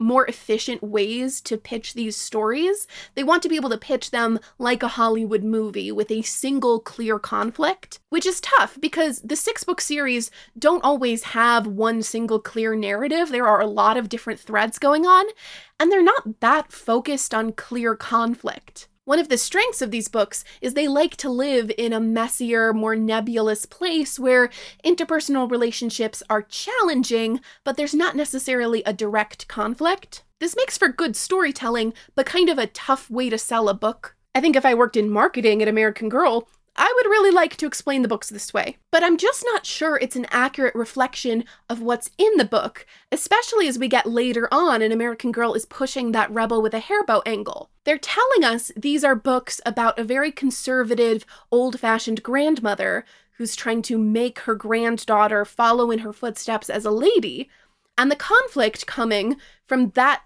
grandchild pushing against those boundaries and trying to do something else. This sounds right. It makes sense to have the grandmother character represent old-fashioned ideas and be the force of conservatism in Samantha's life. But is that what's in the books? I don't think that's what's in the books. Grandmary is suspicious of newfangled notions. She says she doesn't like change. She is concerned and disapproving about too much adventure and excitement and innovation.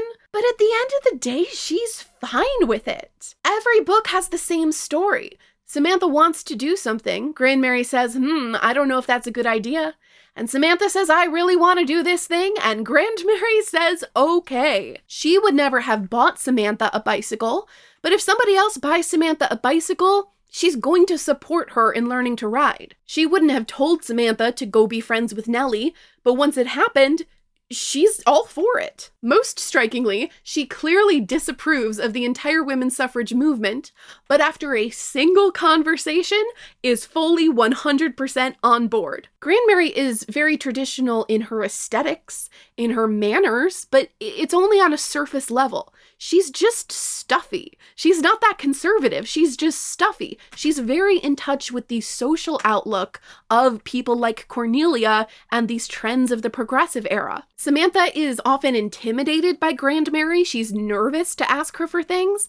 But if Samantha does ask her for something, every single time it's a yes, which is weird, right? It's weird for a book to tell me, both in fiction and out of fiction, that this character is all about stasis, is all about protecting the status quo, is all about trying to mold Samantha into being an old-fashioned, proper lady, and then that never happens. It's never relevant in the story. What is going on here? There are two ways of looking at this. Let's look at this in fiction and out of fiction. Coming at this from a Doyleist direction, why doesn't Pleasant Company want Grandmary to be truly a force of tradition and constraint in Samantha's life? I don't know for sure, but here's what I think. I think Pleasant Company is unwilling to portray a truly disobedient girl, a truly defiant girl. All of these early American Girl characters test boundaries. They will sometimes keep secrets from their parents, sometimes even do something they were specifically told not to do, looking at you, Kirsten. But these stories always resolve with a reaffirmation of the parents' authority. In the end, it is always the right thing for the girl to have done to trust and follow her parents. Grandmary can be a little wrong, but she can't ever be super wrong, and she has to always be affectionate and loving towards Samantha. So she can be stuffy, she can be old-fashioned in a cute way, but she can't ever do something that clashes with our modern standards of decency. So this means, especially in later books, that Grandmary isn't that traditional. She can only be traditional in ways that are cool with modern sensibilities. She's not really that attached to Victorian values. She is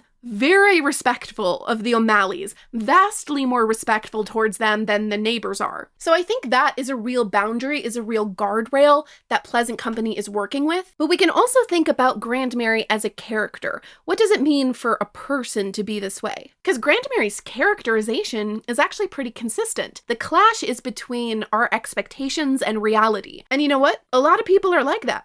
A lot of people seem one way and then actually behave in a different way. So maybe Grandmary's just one of those people.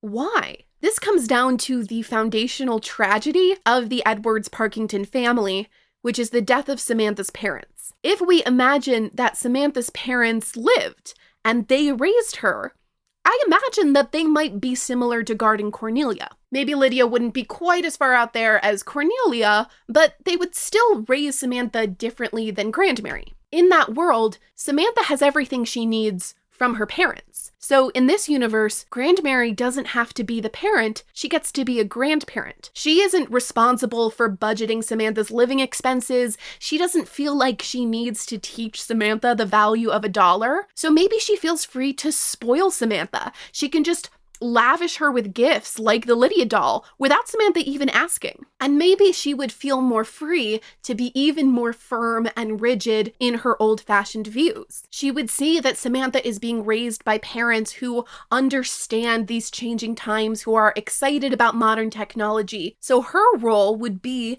to be the force of conservatism, and she wouldn't need to moderate that. She would just be the brake pedal of institutional knowledge that would help to moderate the newfangled parenting that Lydia and her husband are bringing. She could just push Samantha ceaselessly into the past towards tradition and propriety and never have to worry about going too far. But that's not the world that we live in these books. In these books, Grandmary is the parent and the grandparent. And as the parent, she has to constantly balance the old and the new. She needs to constantly balance her rigid ways of thinking while still being open to new information and making sure that she's not guiding Samantha down the wrong path. To Grandmary's credit, I think she cares deeply about being a good guardian for Samantha and doesn't trust that she will always know the right thing the first time. And maybe that's why her politics and her values sometimes seem a little inconsistent, a little wishy-washy. I think Grandmary, for all her confidence, I think she really does worry about going too far. There's a time in each year that we always hold dear, good old summertime. So how rich is Samantha's family precisely? I'm so glad you asked. This is actually really hard to parse for a lot of reasons, one of which is because what we consider luxuries has changed a lot in the past 100 years. This is a family with multiple full-time servants, and they wear custom made-to-measure wardrobes, and they have New York real estate. They have a lot of luxuries that I would consider marks of quite extreme wealth, but in Samantha's world, they're certainly not accessible to poor or middle-class families, but they don't necessarily mean you are in the upper echelons of wealth. On the other hand, Samantha has flush toilets and a household telephone and sometimes gets rides in a car. A lot of things that I wouldn't consider marks of wealth, but in Samantha's day definitely were. We can plug some numbers into an inflation calculator, and that will tell you some things, but it just doesn't give the full context of what a family's standard of living would be. So what kind of income is Samantha's family working with? Sometimes people refer to Samantha's family as the Parkington family, which is understandable, but actually Samantha's the only Parkington we meet. The rest of them are all Edwardses. Her late grandfather was William Edwards, and so he marries Mary and she becomes an Edwards, and so Gard and Lydia are the Edwards children, and then Cornelia becomes an Edwards. It's all Edwards because they're Edwardian. So any wealth that Grandmary grew up with, that Lydia and Gard grew up with, that would be Edwards money. It seems like there's a lot of Edwards money. Grandmary maintains this big house with multiple servants, and she obviously doesn't work for an income. It really doesn't seem like Gard has a job either.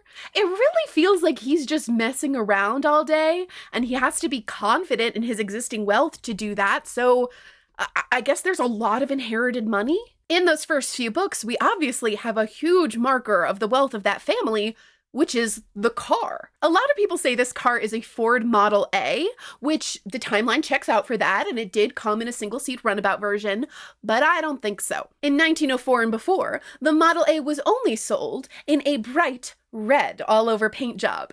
And can you see Gardner buying a bright red car and then repainting it a more somber color? I do not. More importantly, I think you can see in the Nancy Niles illustration that there's no steering wheel. This is before steering wheels were standard and universal in cars, and the Ford Model A did have one. Guard's car has a steering lever. Now, as an Ohioan, as the grandchild of a Sandusky auto worker, I want this car to be a Sandusky. These were, of course, made in Sandusky, Ohio, but in 1903, there was an auto show in New York City where this car was shown. So there's clearly a path for Guard to have encountered and purchased this car in time for Meet Samantha. But instead, I'm pretty confident that this is an Oldsmobile. Would you like me to explain? Thank you to one of my more car-literate friends for pointing me to the Oldsmobile Model R curved dash runabout. And I would be shocked if this was not the model for these illustrations. The little curly Q on the side looks just like the picture,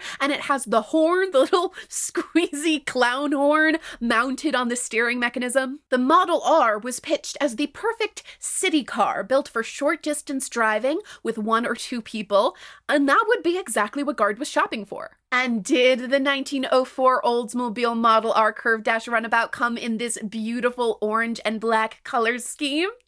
Yes, it did. They what? These beauties were packing a flat-mounted water-cooled single-cylinder engine with a brass gravity-feed carburetor, a semi-automatic transmission with 2 forward gears and 1 reverse, and a total weight of 850 pounds. I know what about half of that means, but I do know what this means. This unit can reach a top speed of 20 miles an hour.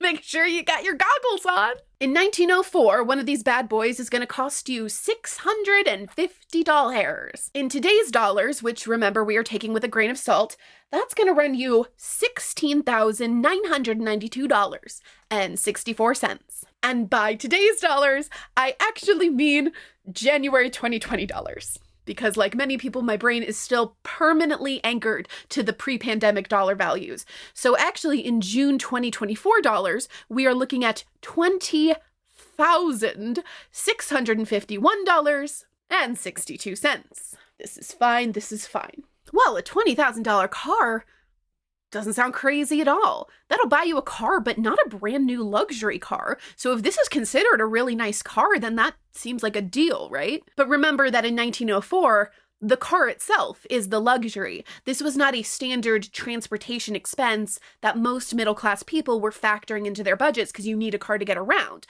This was just for fun. This is a toy for Guard. So when you think about that dollar amount, compare it to a recreational vehicle. This is somebody who already has their daily transportation and is now spending $20,000 on a motorcycle or an ATV or a boat or something. And $20,000 is a lot of money for a toy. And unlike a lot of modern cars, which can run for years and years and still retain at least a good chunk of resale value, these cars were not built for the long haul. These were early drafts. It's very impressive that they existed at all, but they were still kind of crap. You would need to change parts on these the way we have to change oil. So Guard either spends a lot of time learning how to maintain this car, or he employs somebody part or even full time to take care of it. If Guard is maintaining being a car guy as part of his lifestyle, we are definitely talking hundreds of dollars a year, perhaps over $1,000 a year, which is approaching total household income of many people in America at the time. Either Guard is profoundly reckless with money and probably deeply in debt, or he's pretty stinking rich. Not that those two are mutually exclusive, but either one of them explain the car. I can't figure that their annual expenses are any less than $2,000 a year. Even if they own both of their homes outright and they're not paying rent or mortgage, they're still spending a lot on food. They're spending a ton on clothing. They're putting Samantha through private school. They're going to fancy social engagements. They're paying for multiple servants. I mean, hundreds of dollars a year alone in salaries. They're spending a lot of money. So when I look at the contents of those first few stories, I'm getting the sense that these are not just kind of wealthy people, these are quite rich people. And the language used by American Girl to talk about the characters seems to echo that. Grandmary is called wealthy a lot, or sometimes well-to-do, which is old-timey for wealthy. It's like saying comfortable. So as I started to reread these books as an adult, it didn't occur to me to question that assumption. I thought, okay, maybe this family really is in the kind of financial and social status that means it's plausible that Guard could have married Alice Roosevelt. But in later books, particularly after the main series, we start to see references to Guard working. Just working. But he does apparently have an actual occupation. And I'm gonna spoil something from one of the mysteries for you and let you know that Guard is a lawyer. That doesn't sound right. That doesn't sound right to me. Guard went to law school. He has a license and practices law. But regardless, that can't be where the money is coming from. That's absolutely not where the money is from. And some of this can be chalked up to just inconsistency in the series. I think this is one of the elements that just evolved over the lifetime of Samantha as a character. You start seeing signs that no, maybe they're actually on the bottom tier of the upper class. And then later on, as we finish those short stories, we start seeing signs that maybe they aren't in the upper class at all. In my research, when I would come across other critical engagement with the series, I was really surprised by the number of academic discussions of the books that would refer to the Edwards family as upper middle class. And that sounded wrong to me immediately because the servants, the house in the Adirondacks, we haven't even mentioned it. They have a whole house in the Adirondacks. Okay, the Oldsmobile, they're rich, right? But upper middle class people can still have quite a lot of money, because that distinction isn't really about money, it's about class. Different historians use different frames here, but I'm going to copy the terminology that's used in the book by Clifton Hood about New York City's upper class, In Pursuit of Privilege, which has a lot of relevance here. And he makes a distinction between the upper class and the economic elite. Because while the upper class does have money and some economic influence, that's not what it's about. Being upper class is about who you are. It's in your culture and your behavior and your social circle, and it's in your blood, so it's inherited, and the barrier to entry is all but insurmountable. Stories about the Gilded Age in America, which would be slightly before Samantha's time, that would be Samantha's parents' childhood, they are often set in New York, and they are often focused on this clash between the entrenched upper class and the arrival of this new economic elite. These families were nobodies until they got rich on steel and oil and railroad tracks, and now, not only do they have as much money as the upper class, they have more money. They have more money than anybody they know, and also more money than anybody ever in the history of the country. And everybody panicked. Urban economic growth had also let loose centrifugal forces that unsettled and destabilized the upper class by expanding its size, infusing it with fresh blood, and normalizing the possession of immense wealth.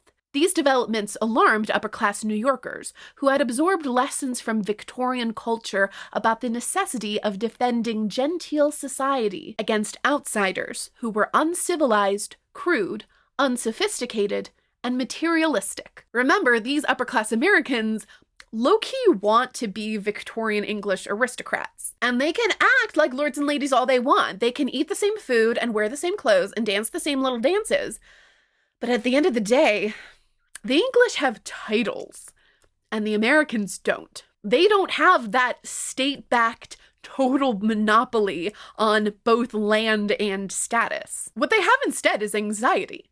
Just a class-wide, constant anxiety about status that has to be constantly monitored and labeled and defended. So when Grandmary impresses on Samantha the importance of being a lady, when her school teaches her how to walk and talk and act as a lady, all of these unspoken rules, that's part of that project. It's about class membership. Usually that's about putting Samantha above the poor people in the lower classes, right? It's about setting her apart from Nellie, from Jessie. That's usually what we see in the books. Something that isn't really part of these stories, but would very much be part of Samantha's world, is that it was also about setting Samantha apart from other rich people, from the children of the new money industrialist upstarts. It might actually feel more urgent to Grandmary to make sure Samantha is set apart from those people, because unlike Jessie and Nellie, they can buy everything the Edwards have. Stories set in the Gilded Age often portray this as a clash,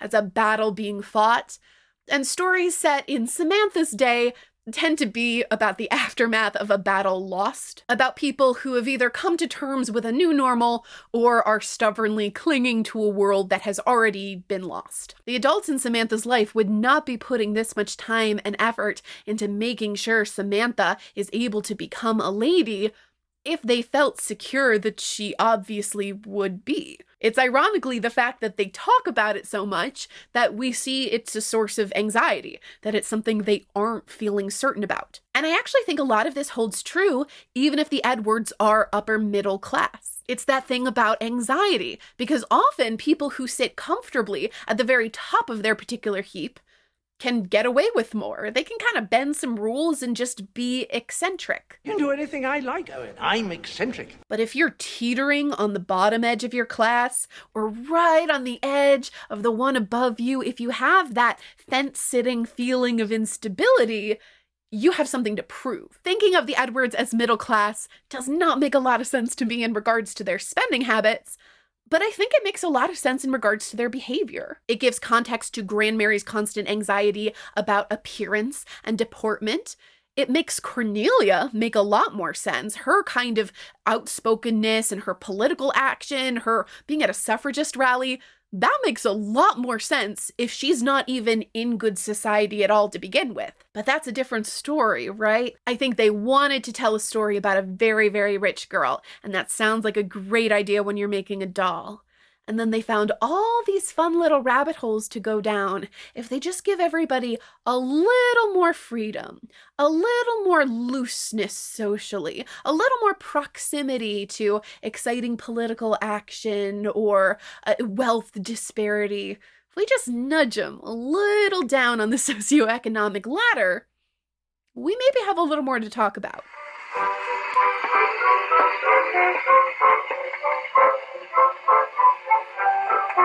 I love Samantha, okay? I love Miss Samantha Parkington with all my heart. The process of making these videos has given me such affection for her.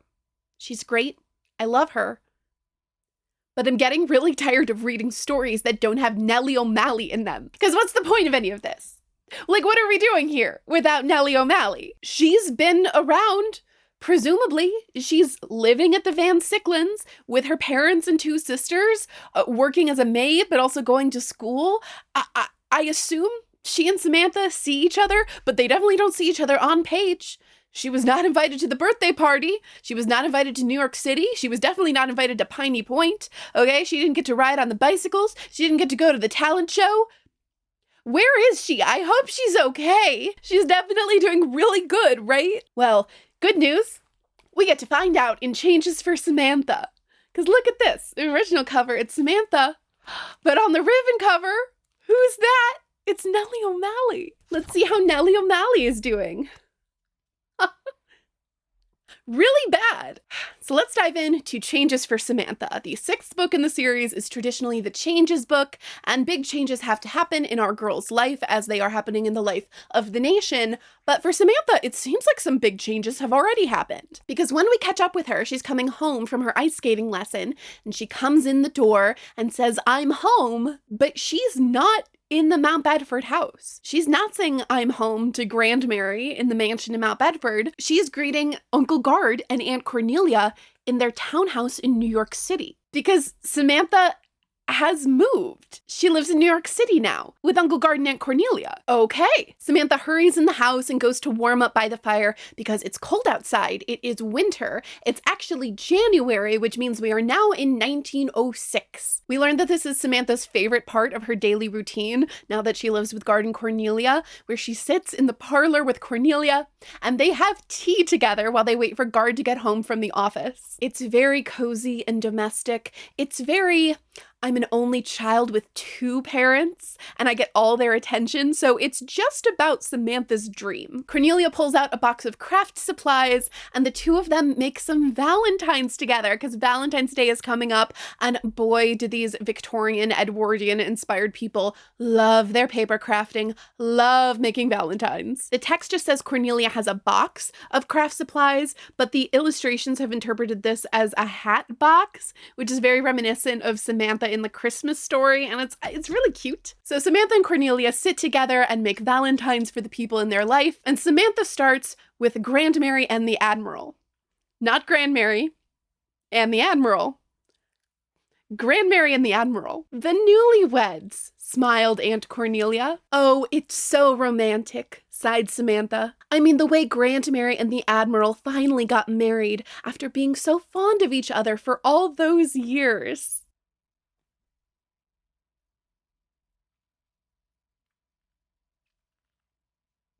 It's just like disrespectful at this point. It's like disrespectful to me and disrespectful to my dolls. And like, what are we doing here? Like, why don't I just delete the YouTube channel?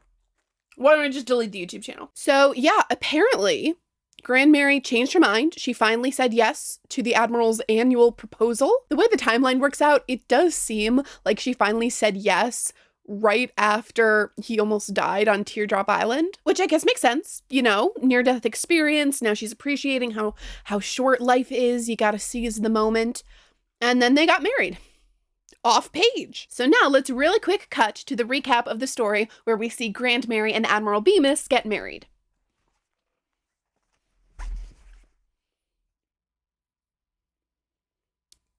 Yeah, there's no story where that happens. It happens truly and completely off page. That's okay. This video is too long anyway. Here is why I'm not bothered by this. Can you tell that I'm not bothered? This is what it looks like when I'm not bothered. But this is cool. We are very late in the video and I have not yet told you that I met Valerie Tripp. You know Valerie Tripp? Like that Valerie Tripp? It turns out she's just like a person. I was invited to help host an American Girl-related event at a public library in Bethesda, Maryland. It was a little afternoon event. We had tea, we wrote letters, we talked about dolls, and most importantly, we heard from Valerie Tripp. It was honestly one of the best experiences of my life. I got to meet dozens of American Girl fans and just like yap about dolls and share stories and take pictures, and just, it was really beautiful. And I got to chat with Valerie Tripp and tell her how much these books mean to me, especially my beloved Felicity, whose books she also wrote. We have actually, you know, emailed a couple times, so we're basically close personal friends. It's like, whatever. At the event, I got to hear her tell several very funny stories about the process of creating the American Girl books and characters, some of which I believe she has told a number of times before at other events, so this may not be news to you, but it was definitely news to me. Valerie told an anecdote about an earlier draft of this book of Changes for Samantha. She was in the car and her husband was driving her, I believe, to the post office to post the draft of Changes for Samantha, because it was the 1980s. And that's how you got words one place to another. She's in the car telling the story to her husband, and much like I am right now, she is setting the scene for where we catch up with Samantha. She's here, she's with Uncle Guard and Aunt Cornelia, and of course, Grandmary has died, and her husband stops the car. He pulls over to ask what in the world she means. Grandmary has died. And well, yeah, Grandmary has passed away, and that's why now Samantha is living with Uncle Guard and Aunt Cornelia in their New York City townhouse, which is very important for this story and is an important piece of the happily ever after that's being put together for Samantha's ending. And Valerie Tripp's husband, my new personal hero, said that that was completely unacceptable and turned the car around because this draft needed to be changed before it went any further, because you absolutely cannot kill off Grandmary. And she doesn't. Just to be clear, Grandmary does not get killed off. Grandmary is alive and well, and I will tell you, is alive and well at the end of Changes for Samantha. And the fact that she almost died, that she did die at one point and then got undied. I can't believe how close we are to a universe where Grandmary died. Where Grandmary died?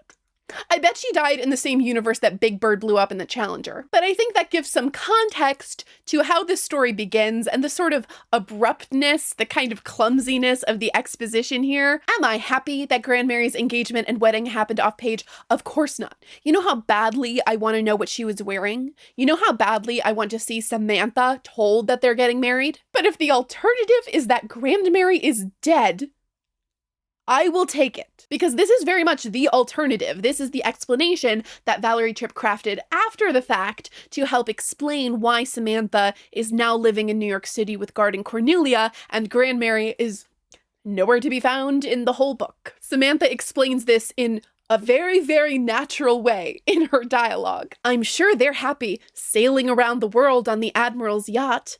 I do miss them both just terribly, but I'm glad I live here with you and Uncle Guard. Great, so we're all caught up. Grandmary and the Admiral are living there happily ever after, sailing the world on his yacht.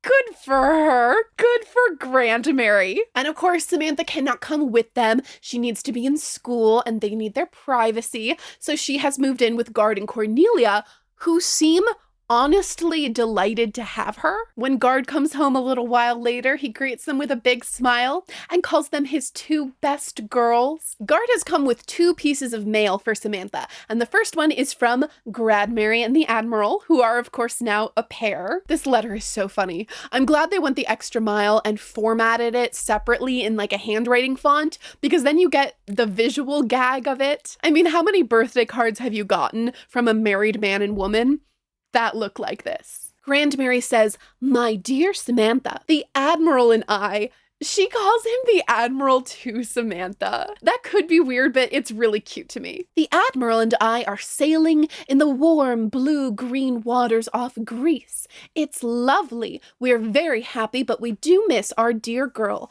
Please give our love to your Uncle Gardner and Aunt Cornelia. Ever your devoted Grandmary." The extra textual knowledge that this is a letter written by a dead woman to convince you that she's not dead makes it so sinister. And then Admiral Bemis, man of fewer words, has drawn a picture of a boat, and he's written, "Ahoy matey, what ho, XOXO, your Admiral." I bet they're having such a good time. I bet they're so happy right now. I bet he is spoiling her rotten. I bet they're just making out all over the Mediterranean. The next is a letter from Nellie, and for any readers who have forgotten who Nellie is, which would be, I don't know, understandable, she hasn't been here for 3 books. The book did remind us a couple pages before when Samantha decides to make a Valentine for Nellie, who she calls her very best friend in Mount Bedford. It seems that Samantha hasn't seen her at all since she moved, although we don't really know how long ago she moved. Samantha says she misses her. They don't give a timeline, but it seems like she hasn't seen Nellie for a couple of months, and Sam worries about her. She says she has to work really hard, and she's not very strong, which is funny for Sam to say. And Cornelia says that, yes, Samantha misses Nellie, but she is better off in Mount Bedford than she would be here in the city, which is kind of a weird thing to say, but I guess she's trying to comfort Samantha and soothe her worries. "I know," said Samantha.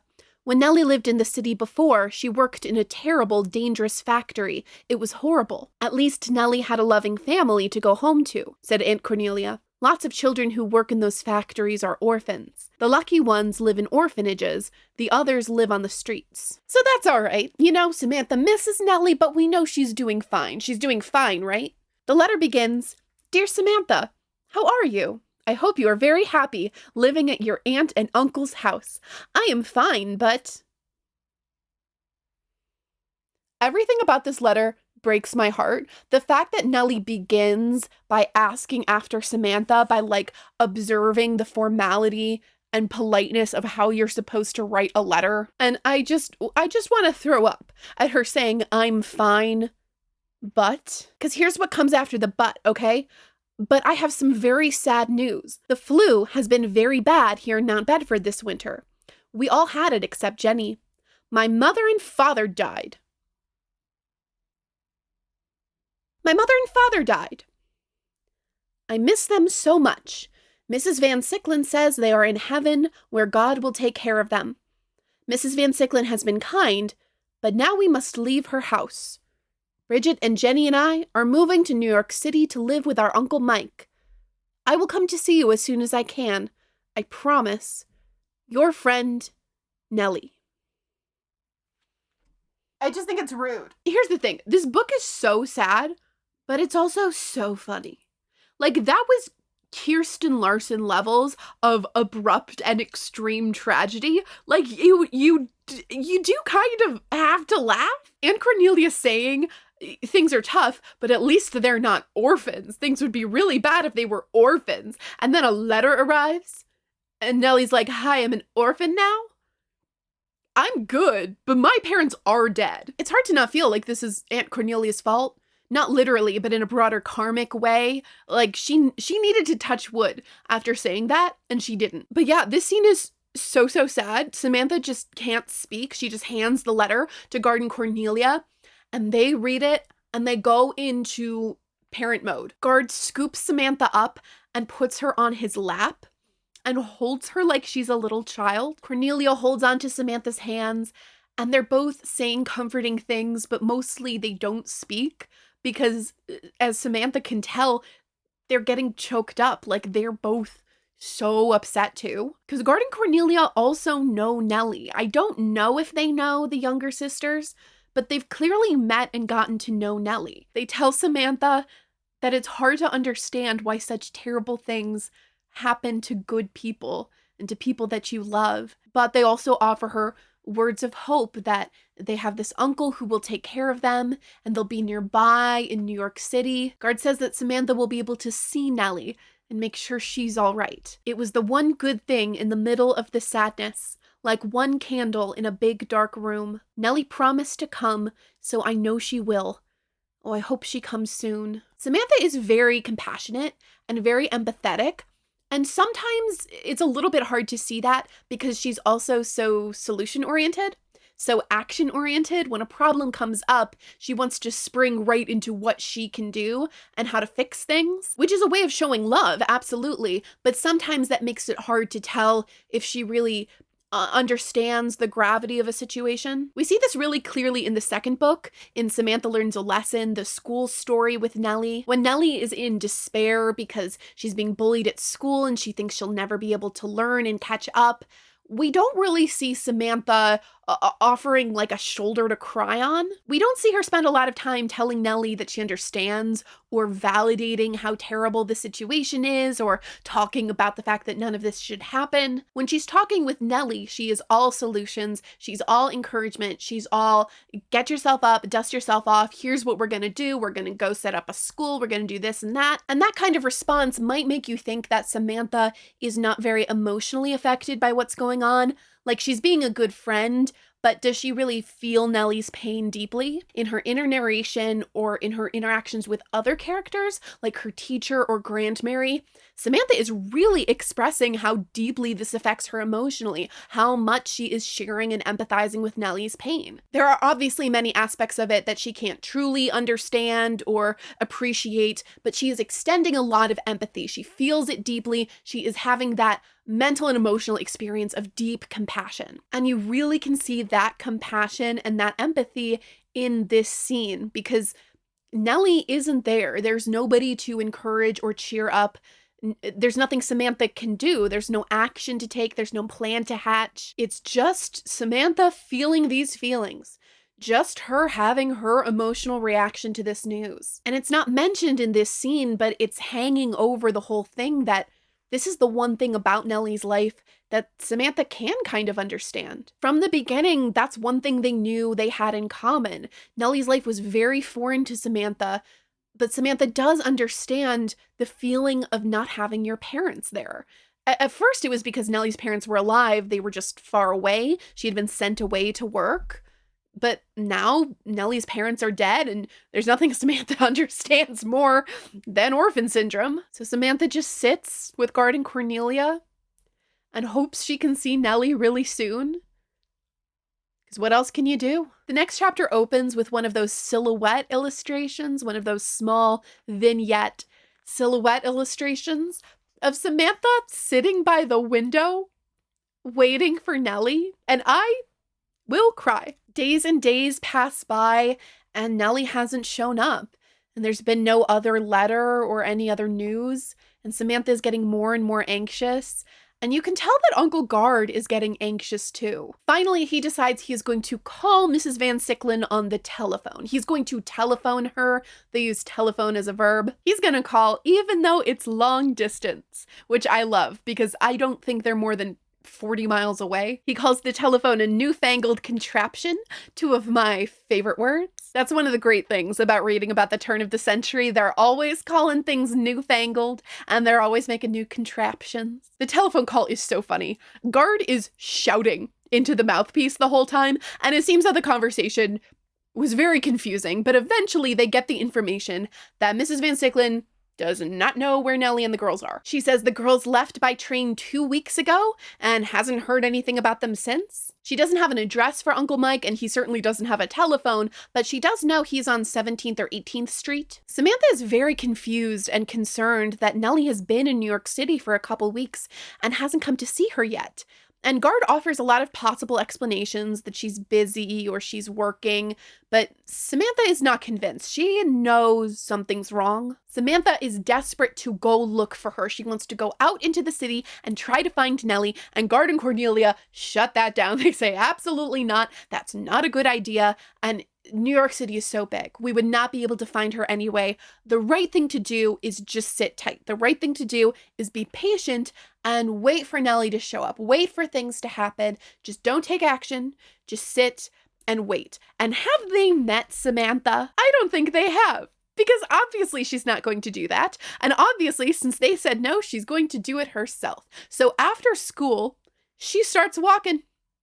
She walks south until she hits 17th Street and then turns towards the river and just walks. Samantha only has to walk a few blocks before she is in a part of the city she has never been.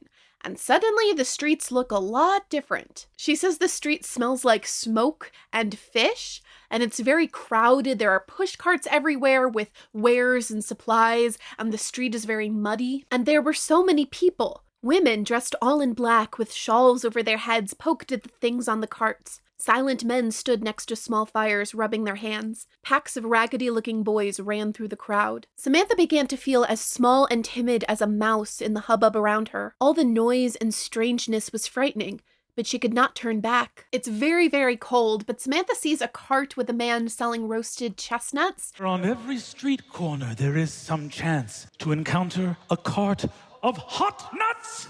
In the transaction, they exchange a few words, and Samantha thinks his sing-song accent reminded Samantha of the way Nellie's father had talked. "Please, sir," she said, "do you know Mr. O'Malley?" This is the funniest thing I've ever read.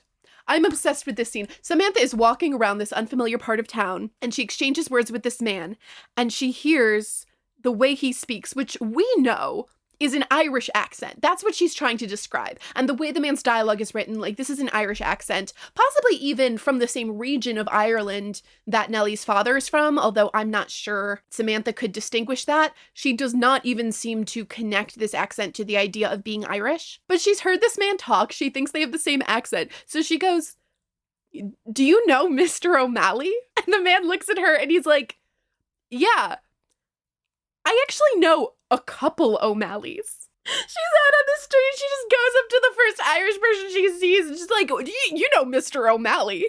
"Yeah, I bet he does." "Sure, and there are many, many O'Malleys, miss. Which one would you be one?" Samantha says she's looking for a Mike O'Malley on 17th or 18th Street, and the man, who has been very, friendly and jovial, stops smiling. "And what would a young missy such as yourself be wanting with a hooligan like Mike O'Malley?" Samantha says she's looking for his niece Nellie, so the man reluctantly gives her directions to the shoemaker, which has apartments above it, and that's where Mike O'Malley lives. As she hurries away, he warns her to be careful, and that stresses Samantha out. Samantha was not sure what a hooligan was, but she was quite sure she did not want to meet one. Samantha makes her way to the shoemaker, and then is even more worried because if this is where Nellie lives, that's not good. This place looks terrible. The building was gloomy and horrible. It was falling apart and looked as if it were too tired to stand up anymore. Tattered laundry hung from the windows like grimy flags of defeat. Samantha did not want to go in the dark doorway. Then she thought, maybe Nellie has to go in this doorway every single day. Maybe Nellie is inside there right now. So she goes inside. Samantha is being so brave, and this is so beautiful that it almost makes me forget how stupid this is. The fact that you're alive is a miracle. The halls of the building are dark and gloomy, and they smell like rotting garbage. Samantha is greeted by a woman who is not happy to see her and not welcoming at all, which I think is a new experience for Samantha. The woman wants to shoo her away, but when she says she's here for Nellie and her sisters, the woman lets her in. There are children in the room, 6 children, but none of them are the O'Malley girls. And the children are sitting at a table making paper flowers. Just like Samantha was with Cornelia, they're sitting together and making paper crafts. But these are not Valentines, and they're not for fun. The children are making a bunch of them, and they're very serious and efficient about it, and it becomes clear that this is work. The woman is stern. She tells them to get back to work, but she does not seem at all cruel. And when she tells Samantha what she knows about the O'Malleys, she seems genuinely regretful. That Mike O'Malley, he did live here, and drinking was all he was good for, you'll pardon me saying, miss. The woman says that 2 weeks ago, 3 girls came to live with Mike O'Malley, and she's very complimentary of them. She says they are polite and decent and hardworking little girls. But Mike O'Malley took all of their money and left them all alone. The oldest one, that Nellie, was as bright a child as I've ever seen. She tried to clean up the place and make it decent, but they couldn't stay there with no coal for a fire and not 2 pennies to rub together. So I took them in here. They sat down to work, and there was never a word of complaint from one of them. But we're crowded in here already, as you can see. After about a week, Nellie said they couldn't stay and be eating our food any longer. So I did the only thing I knew to do. I took them to the orphanage, where at least they'll be safe and warm and fed and get some schooling. And didn't it break my heart to see them go? The woman says the girls are at Cold Rock House. Cold Rock House for Homeless Girls on 20th Street. That name, Cold Rock House, is such a good cue to the tone of this part of the story. We are going full Dickensian, kids. Samantha thanks the woman, agrees to pass on her love if she does see Nellie, and leaves very, very concerned because Cold Rock House doesn't sound very cozy. That night, Samantha can't sleep because she's so worried about Nellie. And the next morning, she tells Guard and Cornelia everything. She tells them that she went to go find the O'Malleys alone, and the news she got that they are now at the orphanage. Guard and Cornelia are very serious in their response to this, and Uncle Guard just says very directly, Samantha, you went to a dangerous part of the city. Don't go there again. Do you understand? And from another character, this dialogue might seem like understated. It might seem maybe not strenuous enough for what the situation calls for, but this is Uncle Guard. This is very different than the way he normally speaks. And I imagine that for Samantha experiencing this, she can probably tell he means it. Cornelia says that afternoon she will take Samantha to Cold Rock House to visit Nellie, probably knowing that if she doesn't agree to that, Samantha will find a way to go herself. So that's a good call. Cold Rock House looks like it sounds. It is dark and gloomy and uninviting, and there's a fence with spikes on it, Samantha notices, and she wonders if they are meant to keep visitors out or the orphans in. Cornelia announces them to the maid that answers the door, and she takes them into a parlor where they are then greeted by the directress of the orphanage. The directress's name is Mrs. Frouchy, again, full Dickensian, and she is suspicious and a little hostile at first, but when she gets a good look at Cornelia and Samantha, she puts on a fake smile. Samantha does call it that. She studied her 2 well-dressed guests, then she put on a fake smile. Her eyes widened with put-on delight. Suddenly, Mrs. Frouchy is effusive and inviting and has them sit for tea while they talk about what they need, and I am surprised that Samantha has made this connection. Samantha clearly identifies immediately that this woman knows they are wealthy, and because of that, is putting on an act. I am uncertain that this is a skill Samantha has, that she can identify when people are trying to take advantage of her money or are being fake nice, because I'm not sure she's ever been burned like this before. I'm not sure she's ever had a situation where this would come up. I think it's more likely she would live a life thinking that people are just this nice to each other all the time. But maybe she has. Maybe she's had enough people being overly accommodating to her to tell when something is fake. And she definitely is on her guard here. She immediately knows this is a scary, bad place. She knows in her gut there is something wrong with a place that's supposed to contain children, but is quiet. Mrs. Fauci assumes at first that they're there to hire one of the children. They're there to hire a maid or serving girl. They say they're here with a visit, and Mrs. Fauci at first says no. She says they only allow visitors 1 hour on Sunday afternoons, and that's the rule. Cornelia correctly identifies this as a rule that does not need to apply to them. She says this is a special case. We haven't seen her for a long time. We really want to see Nellie. Mrs. Fauci patted Samantha's cheek. Her puppy hands were soft, but very, very cold. Samantha did not think she liked Miss Tusnelda Fauci. I had no idea Nellie had such perfectly lovely friends. Nellie and her sisters are new here at Cold Rock House, and of course they're still a bit independent-minded, shall we say. But they'll adjust, I'm sure. Our girls quickly learn the rules here.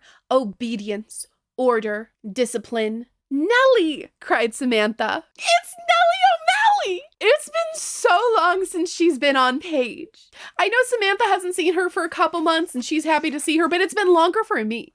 It's been longer for me. Nellie can't believe her eyes and she is so full of joy, and she and Samantha run together and embrace. But just as they're hugging and sharing their stories, Miss Fauci cuts in and reprimands Nellie. We haven't forgotten our manners, have we? You'll have to forgive her.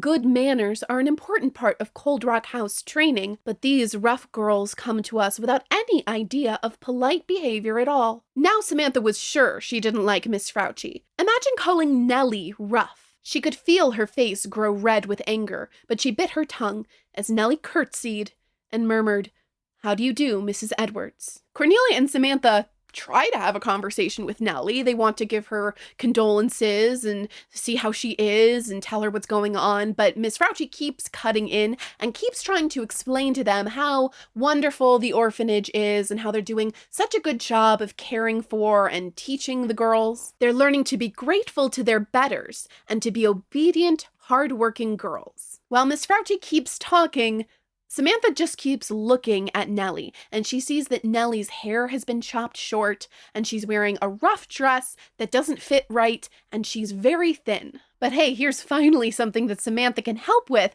so she pulls out the valise, the little travel bag that she and Aunt Cornelia packed, full of extra clothes and some little treats. They even brought some gingerbread. Just like when they first met. But Miss Fauci notices and she pounces on the bag and says she will keep these things safe for Nellie because the girls shouldn't have too much rich food and you don't want to spoil them with gifts. It makes them selfish. What if I kicked you in the nose? Aunt Cornelia, the woman that she is, she asks Mrs. Fauci in a very flattering way to take her on a tour of the orphanage, which gives Nellie and Samantha the opportunity to talk alone. As soon as they're alone, Samantha says Jiminy, I love her so much, and takes a jab at Miss Fauci, which is exactly what Nellie needed to hear. I just know she'll eat that gingerbread all by herself. Nellie grinned, and suddenly she looked like her old self. Samantha is fussing over Nellie, but Nellie insists that things are all right. Like, clearly they're not delightful, but they are safe. She and the girls are safe, and they're eating, and they're out of the cold, and most importantly, they're together. Nellie keeps returning to that as being the most important thing, that the three of them stay together, and she can look after Bridget and Jenny. You'll notice that Nellie also did not touch wood. Samantha cheers Nellie up a little bit with more jokes at Miss Fauci's expense, but she's really distressed and she wishes that Nellie could just come and live with Garden Cornelia with her. And Nellie says, no, they've got all the maids they need. They don't want us. Because she's internalized that her only value is her labor. Nellie, you deserve to be loved. Samantha is desperate enough to say that they could hide in the attic. They could secretly come live with there, just anything to get them out of this orphanage. But Nellie says, Samantha, no, we need to be realistic here. The orphanage is training Nellie to be a maid, and soon she'll be able to get a job and support her sisters. The visit ends very abruptly as Miss Fauci and Cornelia come back, but Samantha promises that on Sunday during the visiting hour, she will come see Nellie again. On the walk home, Cornelia is very quiet, and Samantha can tell she's been very unsettled by what she saw, and she just holds Samantha really close. Next Sunday, at the appointed hour for visiting, they come back. Cornelia and Samantha, and also Uncle Guard has come, and they are there 5 minutes early so that they will have the maximum possible amount of time. They are able to meet with Nellie as well as Bridget and Jenny, but Miss Fauci is there the whole time, watching and looking disapproving. Uncle Guard spends the whole time with the younger girls, and he's pretending to quiz them on their math facts, and he keeps a very stern expression, but actually he's joking with them and complimenting them. The girls try to keep a straight face too, but sometimes they giggle, and then Miss Fauci glares at them and they go back to being serious. It would be very sweet if it weren't so horrifying. He tries to give them some sweets, but of course Miss Fauci swoops in and takes those as well. Guard, the perfect man, is so furious. He is so silly and light and happy when they're with the little girls, and then as soon as they leave, he's fuming. All the way home, Uncle Guard fussed and fumed about the way Miss Fauci treated the girls. As he should. Samantha and Nellie spend the whole time talking with each other as much as they can possibly cram into an hour, and Samantha wishes she could visit more, and Nellie suggests that Samantha stop by on her way home from school because one of Nellie's job is to clear out the ashes out of the fireplace and then dump the ashes in the ash cans in the alley out back, so she'll be outside at about the same time Samantha is coming home from school and they can meet up for at least a few minutes. I know that Nellie is getting some manner of education, like they are training her to be a maid, and she does find this to be very useful and worthwhile because that's how she thinks she's going to make money. But the fact that they've just brought my attention to the fact that Samantha is in school and Nellie isn't has just made me realize how much Nellie is losing progress academically. Like, she's worked so hard to catch up to her grade level, and she's now falling behind again. And I'm furious. Anyway, they are able to execute this plan of meeting up every afternoon. Every day, Samantha brings Nellie food, and she's the one that empties the ash cans so that Nellie can use the time to eat. It's very similar to that first book when they first met, and Samantha wanted to help Nellie with her chores so that they could play together faster. It's just like that, only so much more sad. On one visit, Samantha notices that Nellie's hands are red and chapped, so she gives Nellie her gloves. And then the next day, Nellie doesn't have them because Miss Fauci confiscated it, claiming that Nellie had stolen them since Nellie wouldn't say where they came from. This makes Samantha really upset, but there's nothing she can do, so she just decides she will bring food instead of things. And I just know Nellie is eating this extra food and then turning around and taking her regular meals and giving them to her sisters. I know she is. Samantha mentions that it is getting a little bit tricky for her to get so much food out of the house because of Gertrude, the housekeeper. I actually wonder if early on Gertrude and Elsa were conceived to maybe be the same person. Like maybe the role that Gertrude plays here would be played by Elsa, because it does feel redundant to spend several books establishing this grumpy maid that kind of doesn't like Samantha, and then have to turn around in the last book and invent a new grumpy servant who doesn't like Samantha. But Gertrude is a little bit different than Elsa. Number one, because she's the housekeeper, not a maid, which is a little higher status. And also because she seems to genuinely hate Samantha. Like, Elsa is annoyed with Samantha and her nonsense in ways that largely I kind of sympathize with. But Gertrude really has it out for Samantha, and she actually seems in general to not be a fan of this whole household. She seems disdainful of them and kind of snobby. We actually meet her in that first scene with the Valentines, and you can already tell she is not on board with Cornelia's whole deal. So Gertrude is the reason that it's a little bit tricky for Samantha to get a lot of food out of the house, because Gertrude has definitely noticed that Samantha is eating a lot more. Samantha brings this up not to guilt Nellie at all or say that this situation is actually hard for her. Samantha is pulling a very sophisticated little social maneuver here that I'm not sure she's even conscious of. But I think Samantha, on some level, understands that Nellie won't take care of herself for herself. Nellie takes care of Nellie for her sisters. And Samantha brings this up so that she can frame Nellie eating as something that Nellie is doing for Samantha. She's already noticed, I seem to need more food than I ever did before. It won't be easy, so don't you let fat old Miss Frouchy get any of it. Don't worry, grinned Nellie. We'll eat it so fast she'll never get a whiff of it. They're talking about this in a way that makes it not a gift that Samantha is bestowing on Nellie. It's a conspiracy that they're in together. It's something risky Sam did that Nellie has to help her by making it worth it. I don't think Samantha could explain to you or articulate that this is what Nellie needs, but she understands it. She knows how to talk to Nellie. They are really legitimately close. And it makes it all the more infuriating to hear Miss Frouchy claim that Nellie is not sufficiently grateful. So this afternoon meeting becomes their routine. They do it for probably a week, maybe 2 weeks at most. And then one day, Nellie comes out into the alley to meet Samantha, and she's acting different. She is quiet and clearly not okay, and Samantha asks her until Nellie explains that she is being sent away. Miss Frouchy has decided that Nellie has been sufficiently trained. She is old enough to work as a maid, so she is being sent out west without Bridget and Jenny. Bridget and Jenny are too young, and they're staying at the orphanage. Specifically, Nellie has been chosen to go on the orphan train. The orphan train was a real thing, and we will talk about it, but I just needed to say up front that it's a real thing because it sounds so made up.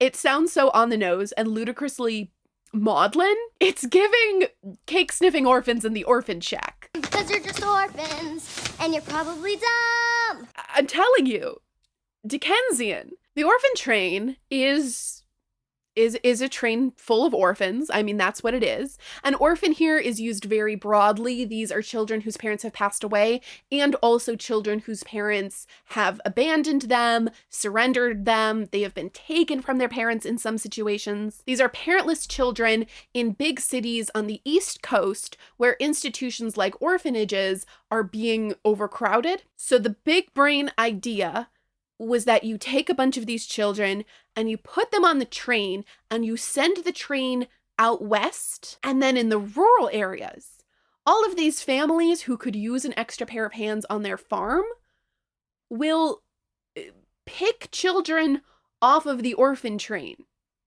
to come and live with them and work for them. The concept of the orphan train really just gets discussed this once. In the whole series, we really only have a couple pages where they're directly referencing it. But that's one of the things I remember from reading this series as a kid. And I've heard that from other readers that, boy, the orphan train really sticks with you. As a child reading this, I remember the concept of the orphan train being shocking and kind of upsetting, but also mysterious and potentially sort of romantic and dramatic. Like, what's more dramatic and narratively powerful in children's literature than being an orphan? And what's more romantic than a train? But within our story, the concept of the orphan train is very horrifying. Nellie is very distressed. Samantha is so distressed and actually just can't accept this. She says, this can't happen. We can't have you shipped out west where I can't get to you and help you. And more importantly, we cannot let you be separated from your sisters. Samantha begs Nellie to run away. She has asked Nellie to do this before and Nellie said no, but now she has to do it. They'll just run away. They'll live in the attic. They'll live in the attic at Garden Cornelia's house. They'll sleep there during the night, and during the day, Nellie can leave and go try to find work so they can try to find a place for them to move on their own. That's just what they're gonna do. And Nellie knows that this is a bad plan. Nellie doesn't think this is gonna work. At best, it will work in the short term, but she doesn't feel like she has any other option. So she agrees to do it. She agrees to the live in the attic plan. The next day, at their regular meeting time in the alley, Nellie shows up and she has brought her sisters. And Samantha's brought some extra coats and scarves, so they bundle them up so that as they're walking, it isn't immediately obvious that these are orphanage runaways. They just look like very, very cold little girls. Hold on. Where's the line about waddling? I probably wouldn't have noticed this, but there was a quote I wanted to read, and I read it when I read the older copy, and it's not here in the ribbon version. They took it out in the newer one. So there have been revisions made to the text, and we will have to talk about that. I did a quick Google search and did not turn up any discussion of this specific revision, so I don't know if it's not a known thing. There's nothing about it on the wiki, and the American Girl fan wiki often has notes about revisions made in different editions. My Google search did turn up a really good reminder that if you want to know if you should trust the AI overview Google gives you, ask it about something you already know a lot about, because this AI overview is happy to tell me all about the revisions made to changes for Samantha, also known as Samantha Surprise in some editions. Google does seem to know that there were changes made to the wedding date of Uncle Gard and Aunt Cornelia, that was revised, and it knows this because of a Reddit thread, a single Reddit thread discussing this change and wondering about the versions in different editions. I have actually read that thread before because I posted it. That is my Reddit post that I made May 16th of 2024 when I was first trying to put together a timeline for the date of Gard and Cornelia's wedding. And even though in that post I lay out a pretty detailed breakdown of what I'm looking at, the AI overview still gets it wrong. The wedding date was initially listed as June of 1905, but was later changed to November 1904 in some editions. Nobody said anything about November 1904. That's not part of it. Not to get on a soapbox in the middle of a recap, but it's really easy to rely on these AI overviews because they're so convenient. They're so convenient. But spend a few minutes Googling things you know a lot about, especially questions like this, slightly obscure questions about a topic you're familiar with, and look at those answers, and then think if you should be learning new information from that AI overview. Anyway, there have been changes because this little bit of dialogue has been eliminated, and I wanted to read it because it's so revealing of a moment of Nellie's character. They bundle up the younger girls in blankets and scarves, and Nellie says, "They're so bundled up they can hardly walk. So they certainly aren't runaways. They're more like waddle-aways." Is that a good joke? No. Does it make me very sad?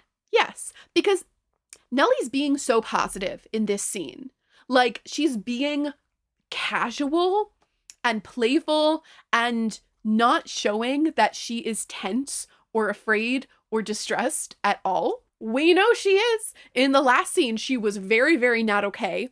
But when the younger girls are here, everything's fine. We are confident. We are casual. We are chill. We're cracking some jokes. Everyone's okay. In the edition with the ribbon cover, we don't have that exchange. Instead, we get a little sequence of action. One of the ash cans falls over and makes a crash, and somebody opens the door at the orphanage and asks who's out there. And Samantha just says, "Run." And the four of them run as fast as they can, blocks away from Cold Rock House until they get to Gard and Cornelia's house. This is truly a run-away situation in the newer edition. In the original, they just walk. They hold hands and they walk down the street. In both versions, Samantha mentions that holding Jenny's hands and having Jenny look at her so trustingly makes her feel very grown up and like a big sister, which is honestly kind of troubling. Like, I don't like the idea that Samantha is having her emotional needs met by this experience, but I'm glad she feels confident taking on a caretaking role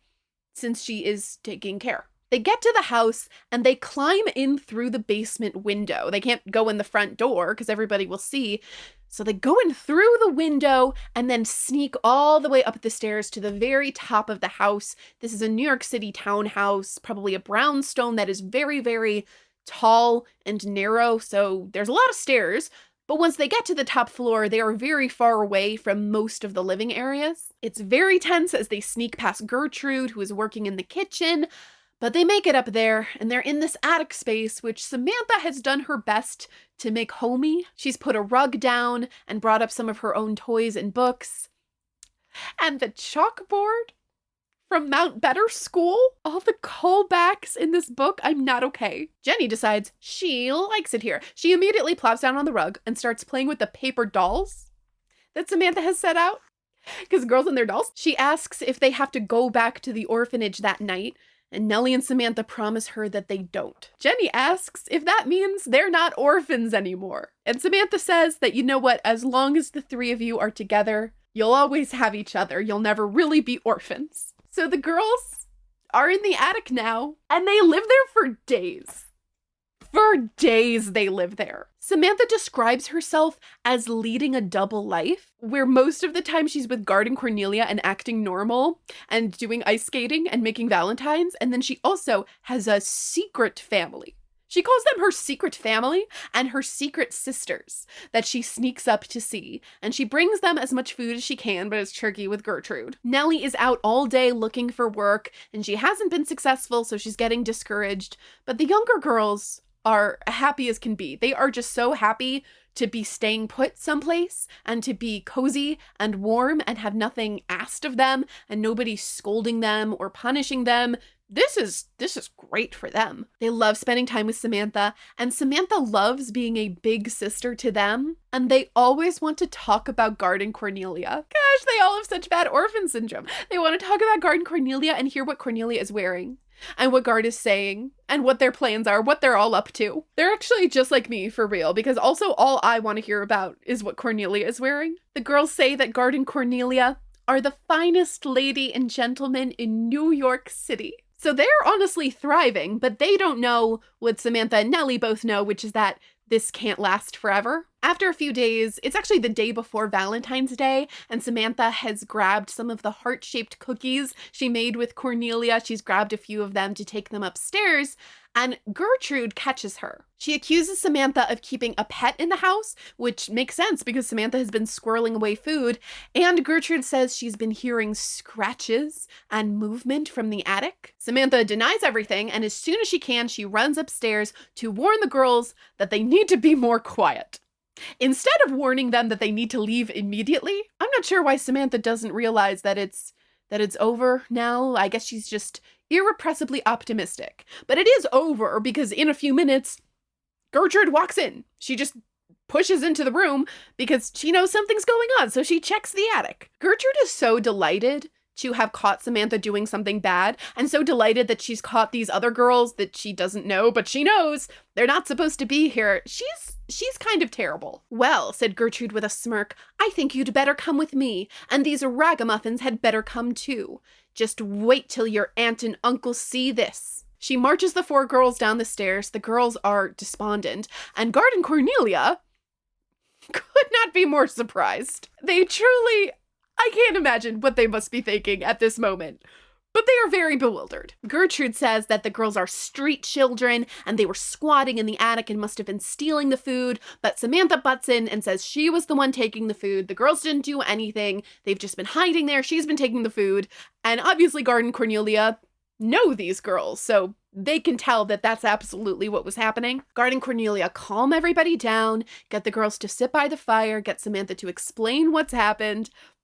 They learn that these three children have been living in their house for 4 days. That's a wake-up call, I think. I think that's a wake-up call. Uncle Guard didn't say anything. He just stared at the four girls. Aunt Cornelia looked at him. Well, Gardener, this is a very serious matter. What do you think we should do with these girls? And Guard says they all need a bath and to go to bed, and they will talk about it in the morning. And that's what they do. All of the girls sleep in Samantha's room that night. Samantha takes a long time to fall asleep. She's just lying in her bed, looking at the O'Malley girls sleeping, and she can hear murmurs from the floors below where Guard and Cornelia are talking and talking. And it's sort of a sad version of that beautiful scene in the last book where Samantha is drifting off to sleep, hearing the voices of the adults and the sounds of nature in Piney Point, and drifts off to sleep in the safety of knowing that everything is taken care of. It's the version of that that's full of dread, of hearing the grown-ups decide what will be done and knowing there's nothing you can do, and just feeling so horrible that she's going to lose her secret sisters. Now, just to give you a sense of the scale of this book, we are on page 58. We are actually almost done with page 58. The last page of the book is page 60, and like half of page 59 is an illustration. We are a few hundred words away from being done with this book at this point in the story. That is how fast things are about to wrap up. I know every book in this series has had kind of an abrupt ending. Things go from still looking pretty dicey to totally fixed, happy ending. Everything is in the best possible scenario so fast. That happens every time. But this one is truly light speed. It's disorienting. The next morning, the girls come downstairs and the breakfast table is set with 3 extra places. And it's set special for Valentine's Day with little doilies. Guard and Cornelia wish the girls happy Valentine's Day and invite them all to breakfast, and they all sit down, and the O'Malley girls are being quiet, but Samantha can't take it anymore. She has to know, so she bursts out, "What are we gonna do? What's gonna happen? What are you going to do about Nellie and Bridget and Jenny? Couldn't they please stay here? They wouldn't be any trouble and they'd be a big help around the house. They've all been taught to be maids." "We don't need any more maids," said Aunt Cornelia. Samantha's heart sank. "But we do need more girls here," said Uncle Guard. "I'd say we need 3 more girls in a variety of sizes, tiny, medium, and still not very big." He turned to Nellie. "Miss Nellie O'Malley, how would you and Bridget and Jenny like to stay here? You could be sisters to Samantha and daughters to Cornelia and me." Nellie looked very serious. "We would like it very, very much," she answered. "Hooray!" shouted Samantha. She bounces up, she's hugging Guard and Cornelia, she's hugging the girls, they're hugging each other. Everybody just sort of collapses in a pile of affection. Presumably Gertrude is in the basement somewhere fuming. Guard says he must be the luckiest person in the world because he has the 5 sweetest Valentines anybody could ask for. And Samantha says no, she's the luckiest person in the world. At last, I have a real family of my own. And that is the end of the book. That's the end of the series. And they presumably all lived happily ever after. Except for the mysteries. Young Johnny Steele has an Oldsmobile. He loves a beautiful girl. She is the queen of his gas machine. She has his heart in a whirl. All right, we are down to the last collection of Samantha's main series collections, and this one actually does not have a dress. But you can't tell she's not wearing anything underneath there.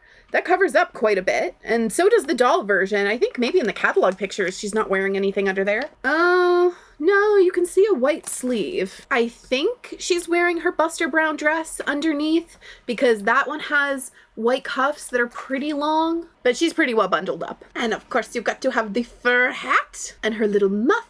This is her plaid cape and gaiters and her elegant hat and muff. So these are not actually full boots. She's just wearing, probably most of the time she's just wearing her Mary Janes, and then they put the gaiters over top and she looks all cozy. Samantha looks like a sophisticated city girl in her cape of black watch plaid. I like that they call the faux fur make-believe fur. Stop. I mentioned Samantha's lacy whites before, her more accurate underthings, and they have that in this catalog at least as part of her winter story. So I guess she can be wearing the lacy whites under the cape. There's also an accessories set, the winter amusements. The most book relevant thing here is the Valentine kit. So Samantha can make little Valentines, and of course that means you as the kid are making little Valentines because it is functional. And also, your doll has dolls. She has little paper dolls. They are French paper dolls. And the last thing in there is a pair of ice skates. And just like the historical ice skates would have been, these are designed to buckle over her shoes. So if I wanted, I could swap this out for the silver skates. It looks like I have to replace the whole thing, so that doesn't really give you the effect of the buckle on ice skates. But just believe me when I tell you, they're not separate shoes. You buckle them over. Yeah. And then she also has a valise for helping, your friends escape an orphanage. That is exactly what it says. Samantha's black valise with its fine brass fittings came in handy when she helped Nellie sneak out of the orphanage. Oh, here's the connection. Fill your valise with her pretty whites when she goes on a trip to visit Grandmary. Samantha rolling up on Grandmary's doorstep with a bag full of underwear. Guess that's all you need. And there's really not much more to it than that. So that means we have now gone over all the Samantha that is in this catalog. As of 1989, this was the full collection. We've got the doll itself and all of her books, a 6-book set, then the trunk, the furniture, and an outfit, and 1 or 2 accessory sets for each of the books. All of that all together, including the doll itself, a marvelous memento of childhood for any American girl. In '89, that'll be a cool $850. Now in 1998, that complete collection is actually going to be $995, which seems like a surprising increase given that the individual items haven't gone up, but there are a couple of new things. In her birthday collection, they added an ice cream freezer. It's in the design of like the little wooden bucket with the crank. It is doll size, but it is fully functional. You can absolutely make a tiny amount of ice cream in there, and it will come with instructions. The ice cream freezer was actually created to be part of Addie's collection, and then I think they retroactively also put one in Samantha's collection since she already had a story where she makes ice cream, and the design of the freezer would be basically the same. We also have a couple new outfits that aren't tied to any book in particular. These are new outfits, although both of them I think we do see in illustrations. There's actually a little card inserted in my oldest catalog about one of these outfits, which is new for Christmas, and I don't know if they hadn't had time to put it in the main catalog or what. This is Samantha's play dress and pinafore, and it is part of the paper dolls. It even comes with the matching hair bow, of course. So cute! Because of how short and poofy the pinafore is, this comes across, I think, as very young, like the youngest looking item in Samantha's collection, and that makes sense because I believe it is the first thing we see of her. I think she's wearing this in the very first Nancy Niles illustration when she falls out of the tree. In the doll collection, the pinafore and the dress were of course separate items, as they are in the paper dolls. 2 looks in one, and unlike with the birthday party pinafore, this doesn't have arms in it, so you could put this on anything. It says, cut a slit above the pocket and slip Samantha's gingerbread cookie inside. And I can't find the gingerbread cookie piece. So you're going hungry. And then there was also the tea dress, which I was surprised to see was not part of Samantha's original collection because I think of it as one of the most iconic Samantha outfits. This is her tea dress, and we do have a version of it for the paper dolls, but it looks slightly different than in the doll collection. So there we have the base dress, adorable, and detachable collar, a matching hair bow. This one's really cute with the little pink trim. But perhaps if we are going out to an ice cream parlor, we can swap out the bow for a hat. I hate that you can't wear the hat and the bow, but I understand. So this is very cute and is very similar to the tea dress as we see it in the actual doll collection, but it is not the same. Instead of a rectangular collar, this one comes to a point in front and has more, I think, aggressive ruffles and a little rosette in the middle, but it is still detachable. And like the play dress, it comes with matching bow and matching socks. Be careful she doesn't spill tea on such a pretty dress. Sold separately, but I think very necessary, are the white party slippers, which you could definitely also wear with the birthday dress. Wait, what was she wearing with the birthday dress? Yeah, she wears her black Mary Janes with the birthday dress, and I don't know about that. I think she needs the white ones. So there were some extra items in the collection at that time that go into that $995 price, and then they also threw in the doll skincare and hair care kits, which were nice, and then Samantha's scenes and settings, which were basically like a larger version of this. They were backgrounds for when you're setting up little vignettes with your doll. So that makes sense, right? That makes sense that you would spend $1,000 of 1998 money on things for doll. Now there is more Samantha stuff to come. We will have more outfits and more accessories and more furniture to talk about soon. There is more stuff even in this 2004 catalog, but this is stuff from another era of Samantha, so we're gonna hold off. We have at this point, unless I'm forgetting something, and I probably am, we have basically covered everything I would consider the classic era of Samantha's collection. Good Lord, Samantha, you have a lot of stuff.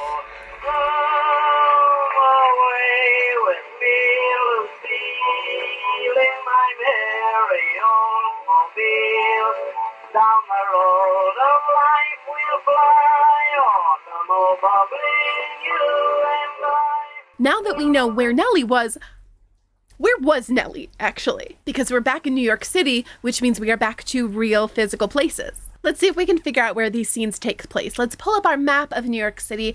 I unfortunately don't have a map from 1906. I have a map from 1901. Now, pop quiz. I told you there would be a test. Have you been paying attention? Where do Guard and Cornelia live? We don't have their specific address, but we do know basically where they are. And if you say they live in Manhattan, that's the free space. In Happy Birthday, Samantha, we are told that Guard and Cornelia's townhouse is right across from Gramercy Park, which is still around today. And across can mean a lot of things, but I'm just going to generally point to the blocks right around the park. That is where the townhouse is. This is 18th Street, so that's actually just a little bit south of the townhouse. So Samantha easily walks a couple blocks to 18th Street. She turns, it says towards the river, which I, as a non-New Yorker, find misleading because there's two rivers, but apparently it's always very clear when you're talking to a New Yorker which river is towards the river. She's going towards the East River. Okay, she goes east. Samantha walks for at least a few blocks, but she obviously doesn't go all the way and hit the river. So this is the area where Mike O'Malley was living. This is where we see the man selling chestnuts. This is where the woman with the children making paper flowers is. The orphanage is probably also in this area. They do say it's on 20th Street. And I'm just going to assume that is 20th Street in the same neighborhood. In modern day New York, this is Stuytown. Stuytown. It's pronounced Stuytown, right? I'm not making myself look dumb. It's called Stuyvesant Town. Yeah, that's gotta be Stuytown. So today it's got a bunch of big residential buildings, but those were all built in the 40s. It didn't look anything like this in Nellie's day. In Nellie's day, this was called the Gas House District, and it was called that because of the gas tanks. There were these big gas storage tanks that were put there by the Consolidated Gas Company, and they were kind of a feature. I've never lived by a giant gas tank, but I don't want to. They're unpleasant to look at, but more importantly, they did sometimes leak, and it was just a dangerous place to be, so obviously, this was not an expensive part of town. The description of the neighborhood given in the book seems to me to line up pretty well with the historical record. It was quite poor, and it was home to a lot of Irish immigrants, particularly in the 19th century. I looked up the Gas House District at the turn of the century, and did you know that the newspapers on the Library of Congress website are text searchable? I feel like people don't know that, but they have a ton of digitized newspapers that are now text searchable because we have the technology. So it's literally so easy. I could feel the ghosts of like decades of academics watching me so bitter, so enraged at how easily I was able to do this. They are like just poring over microfilm, digging through bins of old newspapers, and I could just type in Gas House District, enter, and it gives me everything. And I spent an incredible 2 hours in the archives of turn-of-the-century New York newspapers. I read no less than 4 different racial slurs, so there is that. You forget what they used to just print in newspapers. But it was so interesting to read. Obviously, none of these newspapers were like based in the Gas House District. So these are all people who live in other parts of the city writing about it. And they usually write about it pretty disdainfully. The stories are usually about crime. They're about fights and robberies and fights that turn into robberies. But obviously, so are most of the stories in the newspaper. Like chill normal days don't make it into the newspaper. The Gas House District was actually in the newspapers a lot during the years I was looking because Boss Murphy, who was the head of Tammany Hall during this time, actually was from the Gas House District and was making his way through New York politics at the time. And the newspapers illustrate really well that for Nellie living in this town, Tammany Hall is her government. Like, she has a local government, she has elected representatives, theoretically, but Tammany Hall is in charge of her whole life. It's Tammany Hall and the local gangs. It's easy to remember whose turf she was in because there was a gang called the Gas House Gang that had jurisdiction over the area, but it's a little bit confusing because I didn't see any mentions of the Gas House Gang as a gang in the newspaper articles. I only saw the Gas House Gang referenced as a term for the group of politicians and the like Tammany men who were from the Gas House, like Charles Murphy's boys were the Gas House Gang. But gangs would also be the other major ruling force in Nellie's world. They were doing a lot of the crime, but also enforcing a lot of the law, and they operated gambling dens and houses of ill repute. And things were bad. Things were not good. I wouldn't say this was the absolute worst and scariest part of the city to live in at this time. It's like maybe a half step above the worst, but it's still not good. You can tell how bad it is because of this letter to the editor. This is the New York Tribune, July of 1902. The letter basically says, "Hey guys, you printed an article last week that said the Gas House District is an unsafe and scary and bad place to live, and how dare you? I, sir, am from the Gas House District, and it's literally perfect. There's like literally not any crime, and when there is crime, we solve it immediately. And the police are so good, and literally the gas house is the best place to live." What crimes have been committed in the Gas House District? Which to me, reading that makes me feel like it was really bad. Anytime a politician would give a speech there or would court voters from that area, the newspapers would talk about him like he was the bravest man in the world, like he had gone into a war zone. This article puts it very simply. It's really sad. It's about a mass eviction of 14 families. The neighborhood is known as the Gas House District, and it is not a savory one. This is my favorite. This is from an article about medical clinics, free medical clinics that were being set up to care for the poor people, and they set up one in the Gas House District. The Gas House District is one of the parts of the town which, up to a few years ago, retained a population of a decidedly Irish complexion. But of late, the Gaels have been forced out by the overwhelming incursion of Italians and Jews from the Lower East Side. This means, to a clinic, fewer broken bones and battered faces, and more eye, ear, and throat troubles. And we don't have time to unpack all of that. Oh, my internet's out. How did that happen? So yeah, fun fact, the geography given in the book totally checks out. This is very much grounded in history. I do believe that this is where Michael Malley would have lived. And it's kind of an interesting place he lived because in many ways it is like so disadvantaged, so poor, so dangerous, but is also really intertwined with the politics of the city at the highest level. And I just think it's neat.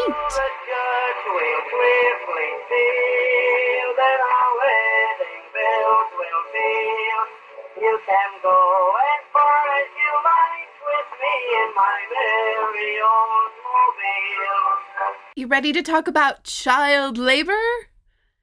Yay! This is fun. This is fun. We're having fun here. These are fun videos we do for fun. I thought about talking about child labor in the United States after Samantha learns a lesson when we hear the story about Nellie working in the thread factory, but I'm glad I waited until we finish the full series so that we can take a little bit more of a big picture view. In fact, let's go really big picture and think back to the Kirsten books. Is there child labor in the Kirsten books? Oh, that's an interesting question. It sounds like we need to define our terms. It's very easy to find descriptions of child labor, but very hard to find definitions. It's kind of a you know it when you see it type of thing, but let's ask a couple of people. UNICEF has a definition that seems a little bit circular. They say child labor refers to work that children are too young to perform, or work that can be hazardous. Unlike activities that help children develop, such as contributing to light housework or taking on a job during school holidays, child labor causes harm to a child's health, safety, or moral development. So that's a broad umbrella, right? And it is ultimately maybe subjective, because whether or not something is good for a child, whether or not something causes harm, that's going to be answered differently in different cultural contexts. By this definition, is there child labor in the Kirsten books?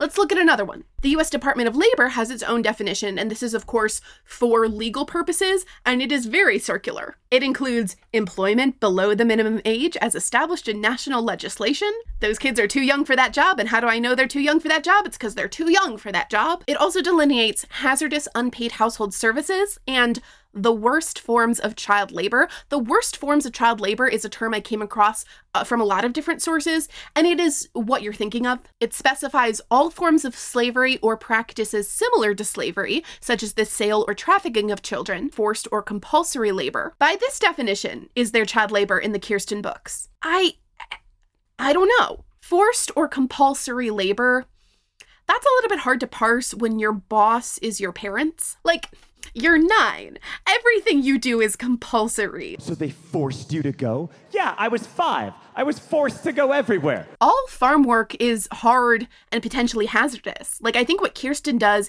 and especially what her brothers do, it can be pretty dangerous. But Kirsten's parents don't want anything to happen to her, and they don't give her work they don't think she can do safely. Let's look at another one. Here's one from the International Labor Organization. The term child labor is often defined as work that deprives children of their childhood, their potential, and their dignity, and that is harmful to physical and mental development. It refers to work that is mentally, physically, socially, or morally dangerous and harmful to children, and or interferes with their schooling. This definition makes it really clear that what we see with the Larson children would fall under the definition of child labor. It interferes with their schooling. In Happy Birthday, Kirsten, we see that Kirsten completely drops out of school for a time to help Mama take care of her new baby sister and do all sorts of chores on the farm and domestic work that Mama had been doing before. And that's before you consider how much their school schedule is already made to accommodate a lot of farm work. For the same reason, you could argue that it inhibits Kirsten's social development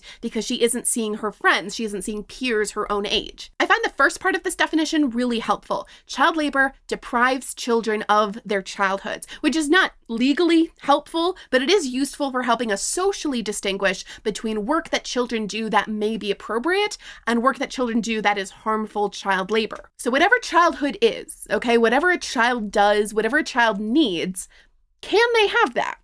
Or is their work taking the place of those essential elements of childhood? But talking about labor when it comes to the Larsons is a little bit tricky because there's not necessarily a clear division between domestic work and profitable work. This comes up a lot when talking about gender roles in Kirsten's society. Today, we have this very clear distinction between work that is domestic labor, that is done within the house for the purpose of maintaining the family, and work that is done outside the house, which is profitable. But that's a really recent thing in most of America, and in a lot of cases, it still isn't a real distinction, especially when you talk about a farm. On a small family farm, all of the work is supporting the farm, which is how they make money, but also all of the work is supporting the farm, which is their home. Kirsten's mama and papa do have separate functions, and papa does tend to work more outside the physical house, and mama tends to work more inside the physical house, but papa contributes to the domestic work. He's contributing to the household, and mama contributes to the economics, to the goods that they're able to sell for profit. There's just not a clear division. And same thing with Kirsten herself. There's not a clear division between the work she does because these are her household chores and the work that she does because she's an employee of the family business. So with all that in mind, let's talk about Nellie. Because what Nellie is up to is 100% child labor. I don't know that anybody's going to argue that. She has an employer. She's working a full job. And except for her time at Mrs. Van Sicklen's, she is doing that instead of going to school. A lot of the work she does is hazardous and dangerous and bad for her physical health, and it gets in the way of her social and physical and educational development. It is depriving her of childhood. And Nellie's been doing this for years. By the time she meets Samantha, she has already been working for some time, including her time in the thread factory. So that would have been when she's 7 or 8 at the oldest. No, by no definition is this not childhood and child labor. It would potentially even fall into that category of the worst kinds of child labor. At the time in New York, there were some restrictions on child labor, but not many, and more importantly, they weren't often followed. This is something I really appreciate about the Peek into the Past chapters that cover this. They point out that there were rules that children were supposed to be in school. There were rules against children doing some of the most dangerous work, but legal isn't always the same thing as reality, and it points out that there were a lot of incentives, both on the part of employers and on the part of families, to disregard those laws. In history education for children, I feel like that's a weirdly overlooked concept, that people often do things that are against the law. So I do appreciate that they distinguish that. And I appreciate that the information about child labor comes back in Changes for Kirsten, because this is all part of the same big picture. These concepts introduced in book 6, the institutionalization of children, adoption, these are also part of labor history. In her society, Nellie is not valued as a person. Most of the adults she comes in contact with don't value her as a person, don't value her as a child, but everybody values her labor. Her parents recognize that her labor has value. In those early books, she's a wage earner for her family. The factory she works for, the houses she works in, they don't always treat her well, but they value her labor. And that doesn't stop when she enters the system, as we refer to it today. The orphanage takes her in and protects her and clothes her, But the object of value that they're protecting is not a child, it's the potential work that she can perform for others. When Cornelia and Samantha show up, the directress assumes they're there to hire someone to get a maid or a serving girl, because why else would she be there? What else is there within this building that you would care about? She is chosen for the orphan train when she is deemed sufficiently competent and useful as a worker, and therefore she would be desired by families out west to do labor. So, the orphan train. We gotta talk about the orphan train, because the orphan train, I cannot emphasize this enough, was a real thing. It sounds made up, but it's a real thing. And to be fair, it wasn't always referred to as the orphan train at the time. It was sometimes. I believe that phrase traces back to the 1850s, but people usually found more pleasant euphemistic words for it. Orphan train is what we call it looking back. When I described the orphan train, you might have thought, wow, it's wild. It almost sounds like she's describing human trafficking. I don't know that I'd call the orphan train trafficking.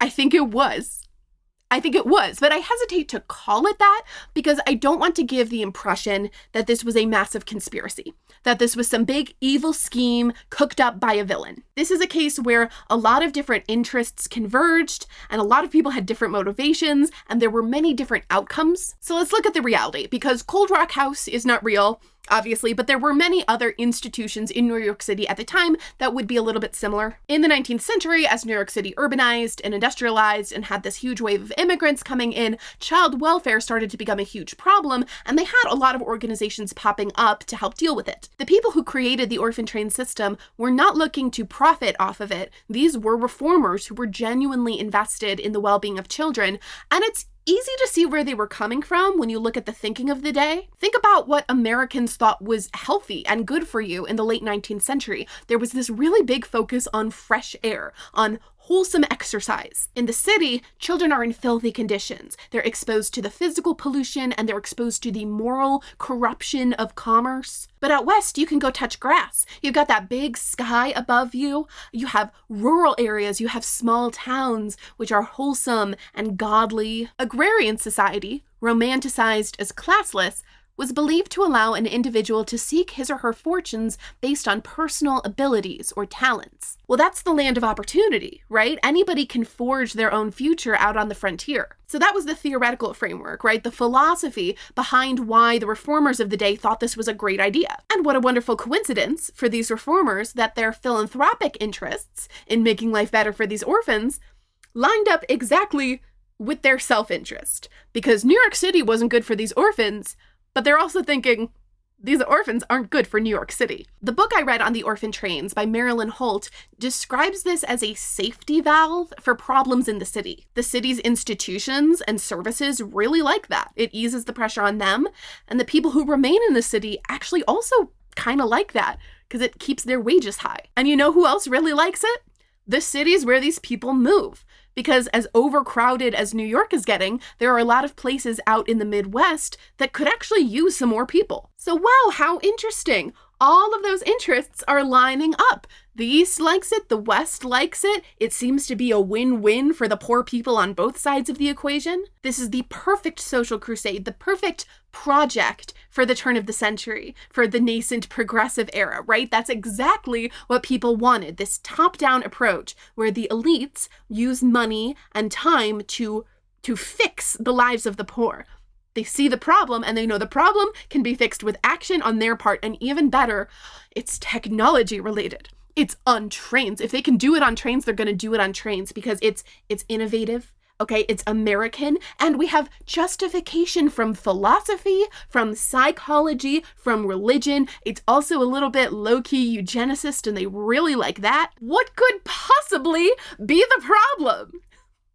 Except for the fact that it's just literally labor trafficking. The orphan trains ran from the 1850s to almost the 30s, so this is about an 80-year span, and about 200,000 children traveled on it. That's a lot of people. And as you might expect looking at that number, there were a lot of different experiences. This is a system that left children very vulnerable to abuse and A lot were abused. We actually have a lot of first-person accounts, both from letters written by children at the time and by stories from adults who were on the train as children, and a lot of them talk about it in completely glowing terms, that they found new families that were full of love, and there was like food everywhere, and they felt like they had such a bright future. There were a lot of different organizations involved, and some of them took vetting these families very seriously, requiring them to apply with interviews and provide references, and then after the adoption would have check-ins. This was 80 years and 200,000 children.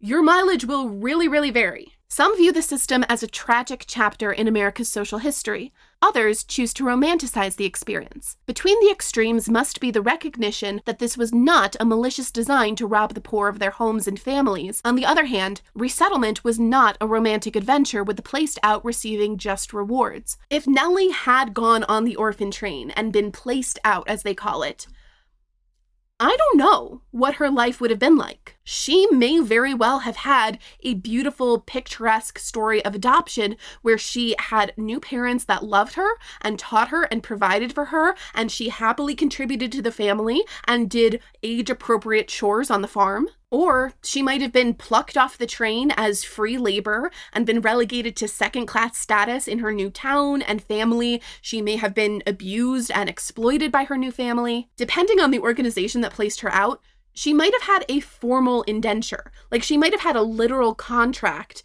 in which the family agreed to feed and clothe her until she was 18 and then agreed to release her at 18 and give her $75 to start her new life. Either way, she would have been separated from her sisters, and that was actually a pretty common practice because keeping siblings together was not prioritized in foster and adoption systems at the time. And either way, she would have no agency in what was happening to her and possibly not even be informed. Even in the best cases, the whole process was traumatizing, and the experience of being picked by a family was often really dehumanizing. When the train would pull into a station and they would bring the children into the town, they would often place them on some sort of platform or stage, which some sources say is the origin of the phrase being put up for adoption. And the facilitators would introduce the children and sometimes encourage them to sing or perform. Potential families were encouraged to just sort of browse the children and permitted to go up and physically examine them. And there are actually multiple stories of families checking the teeth of children in a scene that is really reminiscent of a slave auction. Reading stories of this practice, it is impossible to forget that when these orphan trains were first established and up and running, there were still legal chattel slave auctions in the United States. Now, one obvious difference between the two practices is that the people on the orphan train were almost entirely white, and I mean white by today's standards, which is including Irish people. They did include children who were immigrants from Western Europe and children who didn't speak English, and in those cases, usually they made an effort to place the children with families of a similar background, with one major exception.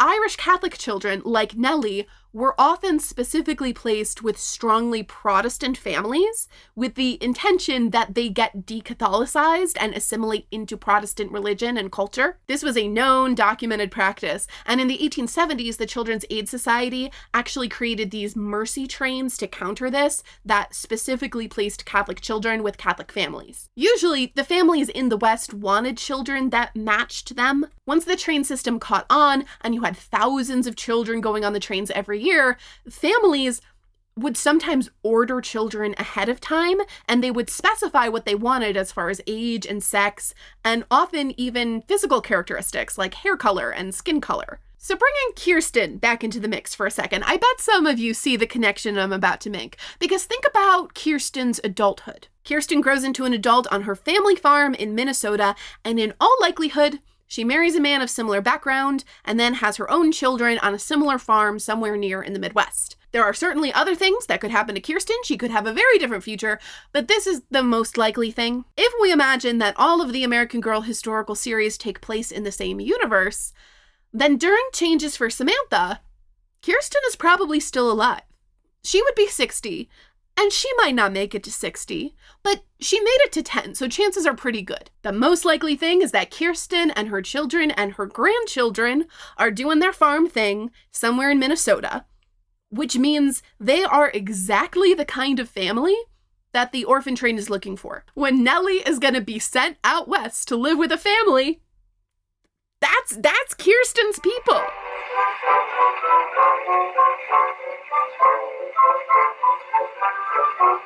Well, that was a lot. If you're thinking to yourself, wow, this whole section was kind of a downer, I want to remind you that this is what's in the book. It's not my fault. It's what's in the book. And what's in the book is so sad and tragic and dark. But let's now start to transition out of this focus on real, actual historical tragedies because the video is almost over. Can you believe it? Wow, 5 hours just flew by. Let's do a puzzle. I got this little pack of American Girl puzzles from a very, very nice lady on Facebook Marketplace. And she individually sorted and bagged all of the mini puzzles for me. So let's do the Samantha puzzle and perhaps listen to some delightful vintage music, shall we? Yes, we shall.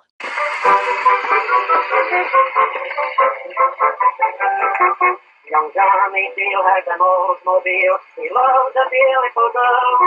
She is the queen of his dad's machine. She has his heart in a whirl. Now when they go for a spin, you know she tries to learn the auto. So he lets her feel while he gets her ear and whispers soft and low. Blow away with Lucille in my very Oldsmobile. Down the road of life we'll fly, automobile, you and I. To the church we'll swiftly steal, then our wedding bells will peal. You can go as far as you like with me in my very Oldsmobile.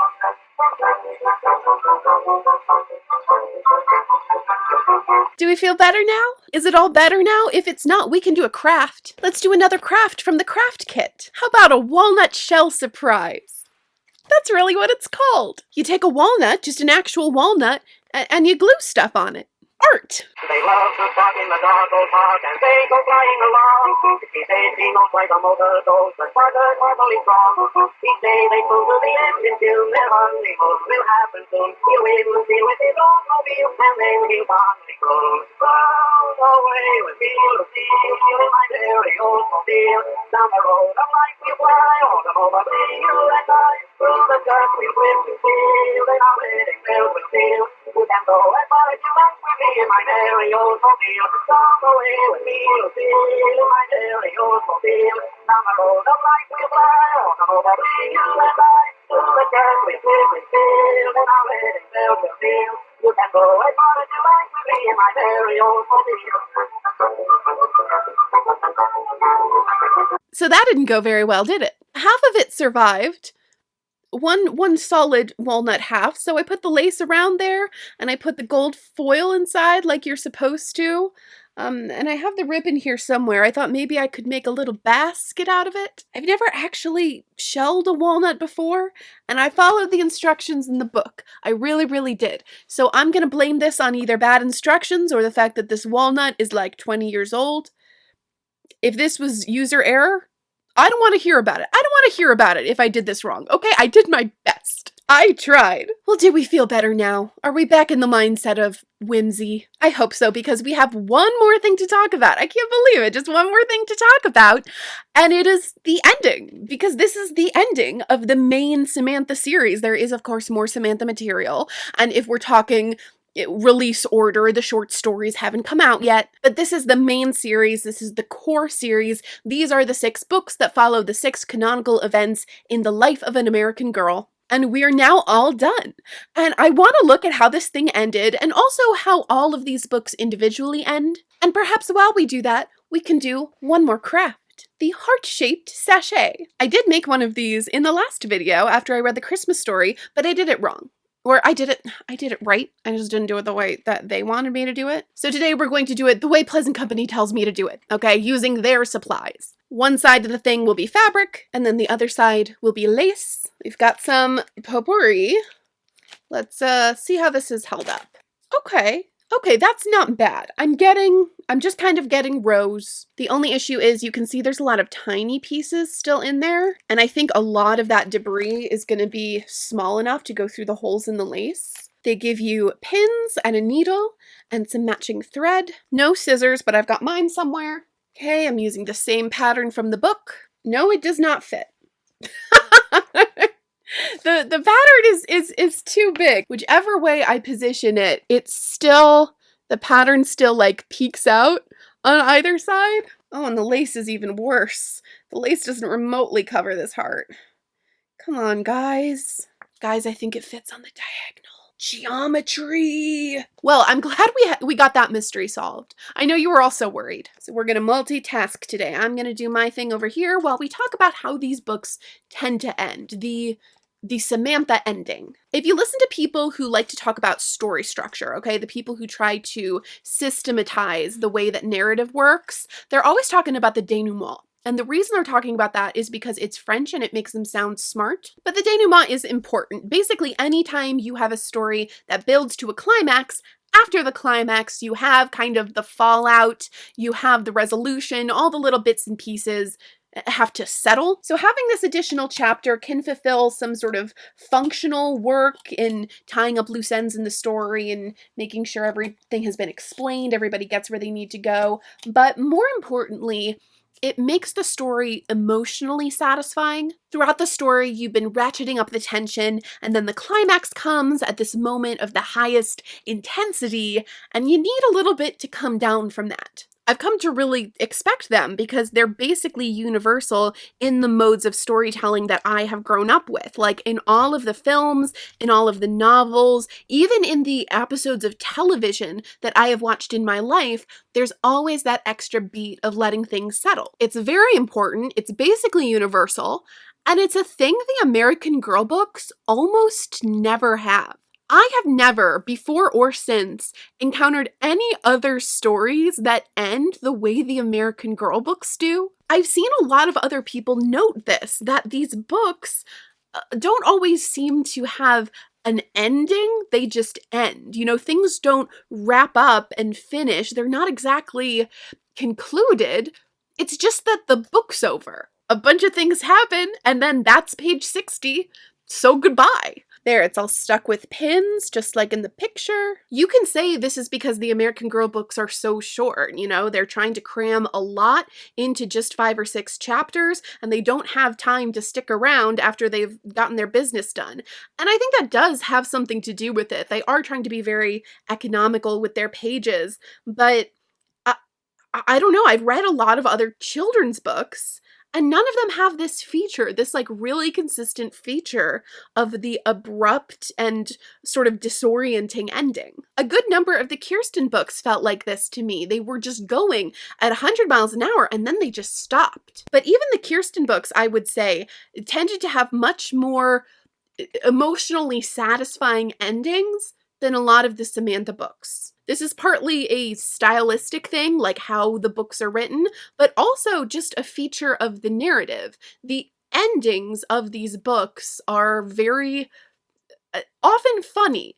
I think in a lot of the footage, both for Kirsten and Samantha, when I get to the last pages of these books, I just kind of laugh at the camera. I'm just like, well, I guess that's the end of the story. Think about the endings of the Kirsten books in her main series. They always end on a nice, hopeful note, but often it's bittersweet. The victories are there, but they're really hard won, and they're often bittersweet. They definitely end with a sense of hope, but I'm not sure how much I'd even call those happy endings. And even later on, when the endings are more clearly victorious, there's always compromise. There is no bittersweet sense of loss to the endings of the Samantha books. Samantha's victories are complete and unqualified. She gets what she wants every single time. Like, I'm tempted to say, oh, she gets what she wants, but sometimes it looks differently than she expected, or she didn't get what she wanted, but she got what she needed. But no, she gets what she wants every time. Think about Samantha Learns a Lesson, okay? She wants to help her friend Nellie. She also wants to do well in this speech contest. And okay, so she hatches a plan to help Nellie, and it works. Okay, Nellie moves up to grade level. She does really, really well. Grandmary supports her in this. Great. Samantha spends a lot of time helping Nellie, and it's definitely generous for her to do that, but the narrative never shows us Samantha giving up something else she'd rather be doing. Like, there's no sense of, oh, she would normally be ice skating or whatever, and now she's choosing to help Nellie instead. Like, she just has some spare time, and this is what she's doing with it, and she likes hanging out with Nellie. Like, she really likes it. It's not, there's no sacrifice associated. In fact, in the ice skating short story, we see that Samantha is able to maintain her relationships with her classmates from school that are probably in her social class, as well as her relationship with Nellie, a lot of the time at the exact same time. Edith Eddleton is snooty about it, but we didn't like her anyway. She was mean to begin with. So there are not real social costs for Samantha. And Samantha still has plenty of time while she's teaching Nellie to be able to work on her own homework and prepare her speech for the speech contest, which she would like to do well at. And her first speech about progress in America, it goes great. She gets approval from her teachers, from the adults in her world, which she does want. But then Nellie tells her the truth about what conditions are like in the factory. And we sort of have a conflict set up between getting the approval of the people in her society and the status quo and telling the truth. You know, speaking truth to power, maybe confronting these people with something that doesn't align with their expectations and they're not going to approve of, but it's the truth. And it turns out there is no conflict there. Samantha tells the truth, she speaks out, she rewrites her speech to be about child labor, and everybody loves it. They like that even more than the first one. And she wins the speech contest. She's won the contest, she's told the truth, she's built the relationship with Nellie. Nellie is moving up to the next class. Win, win, win. It's victories all around, and no one's had to give up anything. Because it turns out Samantha's world, Samantha's culture, her school and community is totally compatible with total justice. Sometimes individual people in Samantha's world are mean, for sure. But we can handle them every time. And there is nothing wrong with the bedrock of her society. There are no problems with her community's culture. This is a culture where doing the right thing is always going to be easy and rewarding and successful, which is not how Kirsten's community is presented. If you look at Kirsten Learns a Lesson, okay, in Kirsten's school story, you also have her speaking in front of the class, and you also have her forming a relationship with somebody very different from her. I'm certainly not going to hold up this story as like the gold standard of the perfect way to depict the relationship between white settlers and Native people in America.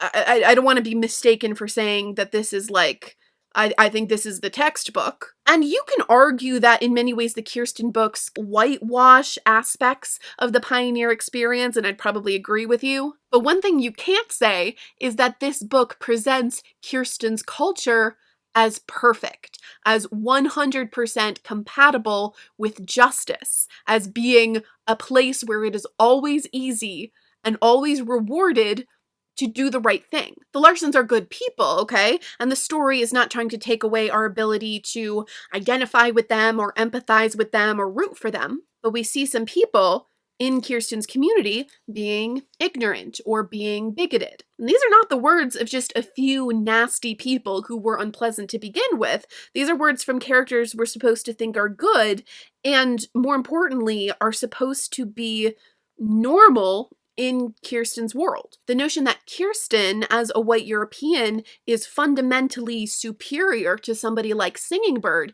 is shown to be intertwined with the way Kirsten is being educated and raised. In fact, the success of Kirsten's family is shown to be directly at the expense of the life of Singing Bird's family. She sees her family and her neighbors working hard to establish their farms. And she sees Singing Bird's family and her tribe starting to starve. And she's able to connect those 2 points and say, wait, it's not that Singing Bird just so happens to be struggling at the same time as we are finding hope in our new life. Singing Bird's family is starving because my community is here. And she does make a connection of causation. She doesn't just say these things are linked. She realizes that one is causing the other. And she doesn't get what I think would be a more complete understanding of how intentional and violent this is. She does not understand that not only is Singing Bird's family starving because we're here, That's why we're here. That's why there's cheap land here. That's why there's all this infrastructure and funding to invite us to come out and settle. It's for the purpose of forcing the Dakota off their land. She doesn't know that, and it's unrealistic to think she would know that. She draws a point of connection, and she understands that there is an injustice that is fundamental to how my community works. Samantha learns a lesson, almost gets there. I think Samantha also is able to draw that one line of connection between 2 points. And if we're honest, Nellie draws it for her. Okay, Samantha doesn't figure this out, but Nellie gives her speech about life in the factory, and she says, that's why thread is so cheap. So a point of connection is made, and I think that's one of the most impactful parts of the Samantha series, but neither Samantha nor the book sort of internalizes this as part of the nature of Samantha's world, of her town, of her community. It just kind of happens. There's not a big sense of cause and effect. Bad things just happen. In Samantha's world, tragedy is kind of random and senseless. Like, think of how her parents died. So it sort of comports with her worldview that there's not really a reason for any of this. Nellie is treated unfairly because life is unfair. But all it would take for things to be better, for people to not be treated terribly, is for us to just make a couple changes. You know, for us to think of the children. And why won't anyone think of the children? If we took care of the children, then we could be proud of our factories and our progress. Our factories are good. Our progress is good. We just have this like child labor problem in them, and let's clean that up. And she has every reason to believe that she could clean it up. Samantha knows in her heart that any problem that exists can be fixed if she puts her mind to it, if she makes a plan, okay? She hatches a plan, anything can be fixed with action, with active action on her part, and why shouldn't she think that? It works every time. It's not just the style of one author. This is consistent across all of the authors that we've read so far that have handled Samantha. That's just what Samantha is like. That's just what her life is like. She just wins. And you know what that is? That's privilege. Because you know whose life doesn't go like that? Miss Nellie O'Malley. If we were to retell these stories from Nellie's perspective, first of all, not all of them have a happy ending. Like, book 1 doesn't have a happy ending, and at whatever point chronologically her parents died, that wasn't a happy ending. But even when there are happy endings, like at the end of the second book, or at the end of some of the short stories where we see her, these are not Samantha-style victories. These are not complete, unqualified, total wins for Nellie O'Malley. There are always compromises. When things are good for Nellie, they're good under the circumstances. Nellie struggles to have hope a lot of the time. She struggles to look to the future with hope. And even when she does, her hope has a ceiling on it. She has already learned where this ceiling is by the time we meet her, by the time Samantha meets her in book 1. Nellie understands this, and Samantha does not. Samantha does not understand this at all. Sam knows that she can do anything or have anything if she sets her mind to it, so why wouldn't Nellie be the same? Samantha just bounds into Nellie's life with this golden retriever energy of like, everything can be great, let's just do it. It is profoundly insensitive. Like those scenes in the first book especially, so insensitive. But that energy is also really a gift in many ways. Because for a while, it kind of works. Proximity to Samantha gives Nellie some advantages and kind of gives her access to the success that Samantha has so naturally. When she's with Samantha, she is swept along in the tide that is Samantha-ing, and a lot of times it leads good places. So she's able to get some wins, you know? She gets some victories, but they always come with compromises. They're always so much more limited than Samantha's are. And they never last. She has a friend in Mount Bedford, but then she's being shipped back home. Oh my gosh, she gets to live with her family and go to school in addition to being a maid. She still has to be a maid until book 6. Until the most Samantha ending of all the Samantha endings, until the most complete and unqualified and insane victory of them all. When things get so bad that it kind of shakes up everybody's usual patterns. And we get to see, more importantly, how much they've grown. Here's another point of contrast between Samantha and Kirsten. Kirsten is secretive by nature. This is partly personality. I think Kirsten's just a more private person. She's a little quieter, a little more interior focused, but it also makes sense when you look at the environment she's being raised in, when you look at the old-fashioned parenting her parents bring, but also the fact that she lives with scarcity and insecurity, and she has grown up learning to grab and squirrel away any bits of joy and pleasure that she can find. Kirsten's first instinct in any situation is always to say nothing. For Samantha, openness is the default, okay? Because why shouldn't her grandmother and aunt and teacher, why shouldn't they all know what she's doing? Her ideas are great. She has great ideas. Everyone thinks so. She asks for help and she's rewarded for it by getting it. This too is partly upbringing, like she has just so much latitude and privilege, but I think it's also personality. She's just a more open and exuberant and fearless girl. That's always been Samantha's personality so far in these books, so it's really notable that in Changes for Samantha, she's keeping some really big secrets. We've seen this creep up a little bit in the last few books when things come up that are confusing or a little emotionally fraught for Samantha. She might keep those close to the vest. But now she's trying to have conversations with Nellie without Miss Fauci hearing. She is sneaking off to 17th Street without telling anybody. She is hiding girls in the attic. Samantha says she wishes that Nellie could just come live with her, and Nellie says, oh, your aunt and uncle don't need any more maids, and she accepts that. And I think book 1 Samantha would have argued with that. Like, sure, we can always use more maids. I'll convince them we need more maids. Or you know what? You don't even have to be maids. She would have the idea that they can just live there as sisters. It doesn't matter. We can make it work because we can do anything we set our minds to. We just want it enough so it'll happen. Book 6 Samantha doesn't argue with Nellie about this. She accepts what Nellie says. She's come to understand that Nellie knows her own situation better than Samantha does. This is a really important point of growth for her, actually, that she trusts that Nellie knows her own deal and she takes her cues from Nellie for how to help her. I saw that your hands were cold and I wanted to help you and I gave you my mittens, and it turns out that was not a good move. Turns out that didn't actually help anything.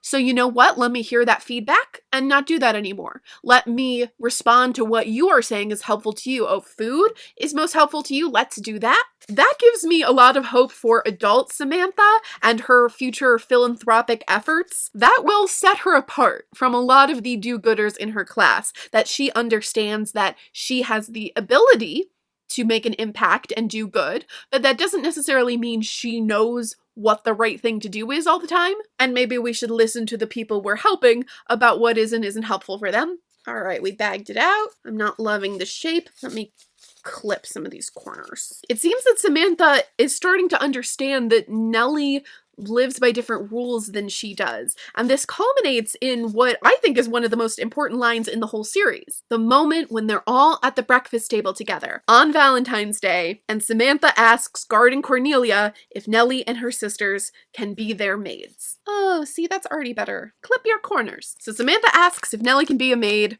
and people give her a lot of crap for this. All right, I've seen people online giving Samantha a lot of crap for this. Because to be fair, that's an insane thing to say. That's a crazy thing to say. While you're all sitting at the breakfast table together,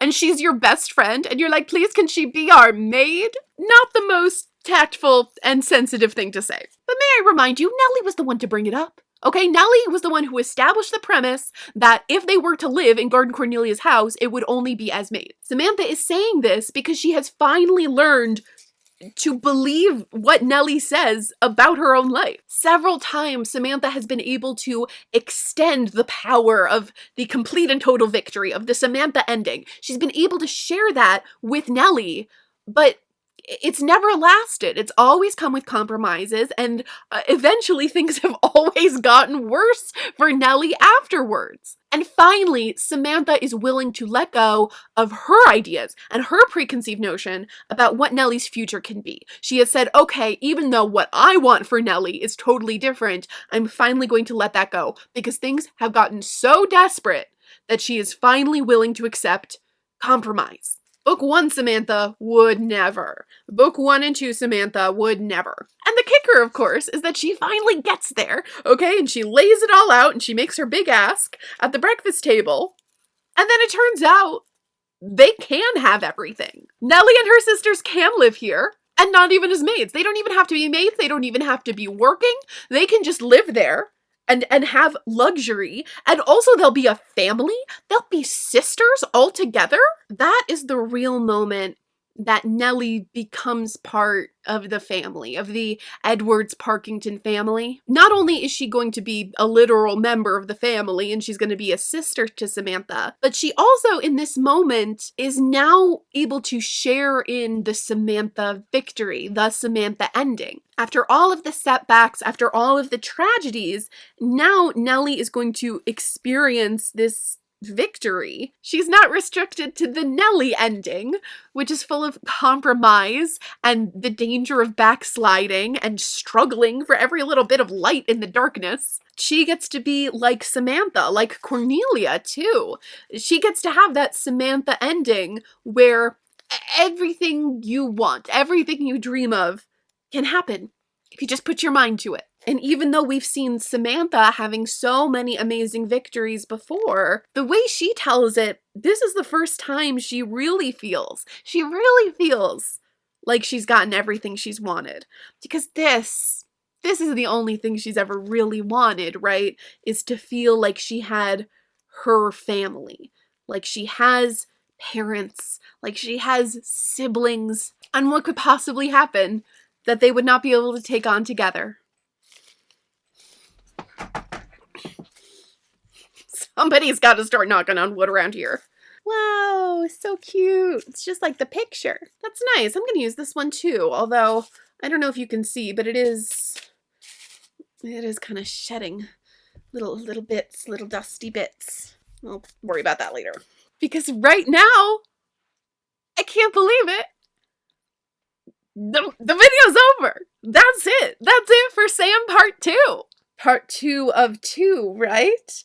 You might be thinking, as you look at the runtime of this video and add it together with the runtime of Part 1, surely she means Part 2 of 2. And here's the thing, if you watch the Kirsten video, you might be comparing the two and thinking, well, she's basically talked about the same amount of stuff.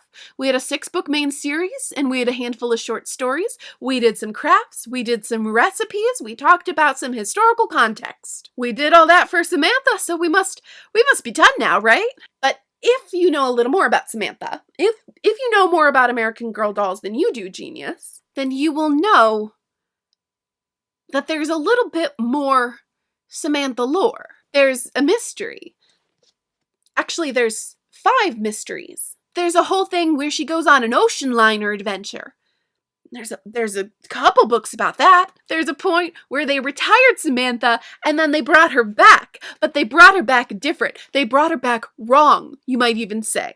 And then they brought her back different again, but different this time. There are more outfits and accessories and furniture, and then when she got retired and brought back, there were more different outfits and furniture. There is a musical number we need to talk about. There is a feature film we need to talk about. So yeah, there's gonna be a part 3. There's gonna have to be a part 3 because we gotta talk about all of that. But none of that is what I really want to talk about. We'll talk about the outfits, because I love the outfits. And we'll talk about the musical number, because of course I love a musical number.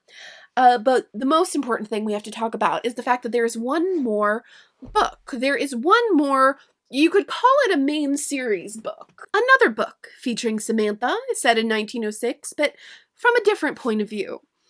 And another doll.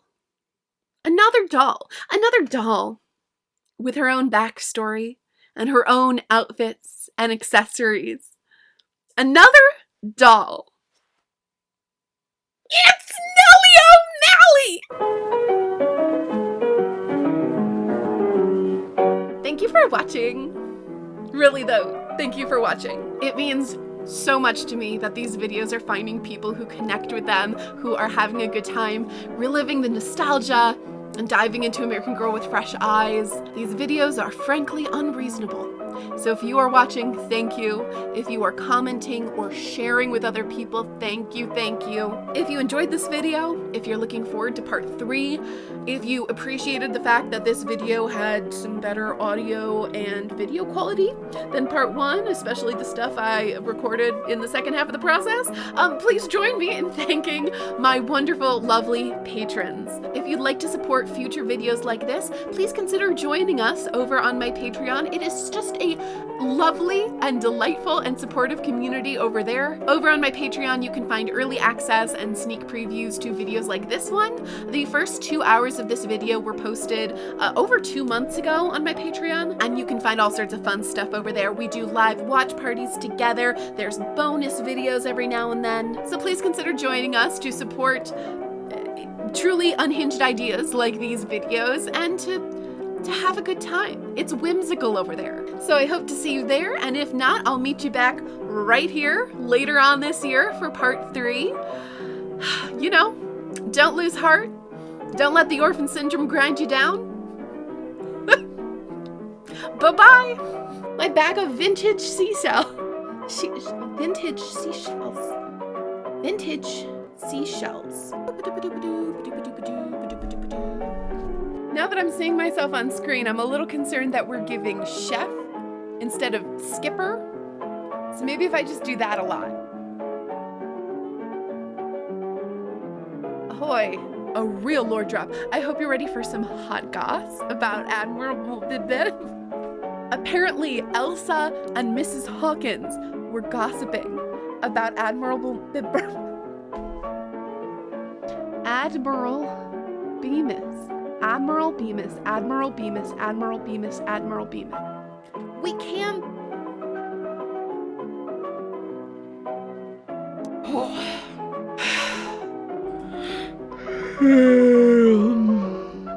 I don't need to say that last bit. I don't need that last bit. It's raining.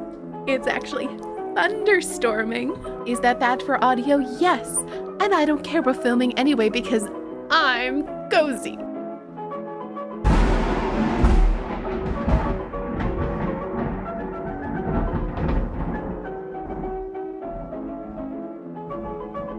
I'm gonna close the window. You know, bike for her. That's gonna be my favorite joke of this whole video. That's up there with honey can be exchanged for goods and services. I hope you all appreciated that.